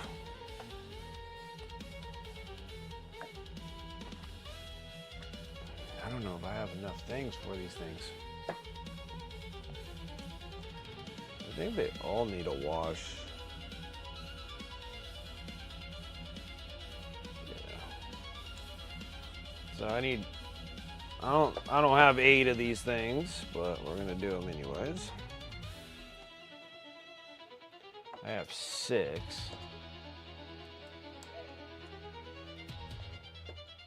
I'm gonna wash them all at the same time.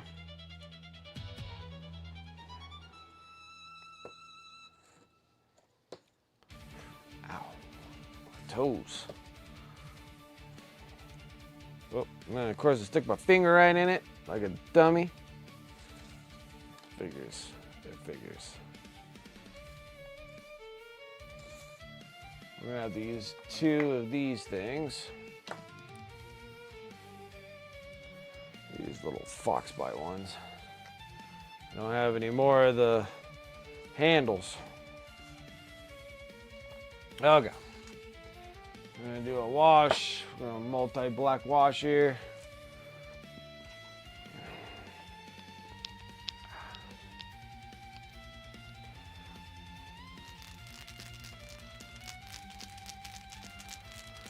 So knocking this all out, and then I got 8 of the Glaivewraith Stalkers done, and then they can go add into the rest of my army.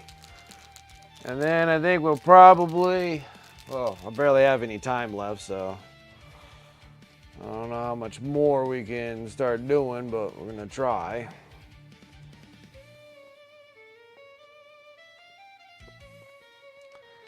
Dip in the black, dip in some solvent.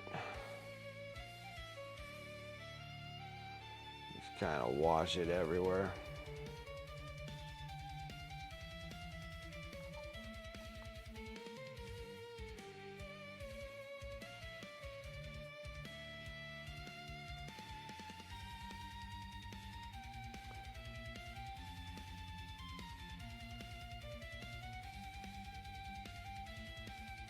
Perfect. Let that rest. Let's get some space here so I don't knock everything over.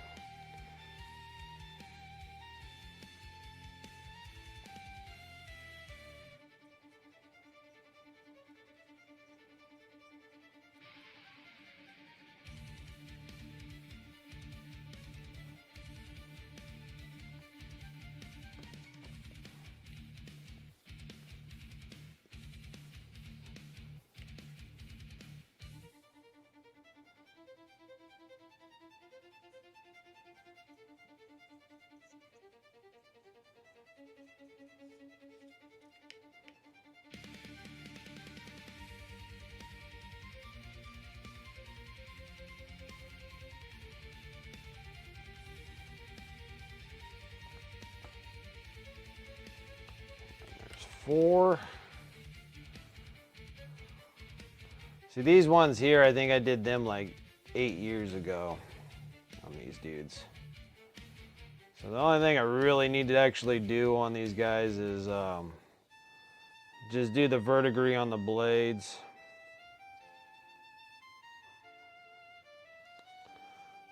That'll be perfect.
Perfect. No, it's nice. I just like getting at least some stuff for the Nighthaunts army done. We only got like maybe 25 more models, 26 more models to do, and then I'm done with the Nighthaunts. Unless I need to add something, which I feel like there's like a model, like units that I need to get for the Nighthaunts.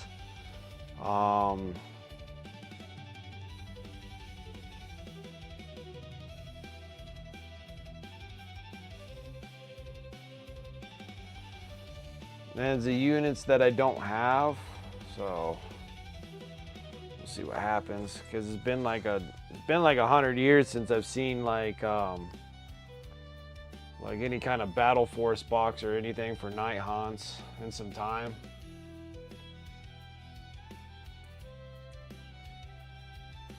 It is. I can see making like fool's gold, trying to make fool's gold look like fool's gold, painting it to make it look like that. I can see that being kind of a pain in the butt there.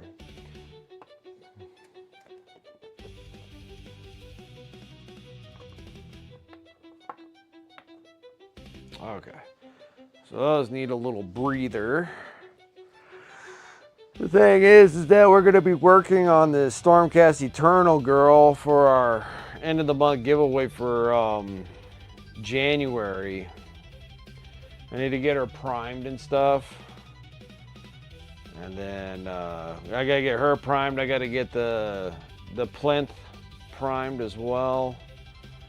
And then just the design work on what we're planning on doing with her. It's going to be a little nutty.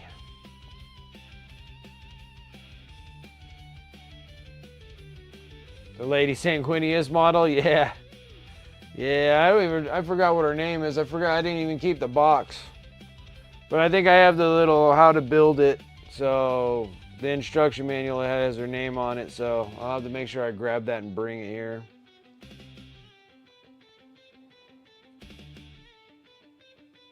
So I gotta get this one all primed. And then these things need to get all wiped up from oils. They're not quite there yet. And then I just got this big bundle of ghosts to still do. So I think the next one is like the Mirrormorns. I think we'll do like the Mirrormorn Banshees. Would probably be next up on board.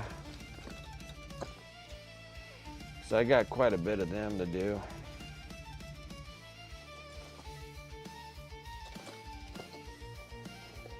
Got 2 sets of them.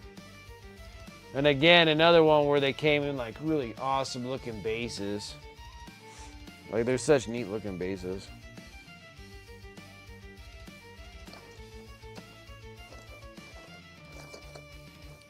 Where's the other one? That's 2, 2, 2, 2. 1, 2, 3, 4, 8, 2, 4, 6, 8. Yep. Okay. Got all 8 of them. So you got the mirror morns, and then they'll go with the other mirror morns that we have from 7, 8 years ago that we painted, that I painted up.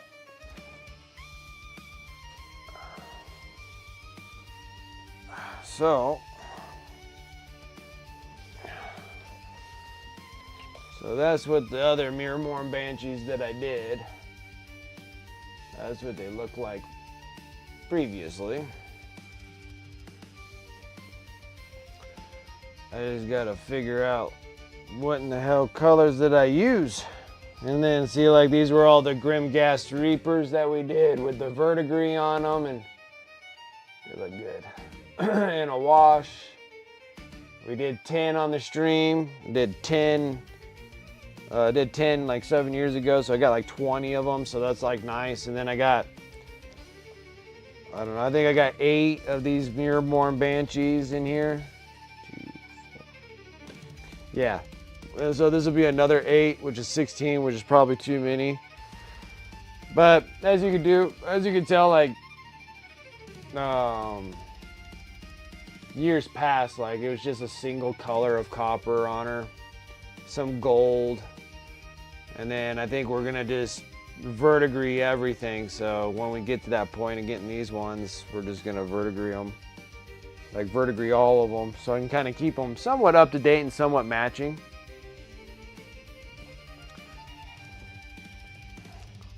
And I was like, and then I got to think about like how in the heck did I get that color? That's like the big one. I'm not exactly sure how I got. I'm not sure how I got that blue.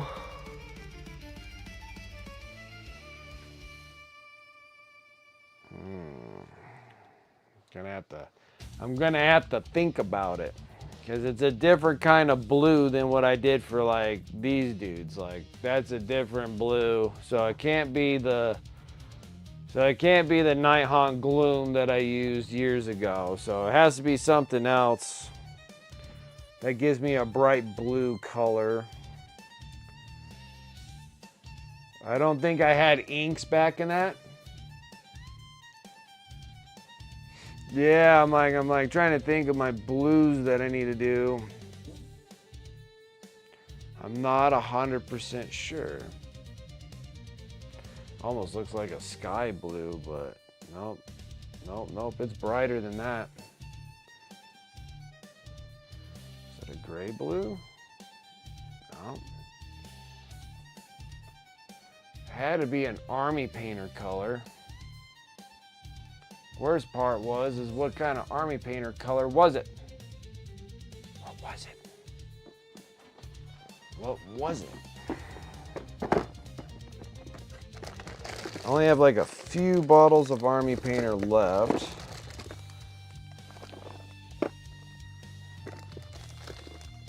Oh, no, maybe I don't have them. Maybe these are all just, those are all pro acryls. And secret weapons.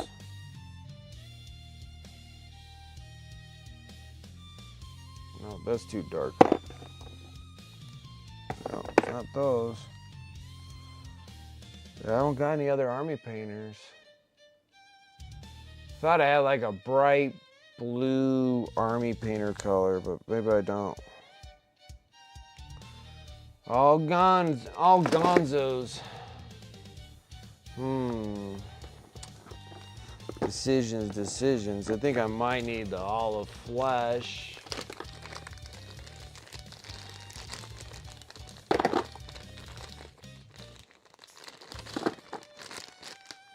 Oh, stinking colors, guys. Stocking up on colors, and then now I come across this problem. color is that one? Oh, that's a gray blue. Don't think gray blue is bright enough. It's like a really bright blue. But it has to be brighter than sky blue. No worries, Broken Sword. How's it going?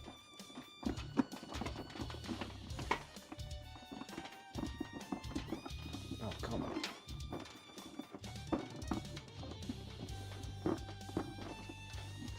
There we go. Okay.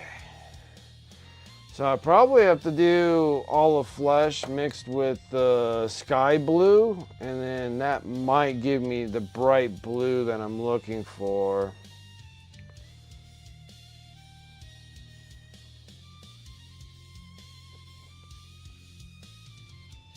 But then I'm almost thinking that maybe if I use one of these intensity inks, I think there was a bright blue, wasn't there? That's ocean blue. That's deep blue. It might work.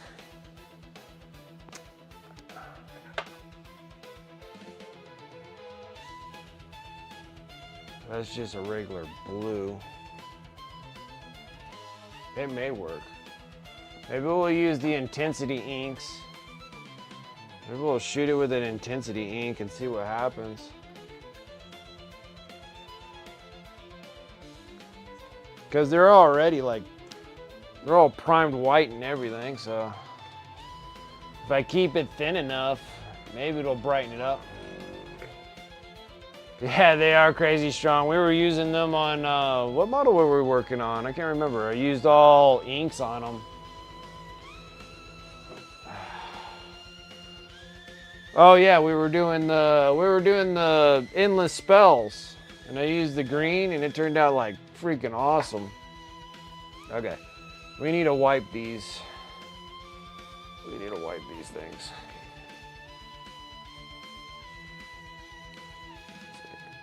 This.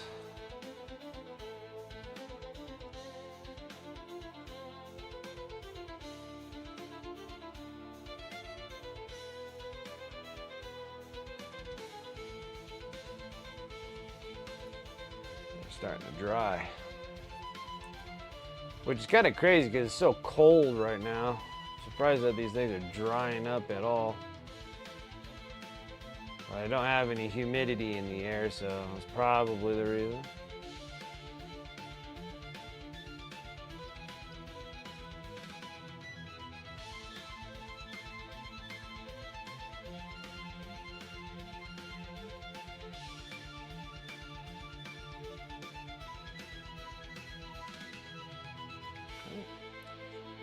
Wiped up, cleaned up.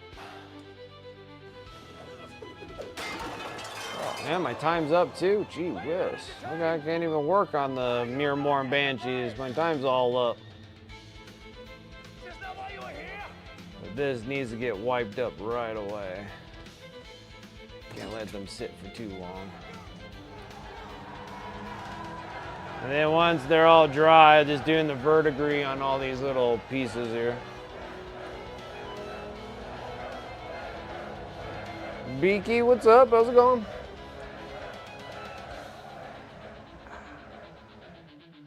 For paints, I've landed on Pro Acryl and Army Painter for the bulk of my acrylics and metallics. Nice. Nice. Like, I painted with Army Painter for like bazillion years, it felt like. Then I got into the Pro Acryls, and then I was burning through my Army Painters because they were getting old. And then never went back to Army Painter, but because at the time when I was getting paints and stuff, Army Painter never came out with their new, you know, Fanatic colors. Wiping up all this oil. Wiping up the oils. Feels like I'm getting more on myself than what I'm doing here.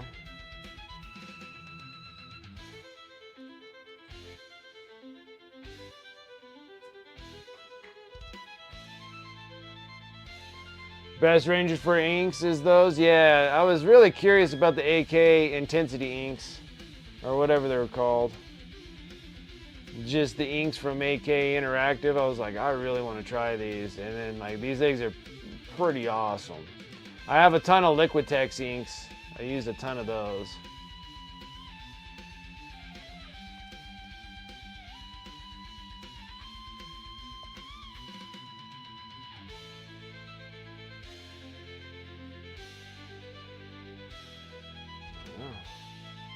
Pretty nice. Nice and washed.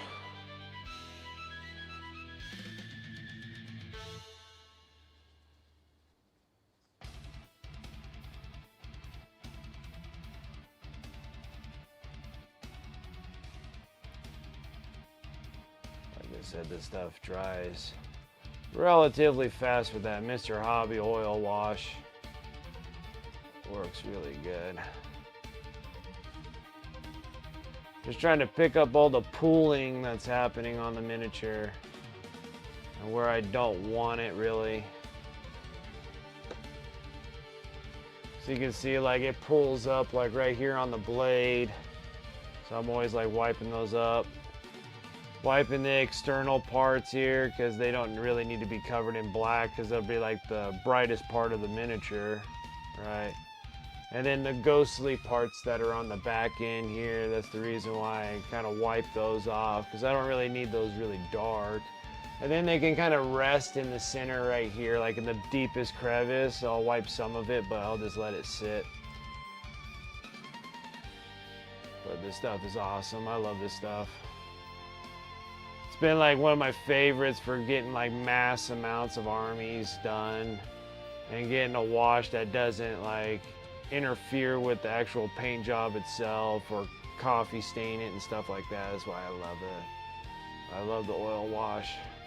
And then once I'm done with those, I want to start working with the villainy inks and see how those things are doing, how well those things work, because those will be like my next one, because it's getting so hard to get it's so hard to get my hands on Mr. Hobby stuff that I don't know what the heck is going on now. So I got to try to figure out a secondary wash that I can use, and I think I might use those enamels of the villainy inks and start using those. So I was planning on ordering myself a set of those down the road here, but I still got quite a bit of Mr. Hobby wash, so we'll be pretty good. Pretty good for the most part.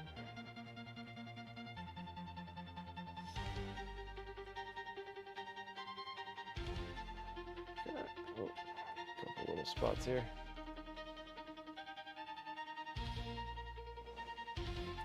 The dollar rounding inks also. Yeah, I hear that those inks are awesome, and there's a couple people that use them already, and they said that they were freaking great. Like 46 and 2 uses them, Antifreeze uses them, that's on stream here. Like he uses them, 46 and 2 uses them. It's like they look fantastic. I'm like, boy, I really like to get my hands on some of those. They don't look like they're too expensive and won't break the bank, so looks like that'll be kind of a plus there. Sweet. Alrighty guys, well that's like 8 Glaivewraith Stalkers.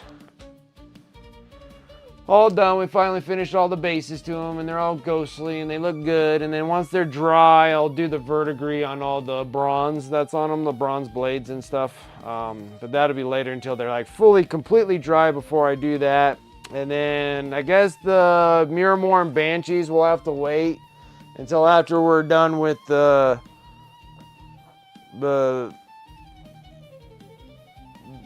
end of the month miniature that we're gonna get done.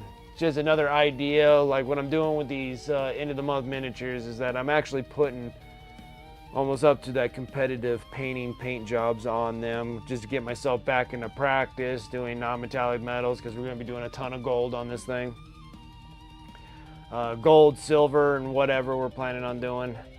And then the concept idea of her is pretty much like coming off of a cliffside of the backdrop. So I'm like utilizing plinths that I've been printing out on the 3D printer, and then also ones with backdrops and utilizing those because I haven't seen those either. This one will probably be really, really cool if it comes out the way I want it to, but to literally come out of the backdrop, leaning in, and then doing the cloud covers, the lightning with the copper wires, and all that kind of stuff. I think it's going to be really neat. I think it'll look really cool. So, anyways, guys, that is it for me for tonight. I am done.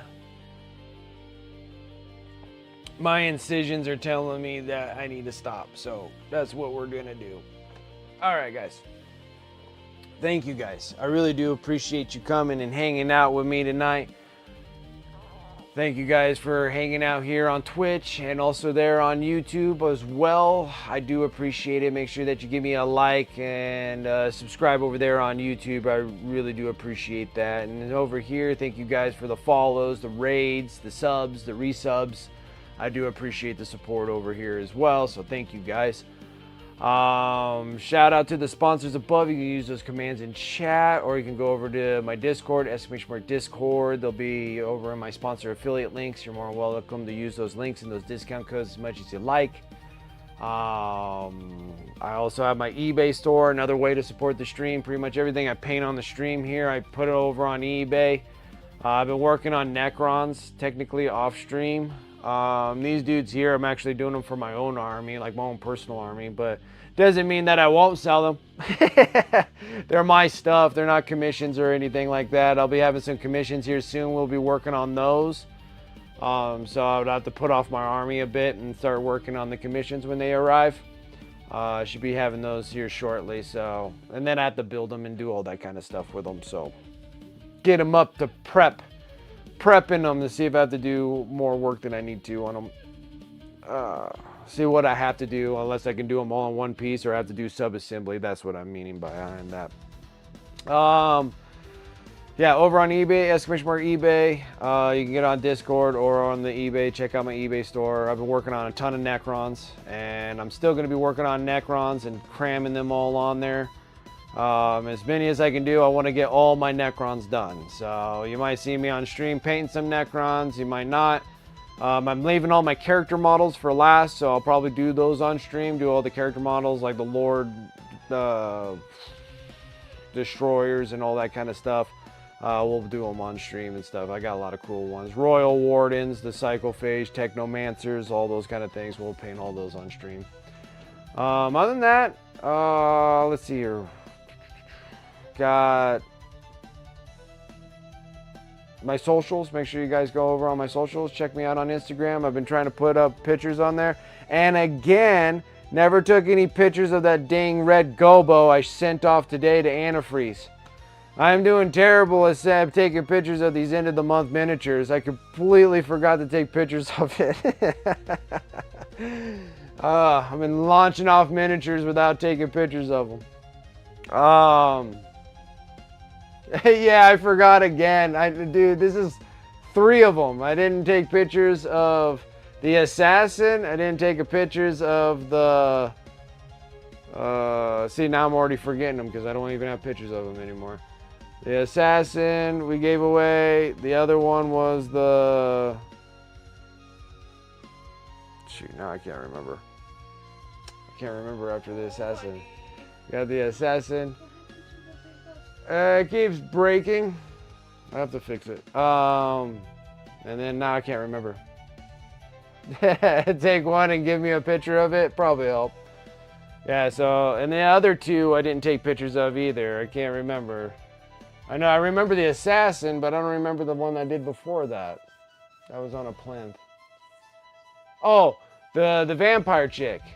So the vampire chick, the assassin, and the red gobo I didn't take any pictures of. Friggin' dummy. I looked at him like, oh my god, I just sent that thing off to antifreeze today, and I'm like looking at my phone, I was like, I didn't even take any pictures of it. Anyways, guys, yeah, so make sure you hit me up on the Instas. Other than that, that should be it for my spiel. Let me go on to my Twitch, refresh myself, and let's go and crash over onto Inquisitor Burnsy. Inquisitor Burnsy. I'll see you all next year on Friday. And then we'll be working on a different miniature. Be putting on my Nighthaunts off to the side, and we'll be working on her doing tons of non-metallic metal, which I'll make sure I blow that up a lot because it seems like a lot of people like hanging out when you're doing non-metallic metals. So you're gonna get a big old dose of it with a whole Stormcast Eternal chick. So other than that, guys, let's go over to Inquisitor Burnsy and see what he's up to. Other than that, guys, thank you so much for coming and hanging out, and I will catch you guys on Friday. Till then, take care.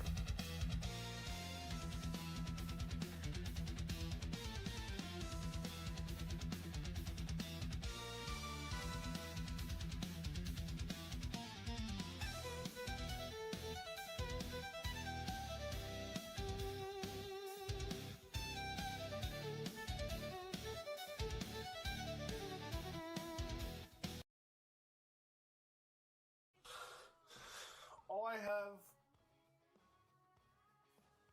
might have some ice cream, a mouse candy bar,